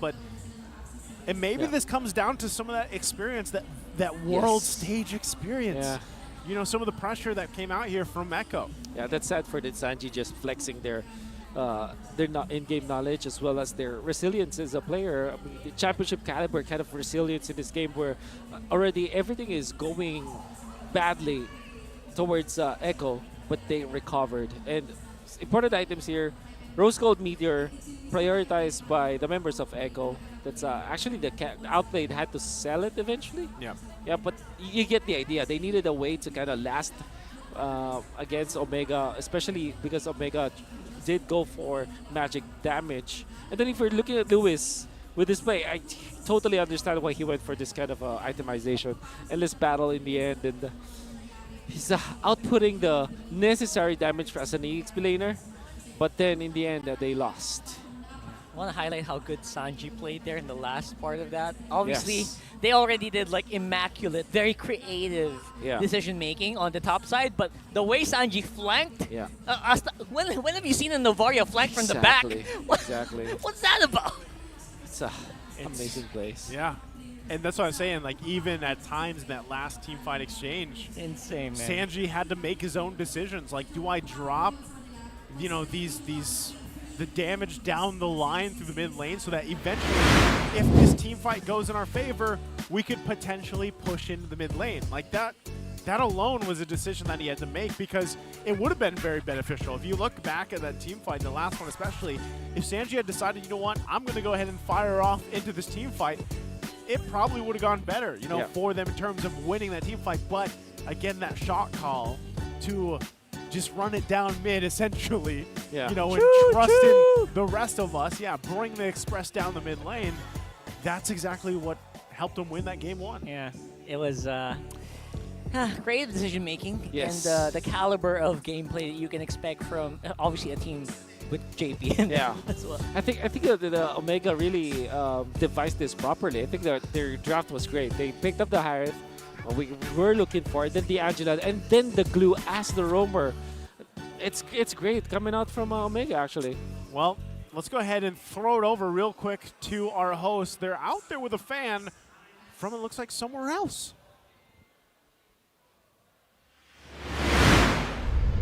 Here in MPL Philippines, we have fans from all over the world. Here with us is Vincent, coming all the way from Indonesia.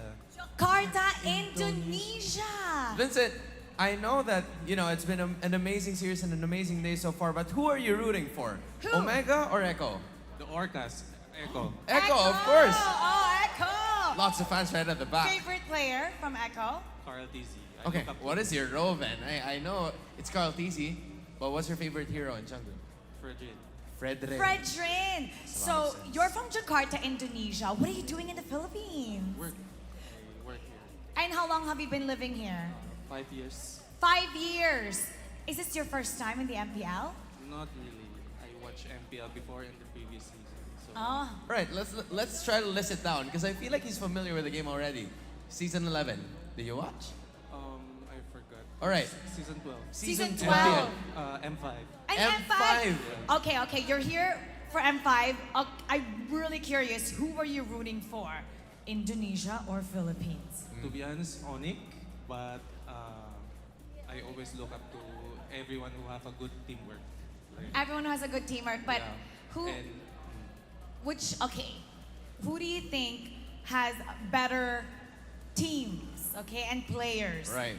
Indonesia or Philippines? That's a tough question. I think the Philippine players have better chemistry. Whoa!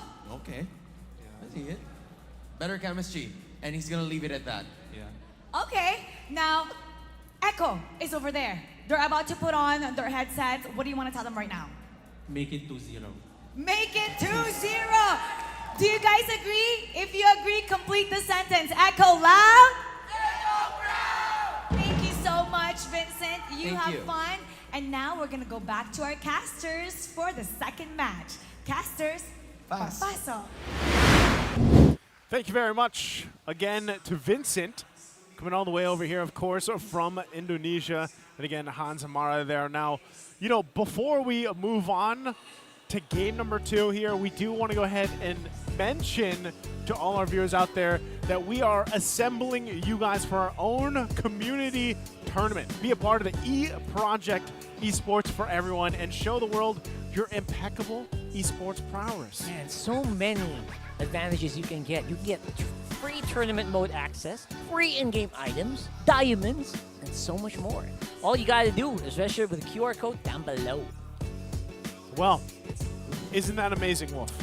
It is amazing. I think I still can't get over the fact that that game happened. Like, there will be a day where we see Carrie and Benedetta going up against Angela Glue and still win because of what JP was able to do. Man.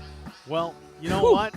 I believe that that game did happen, and I believe there's some keys to victory here, too, that we didn't get the chance to go through over. So why don't you take us through it? Infinix keys to victory for Echo. Outplay West. Outplayed. And for Smart, it's outplay, outplayed, West. And the third one is you just show how. I was gonna say, how do you, in English, how do we say that? Just show your strength. Show your There strength. you go. Show what you're made of. You got some poetry happening. There's some poetry. Outplay, outplayed West. So it's basically a West versus outplay battle. That we saw in that game actually. Yeah, There were many times that West actually outplayed West. Well, let's hope you guys don't outplay yourself. If you're watching with us here in the MPL Arena, we're now looking for the Smart Game Face of the Day in the MPL Arena. Be the next Smart Game Face of the Day winner. All you gotta do is flash the hashtag #PowerOfSmart on your device's in a green screen. Put your game face on to win a redeemable in-game code. Now, is this what we're looking for? That's a pretty good game face right there. Oh, That's it right. is! Oh, my goodness. All right. Congratulations. Don't have to tell me twice. There you go. Congratulations. You know, at some point, I was always thinking about this previous seasons. There should be a showdown of the game face winners, but I don't know if they all end up in the playoffs eventually watching. But it'd be cool to be like, yeah, I'm week 1 winner, week 2, week 3. And then when they go watch in the playoffs, I don't know what they would win. Something amazing. I mean, I support this. that's a great idea. You're I love welcome. that. They will win an eSIM that we were. An eSIM, they Yeah. could get, they could automatically be an e-project. They could get a free epic skin. I don't know. That's not bad. Maybe they get a collector's edition skin. Yeah. Wait, that actually makes me wonder. Can you actually gift collector's skins? You can, I right? No, I think some of them you can. Oh. There's a certain collection, there's a shop, and then there's Yeah. a gift. Can you gift legendary skins? Depends on the I event. think you. Well, I'll figure that Oh. out later, but we're jumping into the draft here. Game number 2. We're already through the bands. Echo, going to be on the blue. Smart Omega on the red here. And I like that they're like, you know what? We don't want to deal with this Harith anymore. We don't want to build around it. We don't want to deal with itemization around the Harith pick, so they take it out. Yeah. Which means that Joy should be the man here for Omega, unless they want to just bring it up. Maybe just open it up and then answer it with their Ruby that they were so good at in the previous game. But now they won't. And this opens up. Echo takes Ruby. Ruby or Novaria. But I think, yeah, why not, right? Nope, Novaria. Novaria, all right. So you go Ruby again if you're Omega. But do you build it differently? You go Arlot, maybe Ruby. Yeah, you probably. Do you actually put Ruby maybe in the roam this time? Yeah. so That is the many strength of the Ruby. That's why it's one of the priority picks. And that's Do you also put it true in the with gold Arlot. lane? Apparently, it can Yeah, go to the gold exactly, lane. exactly. Is Ruby the new, who was this last season? Was it Arlot? Arlot. Yeah. Or You can Gwyn. put anywhere. Or Gwyn, yeah. You can put anywhere, yeah. Guinevere. And Arlot. Yeah, I think you go. Oh, Speaking of speaking Arlot. we're right with the Ruby, with the Arlot, and then we're also right with the Carrion. There's finally. Finally! Oh my Finally. goodness. How many Okay. games? How many series? That's it. Okay, we now have a very normal MLBB game. And for Omega, you enter this backshot with the Fredrin, right? Absolutely. That's how you do it. Or a Seems about Barrett's, right. actually. Barrett's is great. In fact, for Omega. So jungle either way. Yep. Either Barrett's or Fredrin. So what I'm seeing, but the Fredrin has great synergy with the Arlot. Yeah. 100%. I mean, at the same time, too, once again, you want to be able to allow the carry to build up. That's where we've seen so much success so far. But also, taking a look at this man, the Sir Matt, on the screen. This is stats versus RSG, right? He used the Hylos, which was interesting, right? Then he had the Martiz as well. Picks up the Martiz. Okay. For Matt here, so Matt special for sure. Yeah, Matt special utility. This is very risky because now Omega they're showing up their strat. You need white hair to fit into Omega's lineup. Yes. Yes. You need to be a Targaryen. apparently. Do they look like it? They look like Targaryens. Oh yeah, they do. Yeah. Yeah. Carrie's more like a Velaryon, you know. All you need is a dragon. All they need is a dragon. Yeah. So Yuzhong maybe. I was gonna say technically. It's so funny. Yeah. Go with the Yu Zhong, right? It'd be so funny if that happened. Yeah. Okay, so I'm thinking for Omega, they probably ban out X4 gear, as those are the two heroes that can really be a problem for their composition. And then perhaps for Echo, gonna be looking to ban that Gourd baby. Yeah. Did they? Yeah. They're taking a lot of the magic damage options out here, right? Literally across the board. What? And yeah, that might force them to maybe get a Nana or something in there. And maybe a Gourd, yeah. Yep. Or any, the Faramis, the Faramis was first ban. Never mind. I went for Angela. To be honest, I think Ryo played it well. It's just that it was the other choice anyways. Okay, Tigreal is gonna be the ban instead. And I think that might not be the best case because I mean, this is still JP. You can still play a lot of good heroes. Like the availability of something like a Grok is still there, which is not really the best hero. I mean, Arlott as well as Martis kind of hates that. So yeah. We'll see again. I'm wondering too, Echo, if they decide to take another magic damage hero out of here. I would be surprised if it is the Gourd, but probably, like we said, it is picked up here, but it's Minotaur. So I'm wondering if this leaves open. Does Smart Omega actually decide to go that route, or like you mentioned earlier, Wolf, like Angela was played pretty well. You know, it provided a lot of value to the lineup that they had. Even the same lineup here, given the first 3 picks they have, it could still work out. Gourd, Nana is also good. Or maybe Valentina. It's okay against Claude in a way that, well, you still have to look for an ultimate to copy. So with the 3 ultimates that are available, it might not be bad. Ruby is still open for Lewis as well as, you know, marked. They could leave it for later, maybe for 5th pick if they want to go Valentina. That's right. Okay, what do they pick up here? Maybe a, what's that sound? Oh, Ruby. Okay. That's no hesitation whatsoever. Whoa, that's a very... Okay. Well, I did not know that's what Ruby sounded like. Yeah. I heard it earlier, but I thought it was different. Anyway, yeah. Okay. Came a little loud on our end. I removed my headset earlier. Do you go Diggy if you're Echo? That would be great, right? And then a very tanky EXP laner, somewhere like X-Borg actually, or maybe even Terizla, or Thams even. A hero. Actually, Blacklist likes to play Thams against these heroes. Okay, never mind. Wow. It's a Yuzhong. Angela Claude. So what a classic. What a classic, and there's still a dragon. You know, it's just picked up on the other side. So yep. Another signature pick, though. You know, for the most part, for Sanford here. Yep. What's the answer from Smart Omega? Whew. I won't be surprised if this is somewhere along the lines of a Gushan or a Julian, perhaps. Let's go. You need burst. Wait, what? That's not what I'm expecting. Yeah, because I mean, like, okay, so the easier options will be Aurora, perhaps, is there. Yeah. Nana. Nana is like probably the choice here for Omega. But there, I want to pitch. I want to pitch Gushan or Julian because something with mobility. Something with a knock up or from Julian as well as burst. But okay, easy route. I mean, she still has burst. Yeah, for sure. Right? Nana's like the you don't need to think about it solution. Yeah. I mean, like, why complicate things? This is MPL. Let's win games. That's why I was not expecting the Gushan Julian thrown out, but. You know, I feel like either way, though, the Nana's going to struggle here. Even the carry to an extent, because if you just look at the lineup from Echo, they can come from many different angles. That's right. And, you know, even when you're a Nana, like, yes, you have the passive, right? But if you drop your ult, then what are you doing? Like, you're just kind of on the run. Yeah. You know, with this, especially the lineup across from you, having a Claude to deal with and everything. With a hard guard, like it's a classic combo. That's right. So that is going to be tough here, I think, to pull off for Smart Omega, but we'll see if they can execute with the lineup that they have here. A lot of CC available to them, but they have to be able to pull it off against a very mobile lineup. So we jump in here to the Land of Dawn again for game number 2.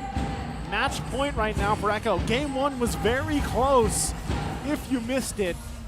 So can Smart Omega extend the series to the 3 games? The first one it would be of today, as we are in the last series to round out week 1.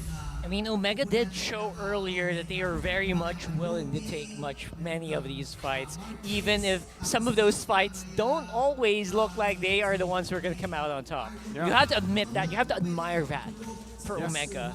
And I think that's some of the DNA that came over from the previous iteration of Omega. You know, it's like they're never say die attitude. And I love that it's still kind of there in the DNA. But it's always a question of whether or not it's the right thing to do in that certain situation, though. Yeah, it's definitely, what do you call that? There's always those mission statements here. Yeah, the mission vision. The mission vision. The mission vision is to always go for the fight. That's the mission vision of Smart Omega, right? They It pass seems it to be. down.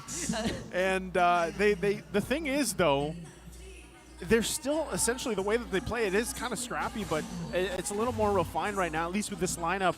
That familiarity they have with each other. Outplayed, though.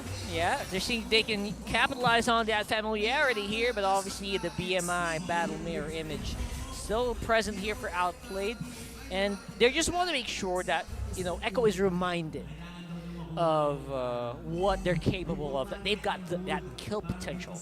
If you blink, you'll miss it. Speaking of which, will he blink? And I think he will not miss it. Sanford goes down for first blood here on the bottom side of the map. Even with JP close by, no heart guard available. And to be fair, even if that had a heart guard, that might have not worked. Or that might have not been enough to save him. There's a whole lot of damage right now, though. Matt's going to go ahead and start with the turtle. This could be very easy for them to take as he's working on it. Zyda, though, going to try to go in. Yeah, I love what they're trying to do here, trying to see if they can put Zyda off balance. Oh my goodness, Louise, what a beautiful final slash. Remove the momentum from Zyda, denies the retribution.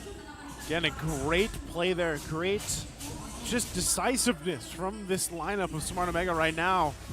Yes, it's a small lead, about 1,000 ahead right now of Echo, but again, they're making things work here. And look at the gold difference in the gold lane. That's gonna be massive. 400 in early stages. Sanford like going up against 2. Okay. Yeah, they got mad. Sanford here got mad on the one side of the map. Says, you know what, you can't keep doing that to me. I'm gonna get a kill, maybe under my belt, but no.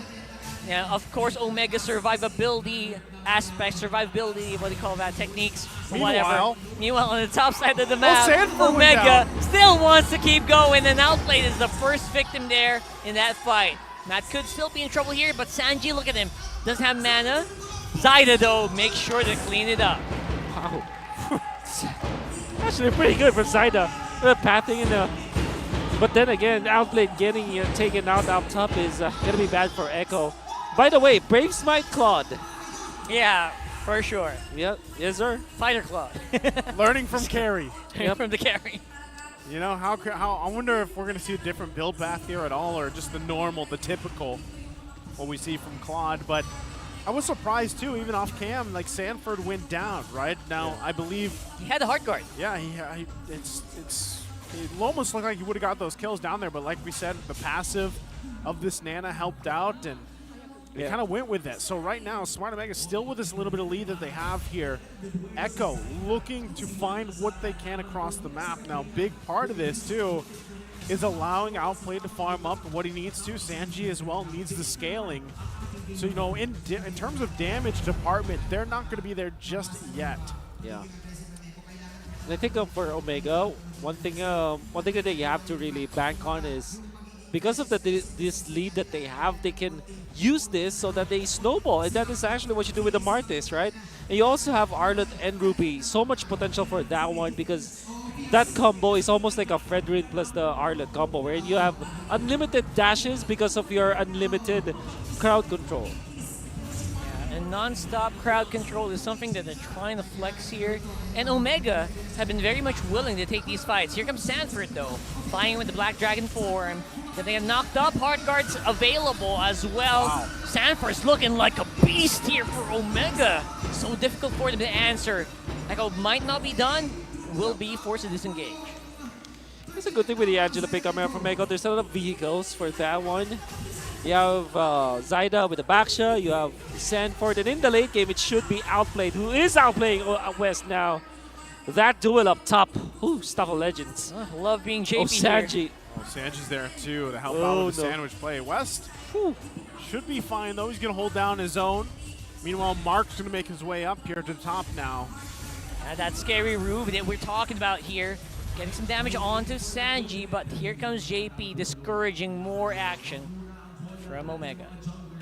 Okay, so as we take a breather here, there's a lot happening. Smart Omega is still doing a great job at holding the little lead that they have together right now. As the game goes on forward, they're going to have to be able to contest the objectives, and they're putting themselves in a position to be able to do that, right?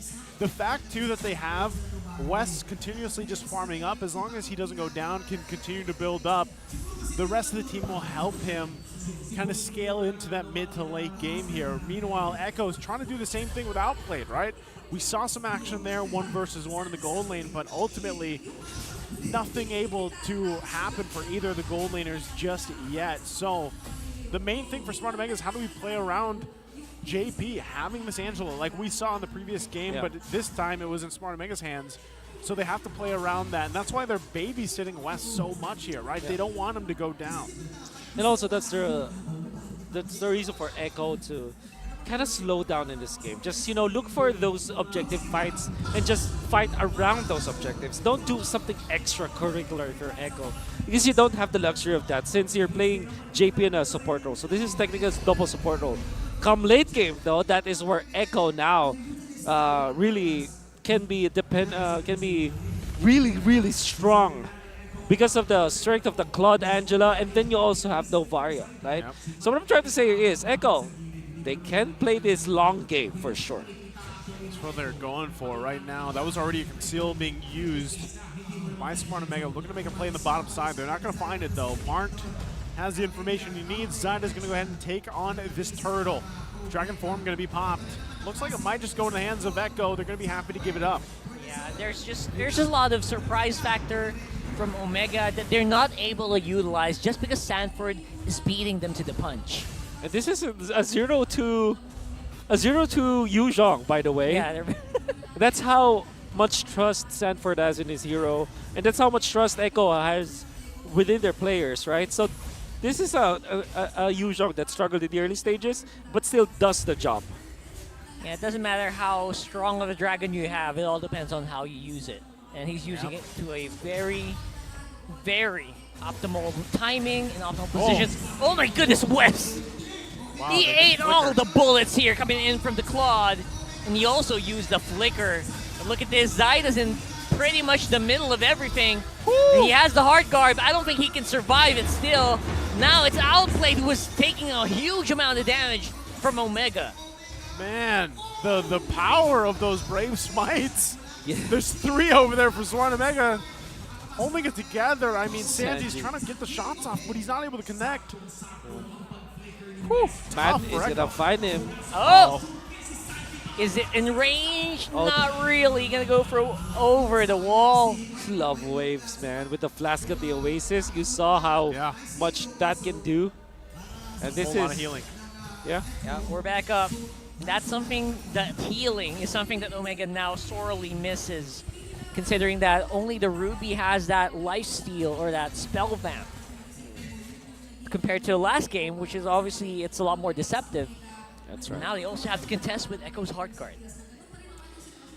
Gonna be Omega very comfortable in this game. I think this is also their power spike, just like in the previous game. The fact that Matt only died once as the Martis makes them really strong in the upcoming Lord fight. And by the way, Matt waited for the Radiant Armor. There's a couple of Radiant Armors for Omega, which means that Echo will not be outputting as much damage in the mid stages. So this is great identification of strike from Echo.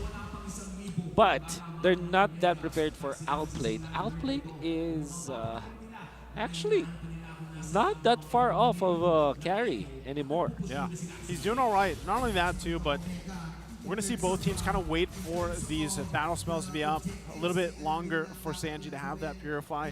Couple bit longer for the flickers to be available for Smart Omega. So no one going to commit just yet. They are going to get in position, though. Now the main question is, does Outplayed continue to stay top side, put some pressure but it looks like he might make his way down here. It would be great if they're able to get that tier 1 down. Again, both teams, no turrets down just yet, which is quite odd. Oh, whoa. Full vision here of the Omega squad, and looks like that's going to be the go signal for Echo to go for it. Goes into West, has to use that flicker to get out of there. Here comes a re-engage coming in from Omega, looking for that right target. Matt is low. That's a retribution holder going down if ever, and I think they might be able to make it, but Luis is going to be collateral damage here. They're diving it up, even under that turret. They do not care. Echo trying to layer their damage as much as possible. Luis is going to be going down. And there you go. That's a 1 for free in favor of Echo. Woo. Look at that timing coming out from Echo against Sanford, the MVP. With a hard guard, zoning out the members of Omega. Zyda chasing Matt there. Had to use the retribution, but it's okay. The fact that they took out Matt, that was already great job from Echo. And then outplayed with the timing to eventually take out the members of Omega with the damage output that we said that they're not prepared from. Because now you can see the 3-item power spike of the Claude. Yep. Boom goes the Dynamite. Boom goes the Dynamite. He's got it right there, too. I guess the greatest thing there that happened for Smart Omega is West didn't go down. Right? He was even able to get a kill, capitalize on that, but they are going to lose quite a bit of space to work around here. Again, before that all broke out, neither team had any turrets down, so now Echo playing around this Lord take. They're going to get the space advantage to work around with. And it's up to Smart Omega to deal with it, right? 3.4K behind. It is going to be a little tough on how they deal with this. They have to find their own wins in terms of the team fight approaching this top side of their base while Echo takes things on the bottom. It's outplay time now. The power spike, the late game that we're looking at. Well, it's not yet late game, but the 3-item power spike for the Claude is super duper important. I would say that Omega is not, it's not out of the game yet. I think they're still pretty strong at this point in the game, but they just have to find an opening. Yeah, looking for that opening is proving to be very tricky with a very tight Echo lineup that they're showing right now. I think even Sanji is so happy, or just very freely just walking up on front and just calculating that beautiful movement. Mark wanted that, right? I mean, he wanted to go and get that I'm offended off, but not able to get it. They hold on, though. I mean, they lose some turrets, sure, but Smart Omega, even the fact, too, that Wind of Nature was picked up by West, if they somehow get the advantage, right, against Echo, given this 4.4K lead, I still think Smart Omega has a fighting chance, against this, especially if they can get the right targets picked off here. Yeah, they got to work through these couple of purifies, though. That might be the biggest challenge for them, especially if they can get outplayed out of the picture here.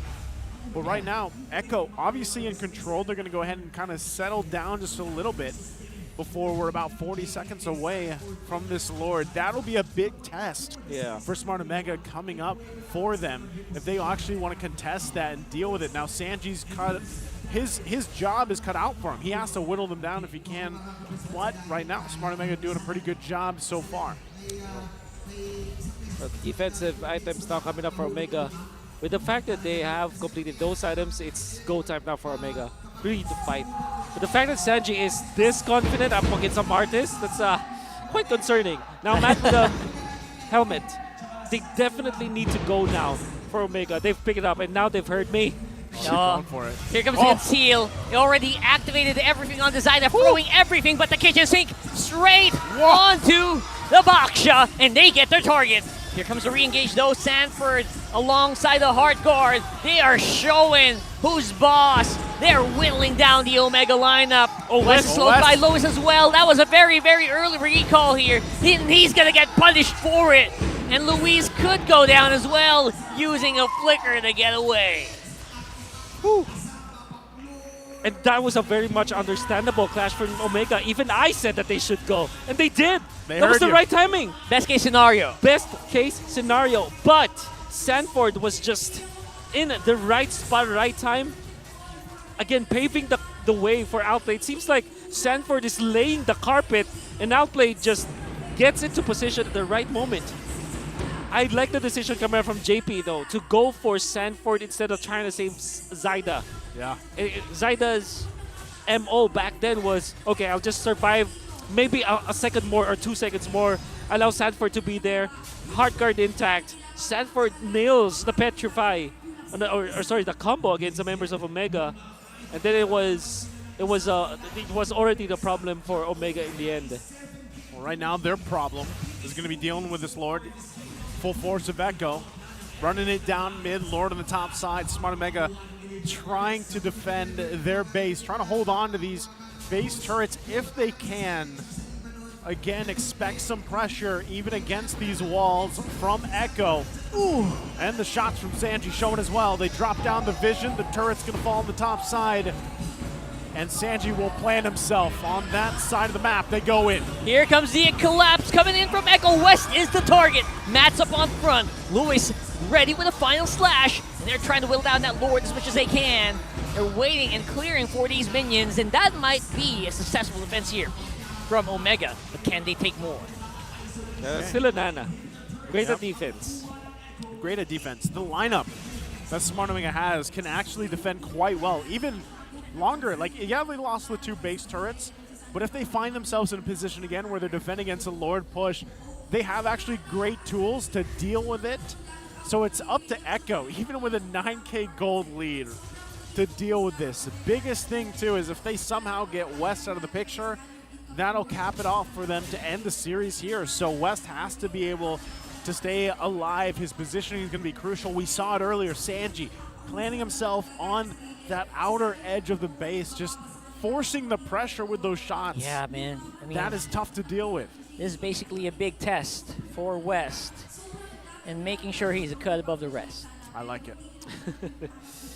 Like, respecting the spike of Omega, but at the same time, they know that it is now their timing. This is their window. Echo have reached critical mass. Even Sanji packs up a punch now with 0-0 and 7 on this Novaria, up with the full pack basically. 3 ones. You have the Lightning Truncheon, Glowing Wand, I think Divine Glaive as well. Then eventually the Ice Queen one, which is gonna be a problem when it comes to how you deal with it as Omega, because you get slowed down so badly. Yeah. Just because of that meteor, right? The Astral Meteor is enough. You can have all the magic defense you want, you're still gonna get slowed. Exactly. Exactly. I would say that, honestly, for Smart Omega, they have 2 options, right? It's either Marked or Luis to get a playoff, whether that's utilizing the flicker or not. There's a conceal, though. There's a conceal, and they're spotted. And there comes the knockup as well. Hughes is coming in from the Lord, and Mark is going to be falling, just like you mentioned, and West cannot position himself correctly. That's 2 down for Omega, and this is going to be problematic, to say the least. He's trying to hold it together. Sanford takes a couple shots. He's still got the immortality, though. Minion's still here. That's 1 tank, making it possible for Echo to maybe end it right here on the mid. And I think with just the right movements, they will. The Echo Express comes out with a sweep to end week number 1. And there you go. The cheering crowd is here as well, the drums. And Echo comes out swinging. Wow. This is, man, look at them. I love this, the proud faces from Carl Teasy and Benny Cutie. They look so proud. Yeah.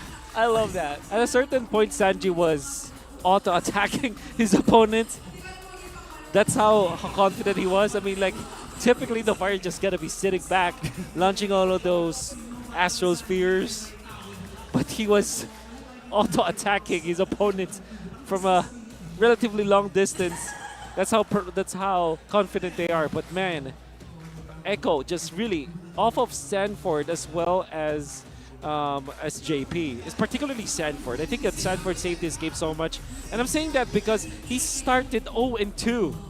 Yeah, I'm just still in disbelief how impactful Sanford could be, just because of how much he knows the hero, how much mastery he has with that hero. Yeah. And again, I would still give it up. I like what we saw here from Smart Omega today. They obviously still need to do some work, but there's hope here for this newer version of the Brungai, right? They definitely have to continue to work on things here. So let's go ahead, though, and throw it over once again to Mara and Hans with Echo for their winning interview. Thank you, casters. 2-0 para sa Echo. Let me hear it from you. Echo Love. Congratulations. I just want to hear from the two players na nandito ngayon. It's Zaida and Outplayed. Zaida Outplayed. From the MDL team, back in MPL. So, kamusta, Zaida or Outplayed? Sige, since ikaw na yung may hawak ng ating microphone. Kamusta yung feeling na natalo mo yung lineup na natalo nyo sa MDL just last season and also in MPL for this season? Wala po, masaya lang. Masaya lang. Normal lang po. Ano lang masaya? Ano pa? Ano pa? Oh, bukod sa masaya, how do you feel about it? Siguro po, masaya kasi nakapag-MPL din sila. Okay. Zaida, on the other hand? Ako po, masaya po ako kasi sila po yung tumalo sa amin nung debut game namin nung season 10. Kaya masaya ako nakabawi ako sa kanila. Kabawi. At masaya sila parehas. They've said that well enough. Alam mo, masaya rin yung ating mga manonood nung game 1, nung nag-split push. Usually kasi mage. Usually either marksman or ex-laner. Mage ang nakatapos. Okay, San. Kwento nyo nga sa amin, ano nga ba talaga ang meron sa connection nyo? O connected din sila sa pasahan. Connected din sila sa pasahan, tama. Ikaw na. Pakiramdam ko, Sanchi, ikaw sumagot na ito. Sa sobrang tagal na namin magkasama, alam na namin yung gagawin sa Clash. Kinilig ako. Automatic na. Automatic. Ikaw, Sanford, ano masasabi niyo sa connection niyo? Kasi napaka-evident sa mga behind the scenes, inside and outside the game, kitang-kita close kayo. Sobrang saya po kasi akala ko po simula nang natalo po kami ng MSC, natanggal na po yung connection namin pero hindi pa po pala. Connection still there. Kahit anong mangyari, manalo matalo. Ladies and gentlemen, please give it up for your winners, Echo. You may now take your bow and take your walk of victory. Congratulations to Echo. Finding newfound connections, Sansan, tapos si Zaida and Outplayed naman. And they got the victory via a sweep. And now we're gonna break things down for you, so we're gonna go back to our casters for that 2-0. Casters, pasok. Thank you very much, Mara, Hans, and again, congratulations to Echo here. As you saw there on their walkout, they repeated what happened in the MDL finals, right? Again, a lot of history here between those players and teams. And it's a good look to, again, we saw Carl, TZ, and Benny Cutie being quite happy, right, with the performance here from this lineup. And who knows, maybe there'll be more changes ahead in the weeks going on, but Wolf, take us through this ending series in Game 2. Yep. And with no surprise at all, he is the MVP. Might I remind everyone that this is a 0-2 start for Sanford, but even after the first 3 minutes of the game, that was sort of a disaster for Echo. Think about it, there was a 1,000 gold lead for the side of Omega. They have recovered. And it all started with the second turtle of the game where Sanford, despite being down 0-2, landed a very nice usage of the ultimate of the Black Dragon form, which we can see through the highlights. But this is now around the 8-minute mark where it is now JP's time to choose the right targets to go for the hard guard. And in this case, it was Sanford. They went in for Matt, committed the retribution, and paved the way for Outplayed. Still managed to keep his stacks with the Art of Thievery and then output the damage with that Blazing Duet. They eventually lose Sanford, but they took 3 and also the Lord afterwards. And then another fight. In this case, Sanford was the recipient of the Heart Guard instead of Zaida, the first target of Omega. And it was very much understandable why Omega went for this play, but Echo were just prepared for this. I mean, even when you see Zaida alone, he is never alone. And it was definitely a surprise for Omega to see Sanford in that clash. And the last clash, the Angela Claude in its prime. Full item on both the Angela as well as this Claude to really just destroy the formation of Omega, then eventually finish the game. It was just Omega. Oh, sorry. It was just Echo showing us their prowess as a team that's already won a championship. You know, the veteran decision-making coming out from JP was perfect, and Echo wins against Omega once again. Interesting too. Again, with these, both games relatively longer than what we've seen at least today. But ultimately, I like the way that Echo has been playing. Even with the inclusion of Zyda and Outplayed, we know that these are both very talented players. But ultimately, like the synergy there from Echo that we've seen for games and even seasons now is still there, even with this change. And as we look upon like week 2 ahead of us, Smart Omega, I feel like for themselves, they have to kind of figure out how to break through. There's some wall or like barrier holding them back in terms of, let's say, finishing games or getting things through, right? Relatively, their plan, their play style it works, but why do they struggle at certain points of the game where they cannot capitalize on those leads that they build themselves? I think that's one, again, whether this was the theme of today or just the match with TNC and AP Bren, like what can they learn? I think week 1 in general, even up to week 2, a lot of the MPL teams here have to learn or have to look at what they learned from their matchups, especially against teams like this for Smart Omega against Echo. And I think that for teams like Echo that have already established a good structure when it comes to their drafting, as well as the way that they operate when it comes to team fights, that is something that teams like Omega should be looking at, because it seems like Omega, they're prepared. They have a set strat. They have a great game number 1. Even in their game number 2, they show that they are prepared when it comes to their draft, because when it comes to their strategies. But in the end, it was the structure that kind of defeated them, and you saw that they thought that they already took over the early game, because they did actually win the early stages, but they lost control just because of one turtle team fight, which should not be happening, especially because of the lead that they had. I think it's just the amount, the sheer number of experience, right? I think this is something that Omega has to kind of look back at the drawing board and review, is how you can be you have to find yourself in situations where you have to use the firepower that you have.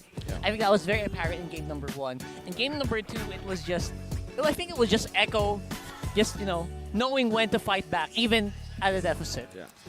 Well, that's going to do it for us here on the desk here for week number 1. Once again, I'm Naisu. This is Rockhart and Wolf. We're going to be throwing it over back on stage here to wrap out and close out week number 1. We'll see you guys next weekend. Hans, I think after asking our players to do the complete the sentence challenge, I think I finally got the perfect words to complete the sentence. Fine. I'll put you up to it. Okay. Complete the sentence, Mara. We are MPL PH. Of course, we have the strongest players in the world. that is on period. In fact, this week has been a testament to all of that dahil marami tayong nakitang bagong heroes, bagong compositions, at bagong steps patungo sa Lord Dance. And we'll definitely see more of those next week, kaya samahan niyo ulit kami dito lang sa tahanan ng pinakamalalakas na Mobile Legends Bang Bang players sa buong mundo. Muli ako po si Mara Aquino. And my name is Hans Galeria. Nagpapaalalang magkakaiba man ang ating pinagdadaanan. Sama-sama pa rin tayo sa laban para sa tagumpay. Keep it good vibes, everybody, and see you next week.